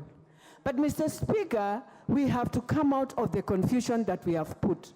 When you look at the report, Mr. Speaker, in the intro, it is very clear we presented to Bomas our recommendations. Thereafter, Mr. Speaker, we had different groups that came in, and you realize the multisectoral also came in, and their presentation was based on the formula. And therefore, by principle, we are saying this House, the 13th Parliament, based on the goodwill of the President, we shall achieve the 2/3. Mr. Speaker, what I want to plead with this House, that indeed, if the report of the multisectoral that deals with the formula is presented in this House, procedurally we must adopt, since we have not seen the other reports of how we are going to ensure the 7 years work, how we are going to ensure the MCS fund comes in, how we are going to ensure IBC is established, and therefore, even as the women, I am pleading with the leadership, I am pleading with the country, I am pleading to the President, to the Prime Minister, that when our report comes on the floor of this House, we shall adapt and adapt it as one report with the NADCO report. Mr. Speaker, all these confusions, oh, we are told women are under the bus, we want to say the report is very clear. Article 463, 464 explains very clear what the committee said and what we need to adapt. And therefore, all I am pleading is to ensure, Mr. Speaker, this matter of the 2/3 gender rule. I am pleading with the National Assembly members that we can work as a team and ensure we pass it. And therefore, I am requesting the ministry to ensure they bring in the report so that we can look at the formula and adapt the formula, Mr. Speaker. I also want to thank every man, every champion who has stood on this agenda, Mr. Speaker. Mr. Speaker, as I finalize, the most important thing is that when JLAC will be bringing all the, I'll call it omnibus, of all these other proposals that are there, the proposal of 2/3 will be part of it. And therefore, Mr. Speaker, we should not allow again to go back to the days when we are saying, now again the 2/3 will come alone, it will be a standalone. We are saying and we are pleading by procedure, based on what the majority leader and the minority leader agreed, we can agree as a House, support, and I believe the National Assembly will indeed make women of this country know that we are one, we are there to walk a journey together, to see the development of our country. Mr. Speaker, it is very sad when women are told in this country that we will have a balloon budget or they will do. Is it only the women? Why is it so easy to give 7 years to the Senate, as much as I'm supporting that proposal, that it is so difficult to agree on this proposal? For me, by principle, I know it is in the report, and therefore it will be very unfortunate that we can come and start now speaking on different tongues on this report, on this issue of two-thirds gender, when the president was very clear that this will be his, indeed, achievement for the women of Kenya. Therefore, Mr. Speaker, I support and plead that we really need to appreciate when the report comes. Thank you, Mr. Speaker. Thank you. Member for the Gausi South. Mr. Speaker, I thank you. And I want to take this opportunity to first thank the wisdom of the President and the leader of opposition, the former Prime Minister, in finding the wisdom to have the country cool down the temperatures and sit on the table and have a conversation about the posterity of this nation. Mr. Speaker, the wise people tell us that when the debate is lost, that is when the arguments set in, and that is when violence sets in. But we are civilized people, Mr. Speaker, so that Kenya as a country is able to prosecute the matters that we find to be a thorn in the flesh in a decent way. And the National Dialogue Committee presented such a case. Mr. Speaker, I also have to thank the leadership of the Leader of Majority, the Honorable Kimani Ichung'wah, and the Leader of the Wiper Party for steering the ship to a stage where we have a report before us and we are able to debate it before this House. Mr. Speaker, one of the biggest achievements of NADCO is placing the problems at the place where they can find solutions. Mr. Speaker, some of the issues that are being discussed at NADCO would not get a solution anywhere else. It could not get a solution in the streets. It could not get a solution in the bars. Some of the issues needed legislative remedies. And the only house tasked with the responsibility of legislation is the House of Parliament. Mr. Speaker, so this report is now properly and procedurally before the right place, so that this House can do as it wills, because it is guided by Article 95 and 96 of the Constitution to do what we are doing. Mr. Speaker, we are just coming out of the third reading of the housing bill, Mr. Speaker. And you remember that the housing as an issue came up in these NADCO negotiations. And there was a push and pull about housing. But Mr. Speaker, without going into the details that we have canvassed this afternoon, it is important to see how our deliberations this afternoon were well informed by what was conversed during the NADCO negotiations. But most importantly, Mr. Speaker, NADCO gives us an opportunity, unlike the previous commissions that have been held in this country. Mr. Speaker, we have had the Ndongo Land Report. We have had the Kriegler Report. We have had the Truth and Justice and Reconciliation Report. Mr. Speaker, these are reports that are gathering dust because we as Kenyans, at that point, we did not have the courage to face the devils that have been bedeviled this country for centuries, for decades, Mr. Speaker. Mr. Speaker, it was during the BBI debate in this House that I said that if we had implemented the Ndongo Land Report, if we had implemented the recommendations by Kriegler, if we had implemented the report called the Truth, Justice and Reconciliation Report, Mr. Speaker, we would not have needed BBI, because the issues about land that are being canvassed, that had become an historical issue, had been canvassed in the Ndongo Land Report. The issues of historical injustices have been canvassed by TRJRC. The issues about election injustices were in the Kriegler Report. So, Mr. Speaker, we as a generation now have an opportunity through this NADCO report to make things right, Mr. Speaker. Mr. Speaker, I also shall take this opportunity to place it on the floor of this House that the decision made by His Excellency the President must have taken a lot of magnanimity on his side, because I am sure that there are people on the side of the President who were not seeing the import of sitting down and negotiating with the opposition. There must have been people who are breathing fire to the leader of opposition, the very esteemed Prime Minister Raila Amolo Odinga, saying to him that he should not sit down with opponents. But because of their wisdom, Mr. Speaker, we now have a report before us. Mr. Speaker, I could not end this debate without putting my voice in support of the candidature for the former Prime Minister of this country, a well-fitting member of this African community. He fits the bill to be the chairman of the AU. And Mr. Speaker, I have to say that he has my undivided support as he goes for that bid, Mr. Speaker. And I know Kenya shall be behind him as he makes this bid for a continental seat, so that his career will end on an esteemed note. It is the chairperson of the AU Commission that is open. The Honorable Chepkonga, what is out of order?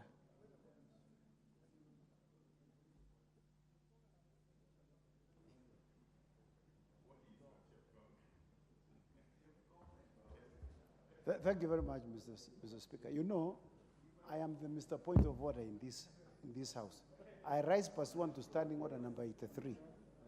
Mr. Speaker, and you must not allow anybody, particularly in the group that started with me the 11th Parliament, like the Honorable Opio and I, my very good friend, you should never allow them to stand on no point of order. In fact, Standing Order 83... What is out of order? It's out of order, Mr. Speaker. What is out of order? No, in fact, I'm just reporting that... Okay, Mr. Point of Order, what is out of order? Mr. Point of Order, Mr. Speaker, sir, I have a problem with my gadget here. I have been pressing it, it keeps switching off. I don't know whether it doesn't like me. And you know, I have been sitting here. Okay. I have asked here, they told me it cannot be seen. I have tried to intervene, it cannot be seen. Thank you. The Honorable Chepkonga, what was decided this afternoon is that no member will be allowed to speak just because he came and said he doesn't have a card. No. So, order. Yeah. I request you to approach the ICT. They'll give you a new card if this was not working. You come and log in. I will not give any member a chance to speak if they don't have a card today. The Honorable, the member for, what's out of order? And the Honorable Wandai. No, Honorable Speaker. We cannot discuss the AU Commission job. No. But how, Honorable Speaker, the Speaker is anticipating Go ahead. what I want to say. Go ahead. Honorable Speaker, you know, actually, I really like the presentation by my friend, Honorable Kiari. He's my very good friend.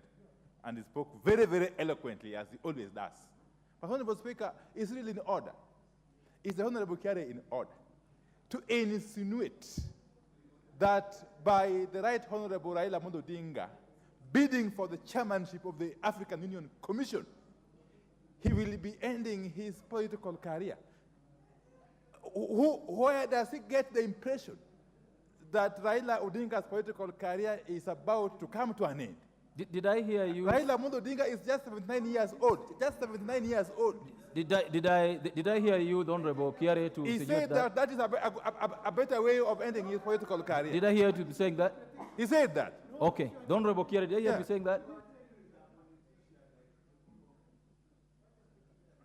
Mr. Speaker, I would not want to dilute the honor that we were bestowing on the former Prime Minister, Honorable Raila Odinga.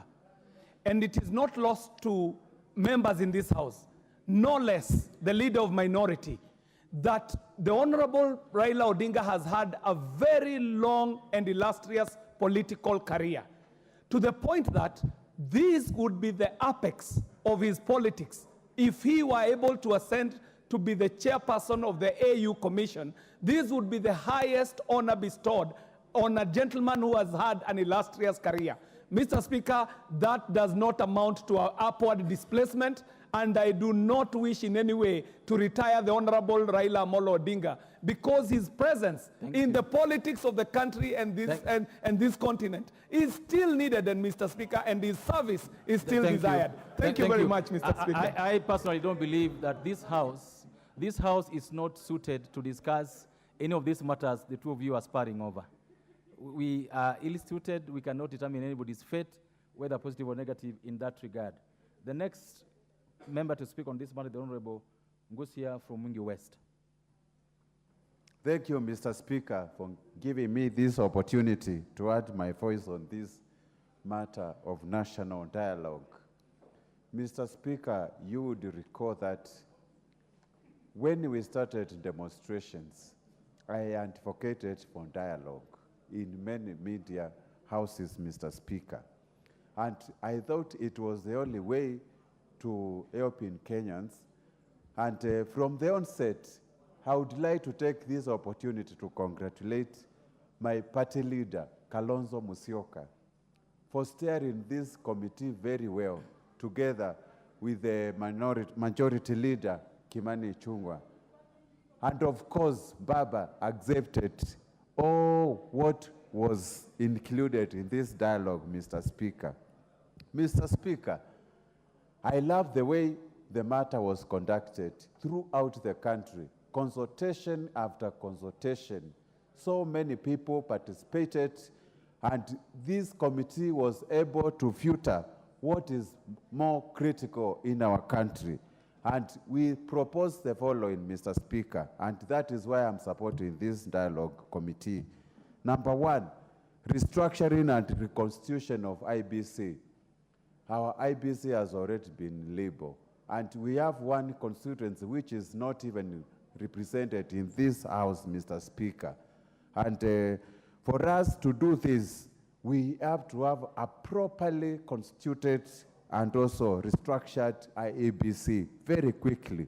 Expansion from membership of 7 members to 9 members. Mr. Speaker, I think it is a good idea. Let us not see, or rather witness again, what we saw in the last elections, Mr. Speaker. That is point number one. Point number two, there was time for resolution of presidential elections petitions. This one, we move in from 14 days to 21 days of hearing the petition of the president. And most of the time, when we have had this, when I recall, Mother Koome was so under pressure, actually, to meet the deadlines of these petitions. And sometimes when the judiciary is under pressure to come up with a conclusive matter like this important issue, Mr. Speaker, it needs a lot of time and consultation to make sure each and every evidence is heard, Mr. Speaker. The other issue was entrenchment of funds into the Constitution. We have been out of the court. We have been in court many times, Mr. Speaker, questioning the legality of NGCDF and GAF. Mr. Speaker, if at all we are going to move out of this chaos every time, and every time governors actually being used by people who have got vested interest in this matter, we should put this matter into rest, entrench the CDF, GAF, and even Senate Oversight Fund into the Constitution, and will be able to make progress on this matter, Mr. Speaker. Mr. Speaker, the other issue, of course, is a very important one, which was establishment and entrenchment of state offices of leader of opposition.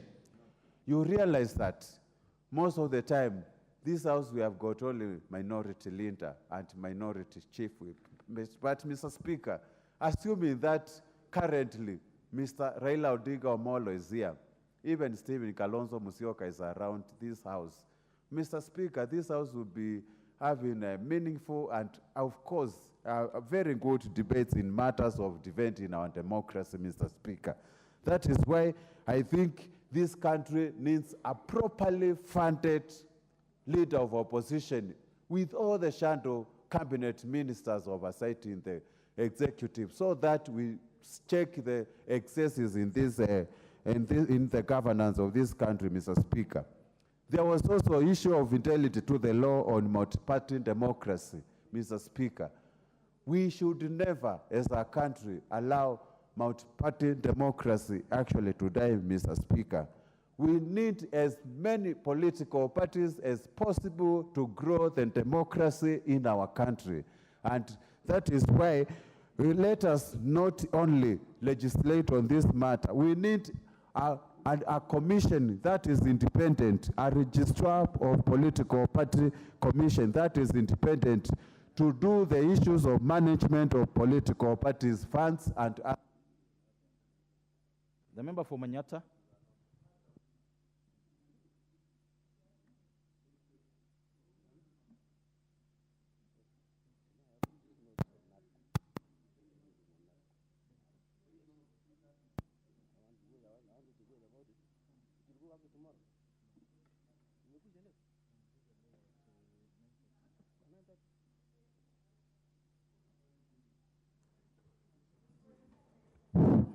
Thank you. Thank you, Honorable Speaker. I also want to take this opportunity to put my thoughts in the NADCO report. Honorable Speaker, I want to start by saying that I have keenly read the report, and I want to first say that, Honorable Speaker, it is something that we need to think about, that this report came after some chaos that came from one of the principals saying his election was stolen. Honorable Speaker, that brings me to my first point, that we need to cure the curse of losers of presidential elections causing havoc and forcing this country, Honorable Speaker, to a standstill for either benefits on their coalition.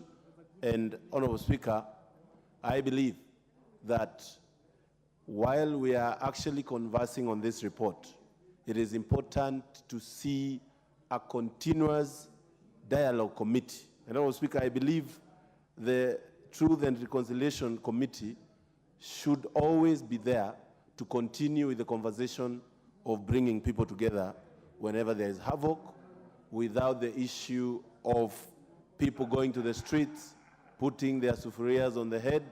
And, Honorable Speaker, that can be something that can help this country. Honorable Speaker, we should not always converse when there are chaos, but we should always converse when the country is actually moving on well. And that is why I believe the offices that have been suggested must always bring that conversation between the minorities and the majority, Honorable Speaker, in this country. Honorable Speaker, while I'm thinking about this NADCO report, Honorable Speaker, and the many suggestions that have come up in terms of the offices of the official opposition, and Honorable Speaker, I'm thinking we also need to think a lot on the size of the government that has been introduced in the 2020 Constitution. Honorable Speaker, I believe as far as Kenyans are working so hard, paying taxes, we have a humongous government that is actually taking a lot through recurrent expenditure and denying a very crucial part of our development in this country. And, Honorable Speaker, I believe the issue of entrenching the funds, especially the NGCDF fund and the NGAF, and also the word for it, Honorable Speaker, is something that I welcome in both hands. Honorable Speaker, I have seen many members of county assemblies really begging their governors, singing praises to their governors so that they can survive, Honorable Speaker. I believe not only should we give them word fund, but they should be made clearly autonomous and their activities be clearly identified and funded directly from the budget, Honorable Speaker. That will make them be more effective, and they will be able to carry out their duties of planning the county governments and oversighting on what is being done by the county governments, Honorable Speaker. Honorable Speaker, as we also move on, we also need to look at the issue of elections, Honorable Speaker. It is unfortunate that at every election, at every point that we have finished up on elections, Honorable Speaker, there is always chaos in this country. And, Honorable Speaker, it should bring this House into some sort of a discussion on how to cure completely the issue of plunging this country into chaos whenever there is just a mayor general election. Many countries, Honorable Speaker, that we look up to have actually had elections in a year, and if you go to that country, you don't even notice or identify there's an election that is coming or that has just been concluded. Honorable Speaker, I believe that would be the ultimate source of praise for the 13th Parliament and of the NADCO committee, Honorable Speaker. I also propose, Honorable Speaker, a continuous NADCO committee engagement. And I believe, Honorable Speaker, we should see how this conversation can. Thank you. Members, let me just mention the fact that on this motion, we will have a balance of 28 minutes. In those 28 minutes, I would request us that if given a chance, do self-regulation so that I'm able to give for this side and for this side before we close. If we could use 3 minutes, the better, so that we have able to balance our interest to speak. This chance now goes to member for Emeru Adikir.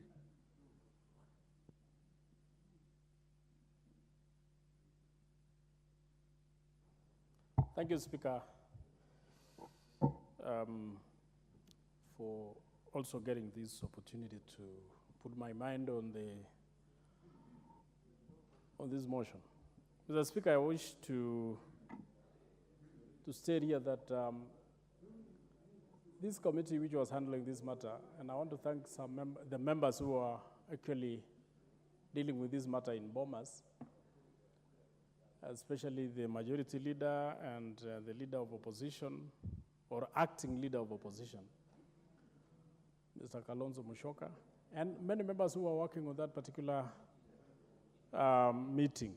Mr. Speaker, I'm also one of those few Kenyans who would wish that in every election, there has to be transparency, there has to be conclusive determination of who wins the election. And this can only be done through a free and fair election, Mr. Speaker. The reason why we held this meeting is because there has been, almost in every election, there has always been a serious contest. And these some of the issues which we must put to rest. My only contention with the proposals made by this committee is amongst them the IBC. Mr. Speaker, I would have wished, if it was possible, we allow IBC to work like courts. Mr. Speaker, sometimes we believe if we were to put members from parties to be represented in IBC, maybe they can do some justice. Mr. Speaker, it has been done so before and nothing has come out of it. Look at the courts, Mr. Speaker, how the Supreme Court president and the rest of the court's judges are appointed. They go through rigorous interviews, and eventually they get appointed to serve in those particular courts. And they have never seemed to be serving any one particular person, whether the ruling government, whether the opposition. The Supreme Court has always been very universal in their rulings. It is because we have sober people who are serving those positions, Mr. Speaker. And of course, because of the people who have been put on those positions are held in high esteem. Mr. Speaker, I don't understand why we cannot also afford the IBC commissioners the same opportunity, like we are affording the same opportunity to the Supreme Court judges. Let us allow the IBC to be selected or to be put on the same rigorous interview, just like we are doing with the Supreme Court, and allow them to work. Mr. Speaker, but the question, the day we start putting members from parties or parties proposing people to those particular positions, Mr. Speaker, that will be the end of IBC, and it is supposed to be a commission that is independent. Mr. Speaker, I also feel that the proposal to have NGCDF and NGAF in our law is very important. It's very important because the functions of ICDF has always been very vital to ourselves and the people who we are serving.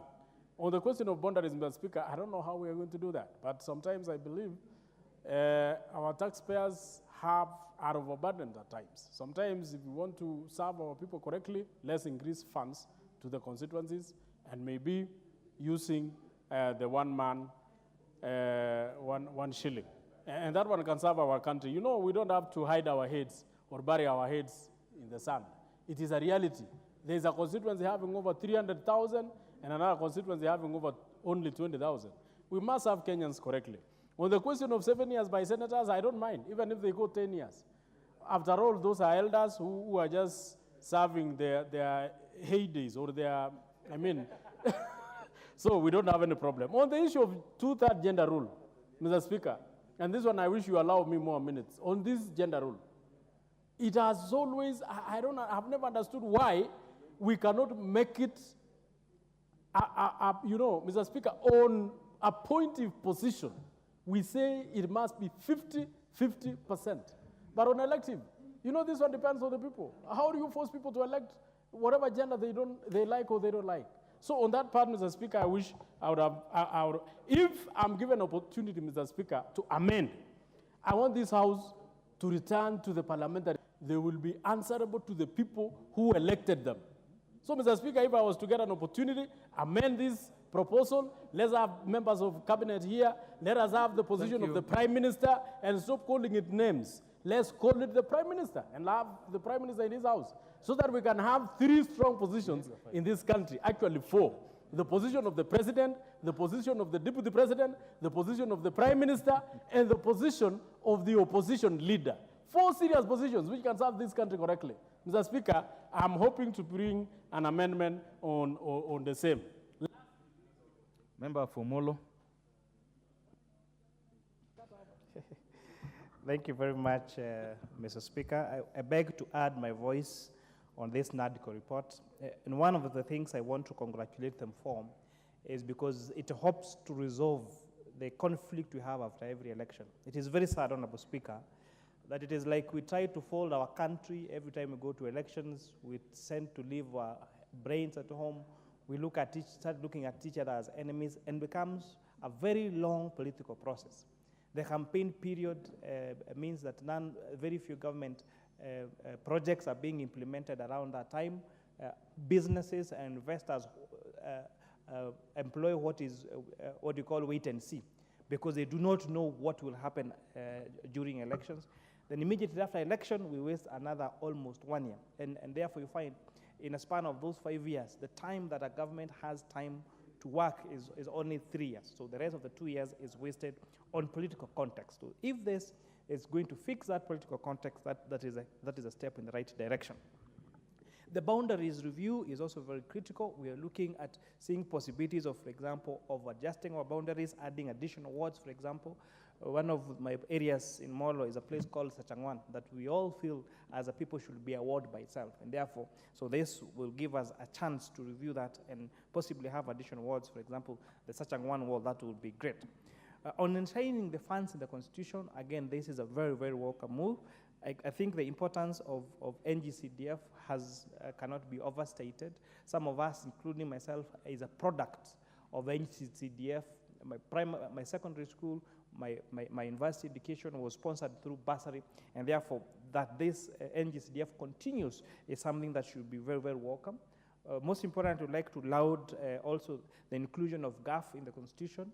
We've seen what county MPs have been able to use to do with the allocations being done in GAF, and most importantly, propel them into other elective positions. You've seen people that have served as women rep, for example, former women rep for Homa Bay is now doing an amazing job as governor for Homa Bay. So it's a very great step in the right direction. On the creation of the office of the official leader of opposition, sometimes I feel us in government when we say that the opposition leaders should propose other ways of doing something better. Sometimes I find that unfair because they do not have the mechanism or the resources to do that. So the creation of the official leader of opposition means they're going to have someone who can have a shadow cabinet, so that when you're doing the BPS on this side, they're also doing a BPS on the other side. They're challenging the government programs that are and suggesting doing something better. Lastly, on the 2/3, I strongly believe in women leadership. I am a father of a daughter, and I believe they should be given an equal chance. I believe our current environment of political competition creates an unfair environment for women, and therefore the inclusion of or the enactment of the 2/3 gender rule in our Constitution, not just in leadership, but I would suggest even for other offices of. I think your time is up. Member for Marakwet West.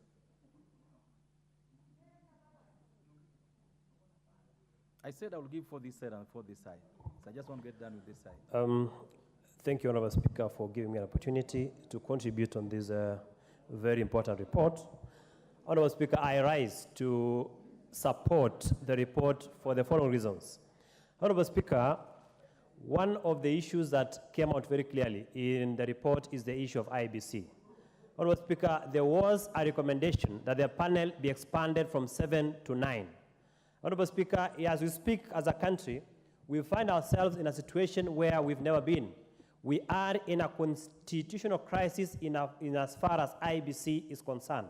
Honorable Speaker, as we sit in this house is not fully constituted because we lost a member of parliament, the MP for Banisa. Honorable Speaker, Banisa constituency. Honorable Speaker, a member of parliament is elected to this house to represent, to legislate, and to oversight, Honorable Speaker. Honorable Speaker, as we speak, that particular constituency is not represented, and therefore, that constituency does not have a member who will oversight, who will represent and legislate on behalf of them. Honorable Speaker, if the law allowed for holding of brief, we would have another member from a nearby constituency holding brief for that particular constituency. So, Honorable Speaker, it's a crisis that we must be able to resolve, and the only way is to adopt this report and we initiate a constitutional amendment so that we fully constitute IBC. Honorable Speaker, the issue of winner takes it all is what has given us a crisis in this country.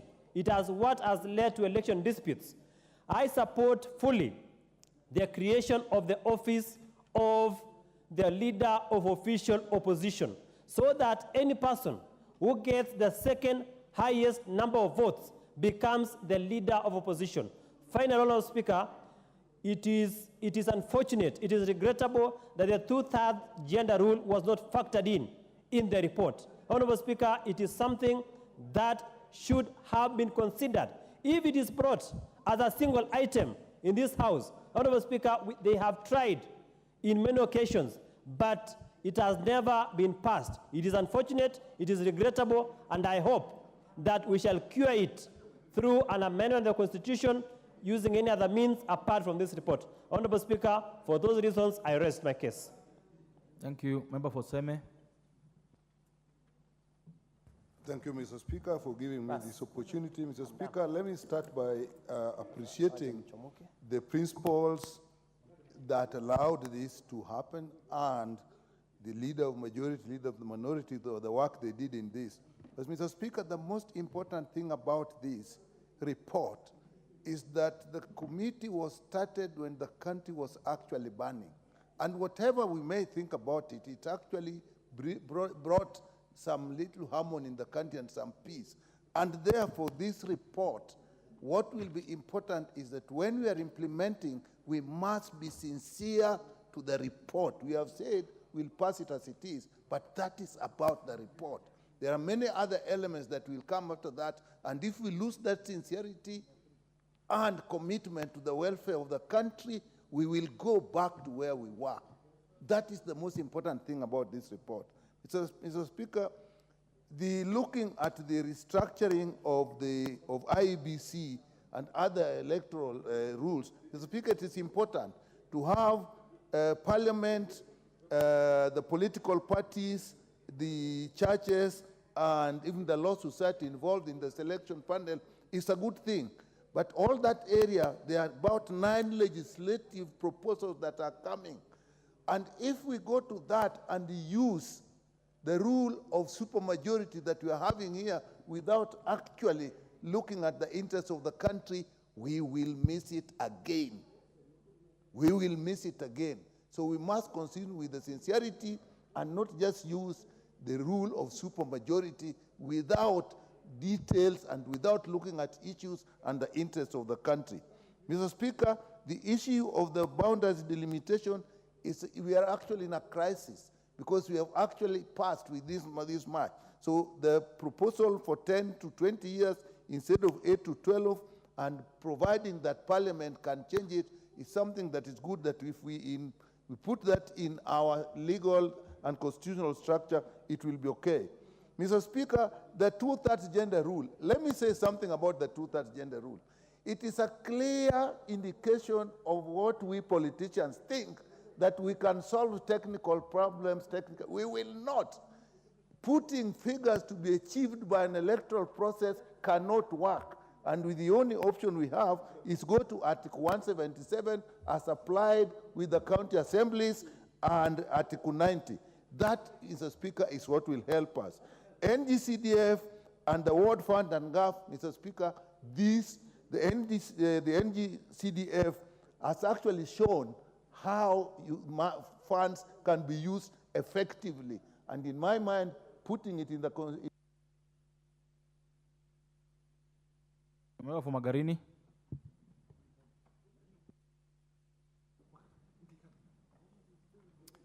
Asante, Mheshimiwa Spika, kwa kunipatia nafasi hii nikaweze kuongeza sauti yangu katika mjadala huu.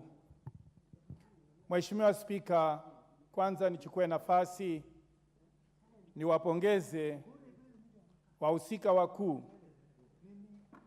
kwa kuona ni bora waweze kuja pamoja na kuileta nchi iweze kuwa kitu kimoja kwa kuanzisha mchakato huu. Mheshimiwa Spika, naunga mkono taarifa hii ya NADCO na hasa nizingatie kile kipengee cha kuweza kupata theluthi moja ya wabunge wakaweze kuwa aidha wa jinsia ya kiume ama jinsia ya kike. Ikizingatiwa idadi ya wale ambao wanachaguliwa, Mheshimiwa Spika, ningependekeza ya kwamba ile tofauti baada ya uchaguzi, ile tofauti ambayo inahitajika kujaza lile pengo ndio tukaweze kupata ile theluthi moja ya jinsia, basi hiyo ikaweze kugawiwa vyama vile vitakavyokuwa ni vyama vya bunge, kwa Kiingereza parliamentary parties, ili wakaweze kuchagua ama kuteua wabunge wa jinsia hiyo ambayo ina upungufu. Hivyo basi tutakuwa tumekwisha tatua swala hili la jinsia, theluthi moja ya jinsia. La sivyo, Mheshimiwa Spika, itatuchukua miaka na mikaka kuweza kupata suluhu jambo hili. Pia vile vile nipongeze ile ya kwamba tukaweze kuwa na NGCDF katika katiba, na pia vile vile tukaweze kuwa na ile hazina ya wadi. Hii itasaidia sana ule mvutano unaoonekana wakati mwingine baina ya magavana na wale wawakilishi wa ward.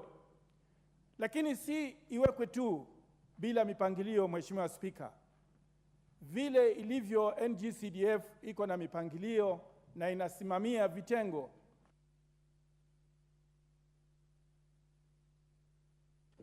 Member for Elgeyo Marakwet.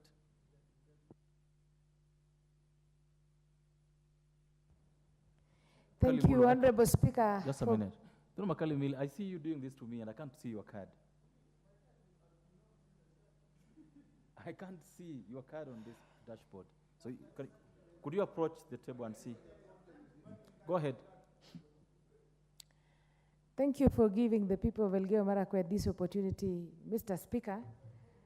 And since I've patiently waited to debate, I think I'll zero in to two-third gender, Mr. Speaker. I want to speak loudly about it because I don't want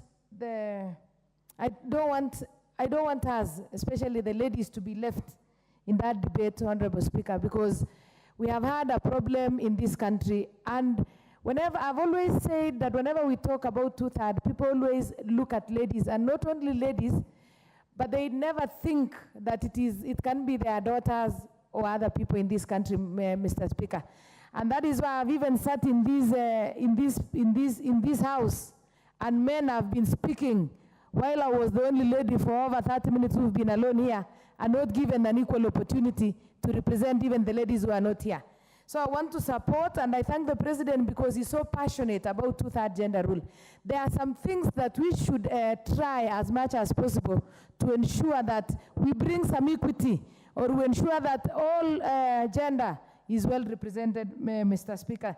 Number two, let me talk about NGAF, CDF. Many people in our constituencies and our county rely or depend on CDF, especially the bursaries for school-going children. Long ago, before the CDF, Mr. Speaker, I would see members of parliament and even the community fundraising for children from the needy families to go to school. But since the inception of CDF and GAF, Mr. Speaker, I can assure you that it has, even so many members of this parliament are beneficiaries of CDF and GAF. It should be enshrined in the Constitution, Mr. Speaker. Mr. Speaker, it is also good that we have official opposition leader in the House. And many a times, people in the opposition might lose direction or might lose interest in the House business because they might not, okay, they do have the whips, they do have the leader of minority, but at times when there is no leader of official opposition, members tend to relax. And we need opposition to ensure that the government is kept, is checked properly, Honorable Speaker. So it is good that we get the official opposition, we get the Prime Minister in this House, and to ensure that each and every time issues are there, the majority and the minority are well represented, Mr. Speaker. The member for Embakasi West.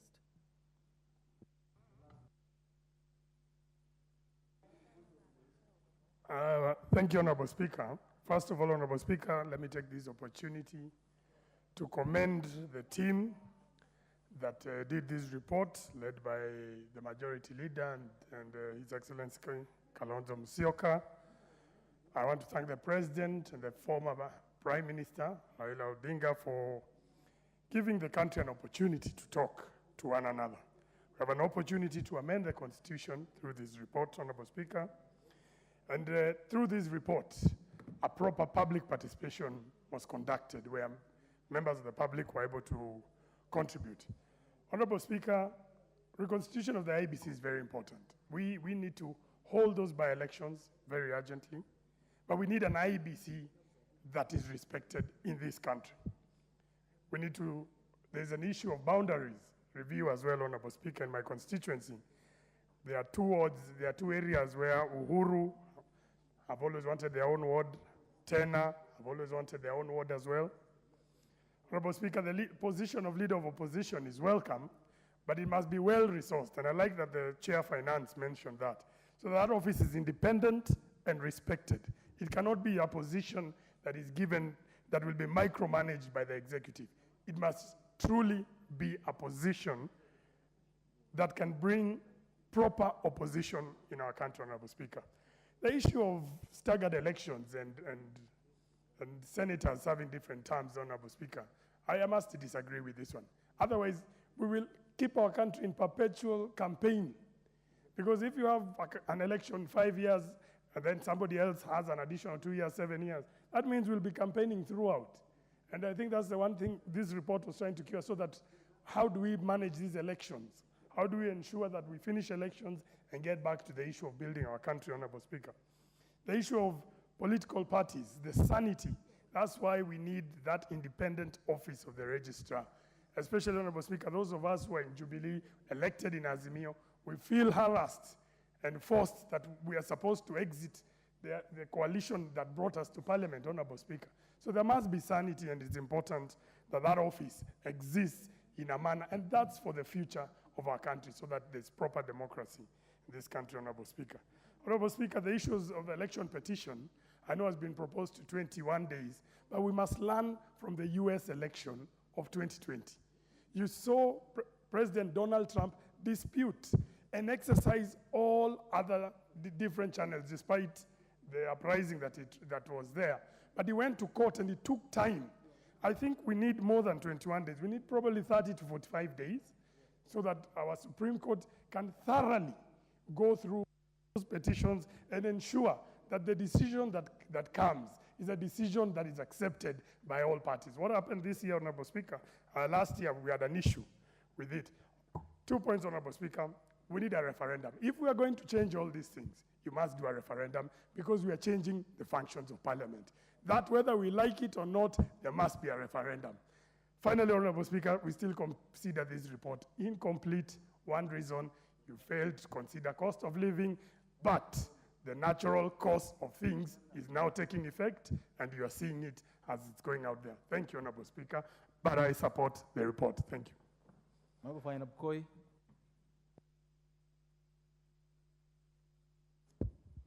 Thank you very much, Mr. Speaker. Mr. Speaker, first I want to thank the Honorable Mwenje for being candid, admitting that the cost of living is no longer an issue because the cost of hunger has gone down because of natural forces, which he admits that as a result of reduction of fertilizer, we now have sufficient ugali in our homes. So I want to thank you very much. First, Mr. Speaker, I want to congratulate the team that came up with this NADCO report. I had the opportunity to appear as the co-chair for the joint committee of both the National Assembly and the Senate with regard to the constitutional amendments that were proposed by this House. One being the entrenchment of the CDF in the Constitution, the parliamentary oversight, what they call the Senate Oversight Fund, the NCAF, and finally, on the question of ensuring that we remove all senseless cases. There are people who have just earned money, and they have become professionals in suing CDF. I know of some parties who have one party which has been suing CDF 10 times. It has become a profession for him, because unfortunately the courts don't award cost when they lose the case. So the entrenchment of CDF in the Constitution will completely obliterate and eviscerate the so-called purported public litigation interest cases. Secondly, I want to support this report because of the convergence of thoughts with respect to the IBC. I hope we are going to remove what we saw when I was a commissioner with the Parliamentary Service Commission, when we were given names of people to be appointed to the panel. And those people who were appointed to the panel were also given names, those who are appointed to the commission. And so that is the reason why we had stalemate in the commission. Because we wanted to advertise, we were told you cannot advertise. These are the people you must appoint. Even the other ones also, they purported to advertise, they were told, pick this one and this one. So that, you see, the process became flawed because they were partisan. And so we hope that this thing will completely remove that partisanship that we saw. And so we want to thank even the chair of Committee on Housing and Finance because affordable housing is in this NADCO. I don't know why people walked out. And yet it is a consensus thing, Mr. Speaker. So I want to thank them and to congratulate the NADCO team for coming up with affordable housing as a theme in the report. And so I support. I thank you, Mr. Speaker. Members, before we call them what reply, I would want the Honourable Member for Kitui Central to have a last bite on this. Yeah, thank you, Honourable Speaker. I really appreciate this opportunity, Honourable Speaker. Because as you noted, I had put my card, but all along, I thought it was showing and it wasn't showing, but I really want to appreciate this opportunity. I'll be very brief, Honourable Speaker. I want to start by congratulating the two principals, that is the President and Honourable Raila Amolo Odinga, for agreeing to have this team sit. Secondly, I want to congratulate and thank the co-chairs. That is my party leader, Honourable Kalonzo Musyoka, and the majority leader, Honourable Ichung'wah Kimani, for steering this process up to the end. Honourable Speaker, when you look at this report, there are 3 or 4 areas I think are very critical, and as a House, we need to prioritize them. The first one is the constitution of the IBC. Honourable Speaker, The way things are, it is important this House takes that matter very seriously so that within a very short time we'll be able to act on it. First of all, to streamline the electoral reforms, and secondly, to sort out the matter of delimitation of boundaries, because that is already overdue. The second issue, Honorable Speaker, is the issue of the Ward Fund. Honorable Speaker, if there is anything we'll do as a House to help this country, is creation of a Ward Fund, Honorable Speaker, which will be patronized by our MCRs. Honorable Speaker, this becomes important because the oversight role of the county assemblies has been compromised to some extent because the MCRs have no fund which they oversee or they patronize, and because of that, majority of them seem to have no courage to go against what the governors wish. But as even we think about the Ward Fund, Honorable Speaker, it's important we tie that very closely to the financial autonomy of the county assemblies, so that the county assemblies, Honorable Speaker, are autonomous in terms of financial matters as the parliament is when you compare with the executive. The third point, Honorable Speaker, is the issue of the political parties. We need political parties discipline, Honorable Speaker, whereby if I'm elected under a party, I serve under that party for 5 years. Otherwise, then I'm allowed to go back to the people to even decide to change the party. So that in that case, then we have discipline within our political parties. And the last point is the issue of the CDF, GAF, in terms of entrenchment in the Constitution. That is very important for this country. It will ensure that we have equitable distribution of development in the country. And just as CDF has served this country very well, as a result of that, then we'll be able to ensure that it doesn't matter which political divide you belong to, but at the end of the day, every part of this country will be developed because all Kenyans are serious taxpayers. And so long as you pay tax, you should be entitled to development in that region. With those remarks, Honorable.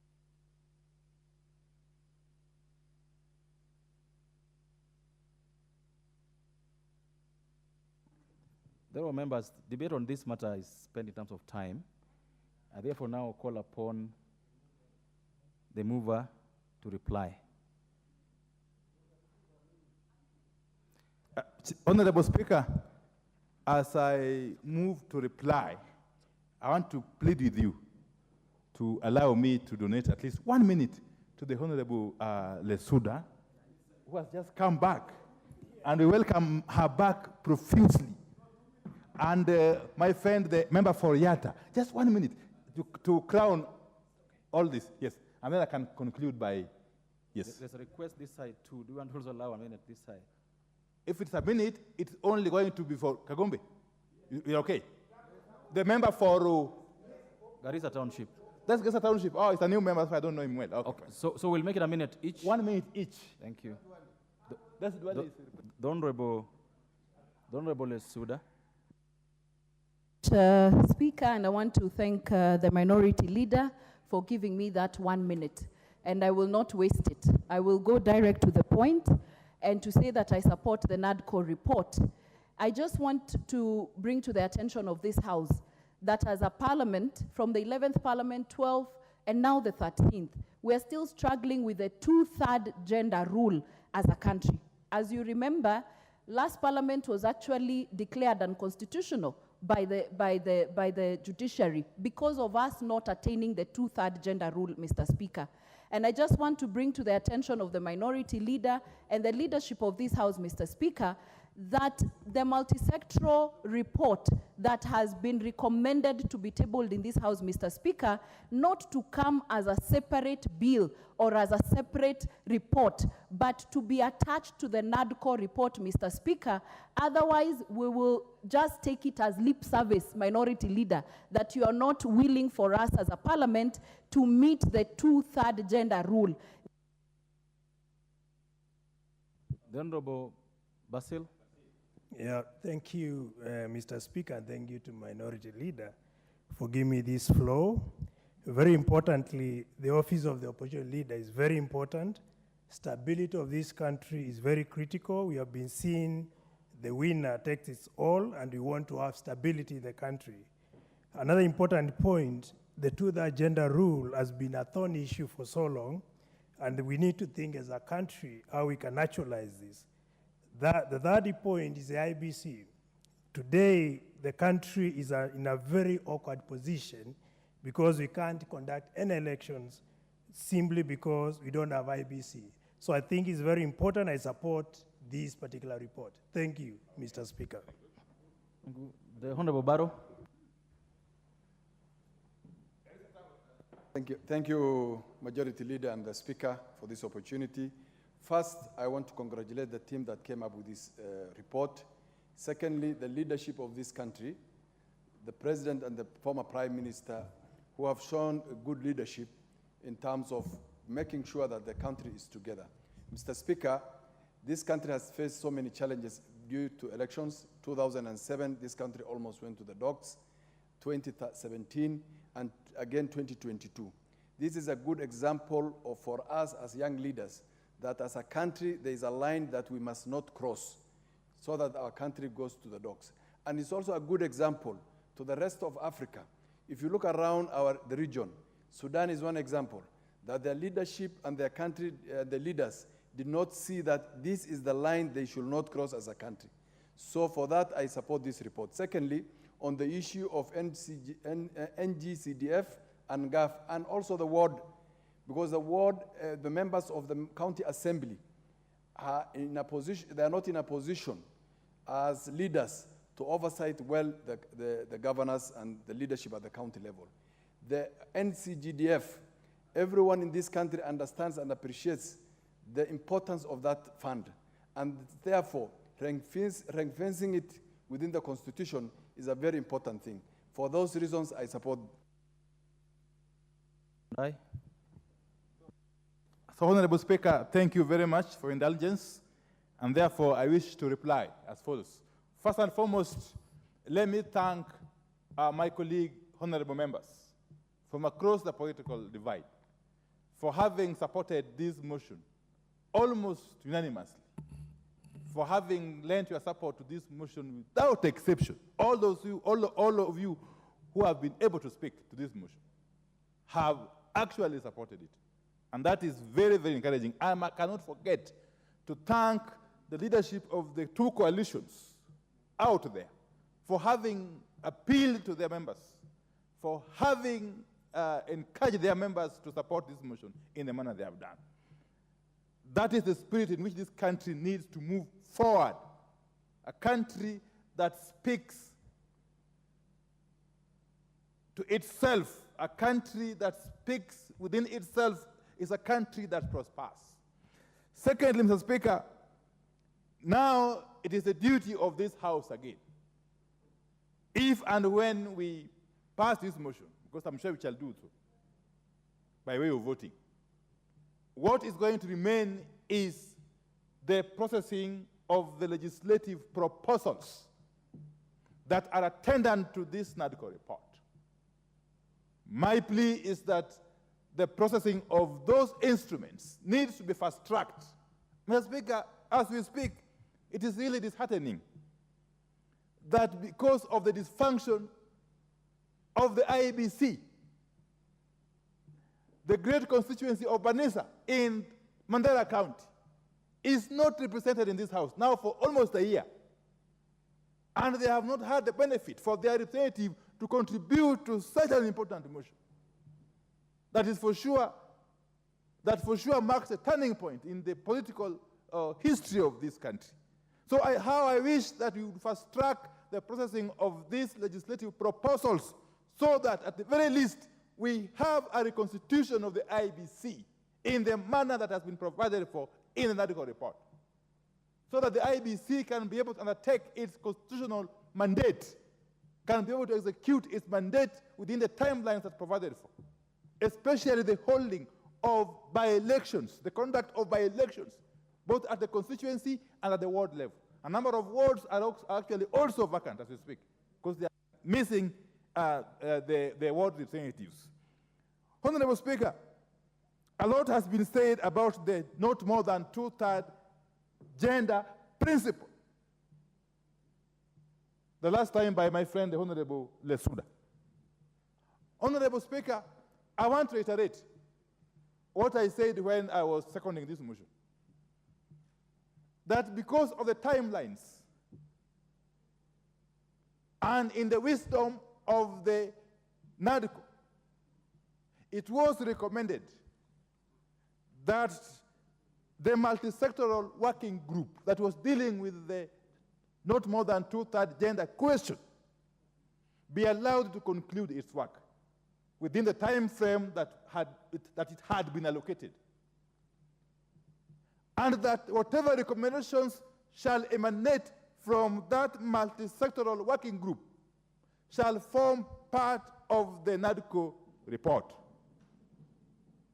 regardless of when those recommendations will land in this House. That is the principle.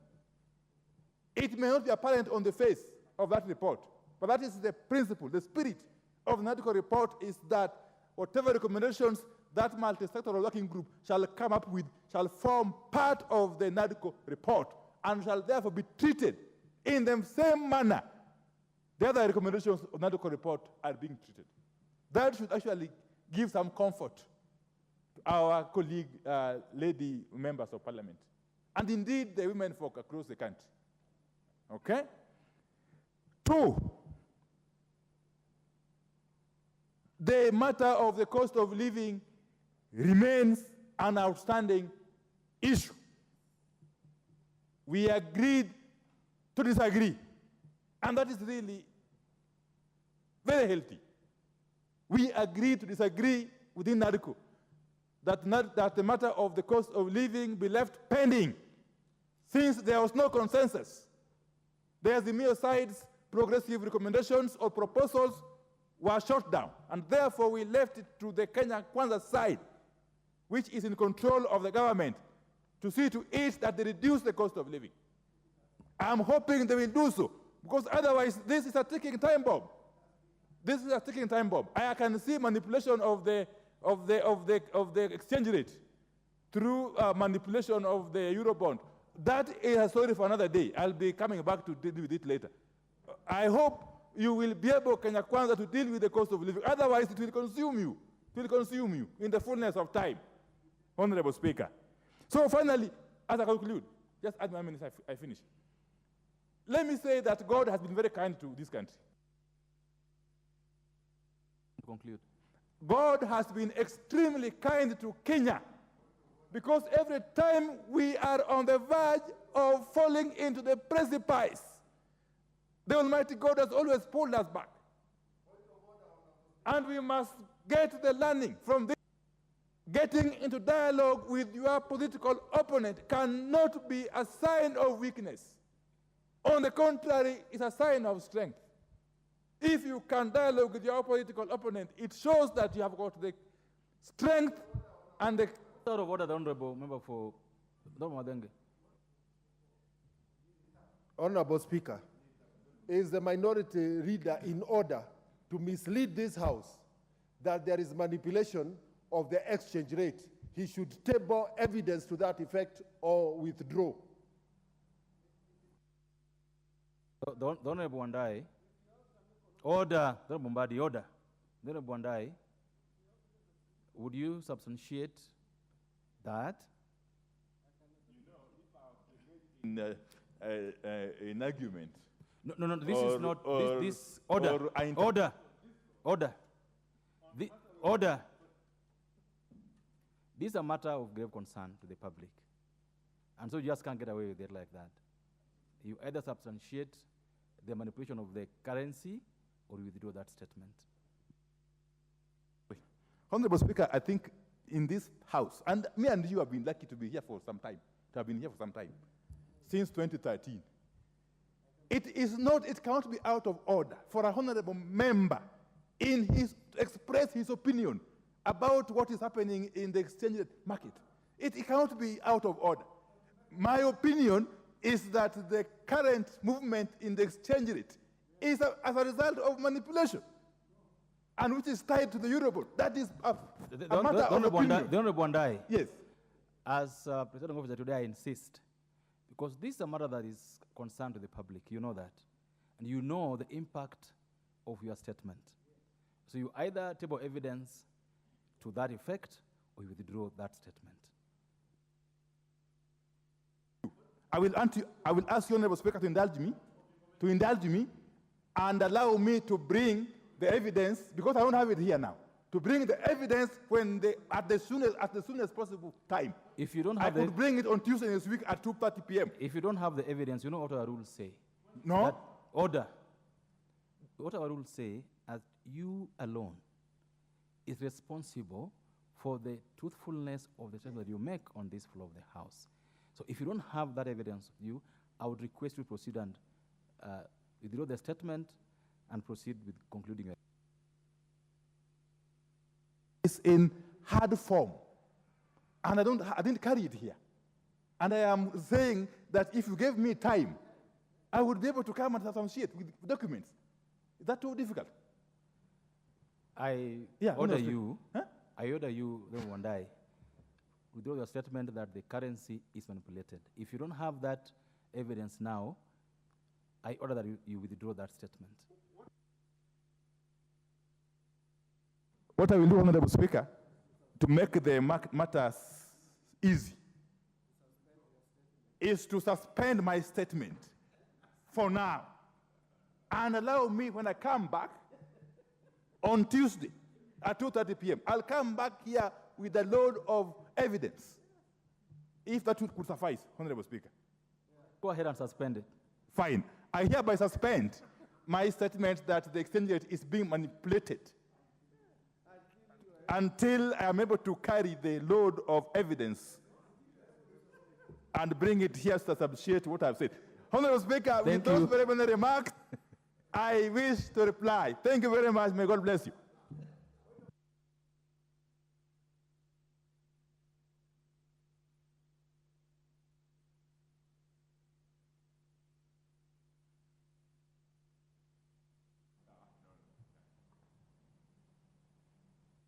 Would you come on the microphone? A point of order, Mr. Speaker. I rise pursuant to Standing Order number 53, 3, which reads as follows. Despite paragraph 2, the Speaker may, on the request of a member, defer the putting of the question to the following day, in which case the Speaker shall thereupon nominate a time at which the question shall be put. Would I be in order, Mr. Speaker, to request you to defer this matter and appoint a day, a time tomorrow? Thank you so much. The decision on this matter, and therefore the putting of the question on this matter, will be done in the next sitting, which is tomorrow. Next order.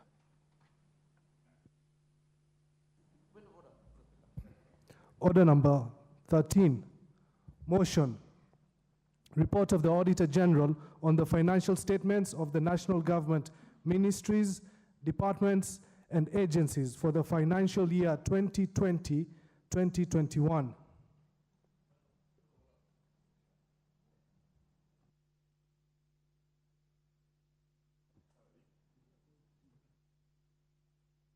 The member for Gatundu South, what is out of order?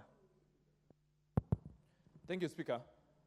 I happen to have the benefit of sitting in the Public Accounts Committee, and the report that is about to be tabled by Honorable Bad is a report that we have worked tirelessly. If you look at what he's holding, Mr. Speaker, you realize it's a voluminous document that he has to go through.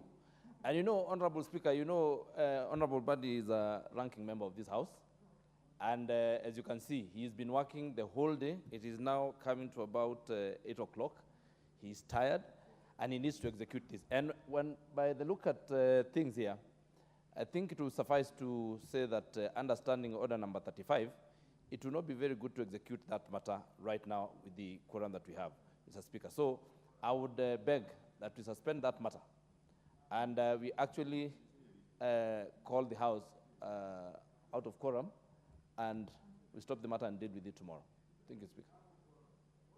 Of order, because from what you're saying, no, lack of quorum. I'm standing on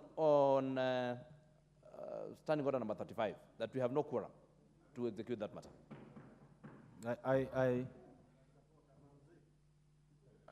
I confirm that that I order that the bell be rung for 5 minutes.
Order, members.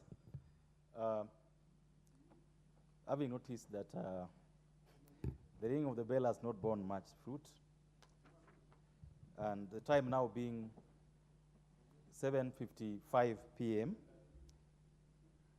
this House stands adjourned until tomorrow, Thursday, 22nd of February 2024, at 2:30 p.m.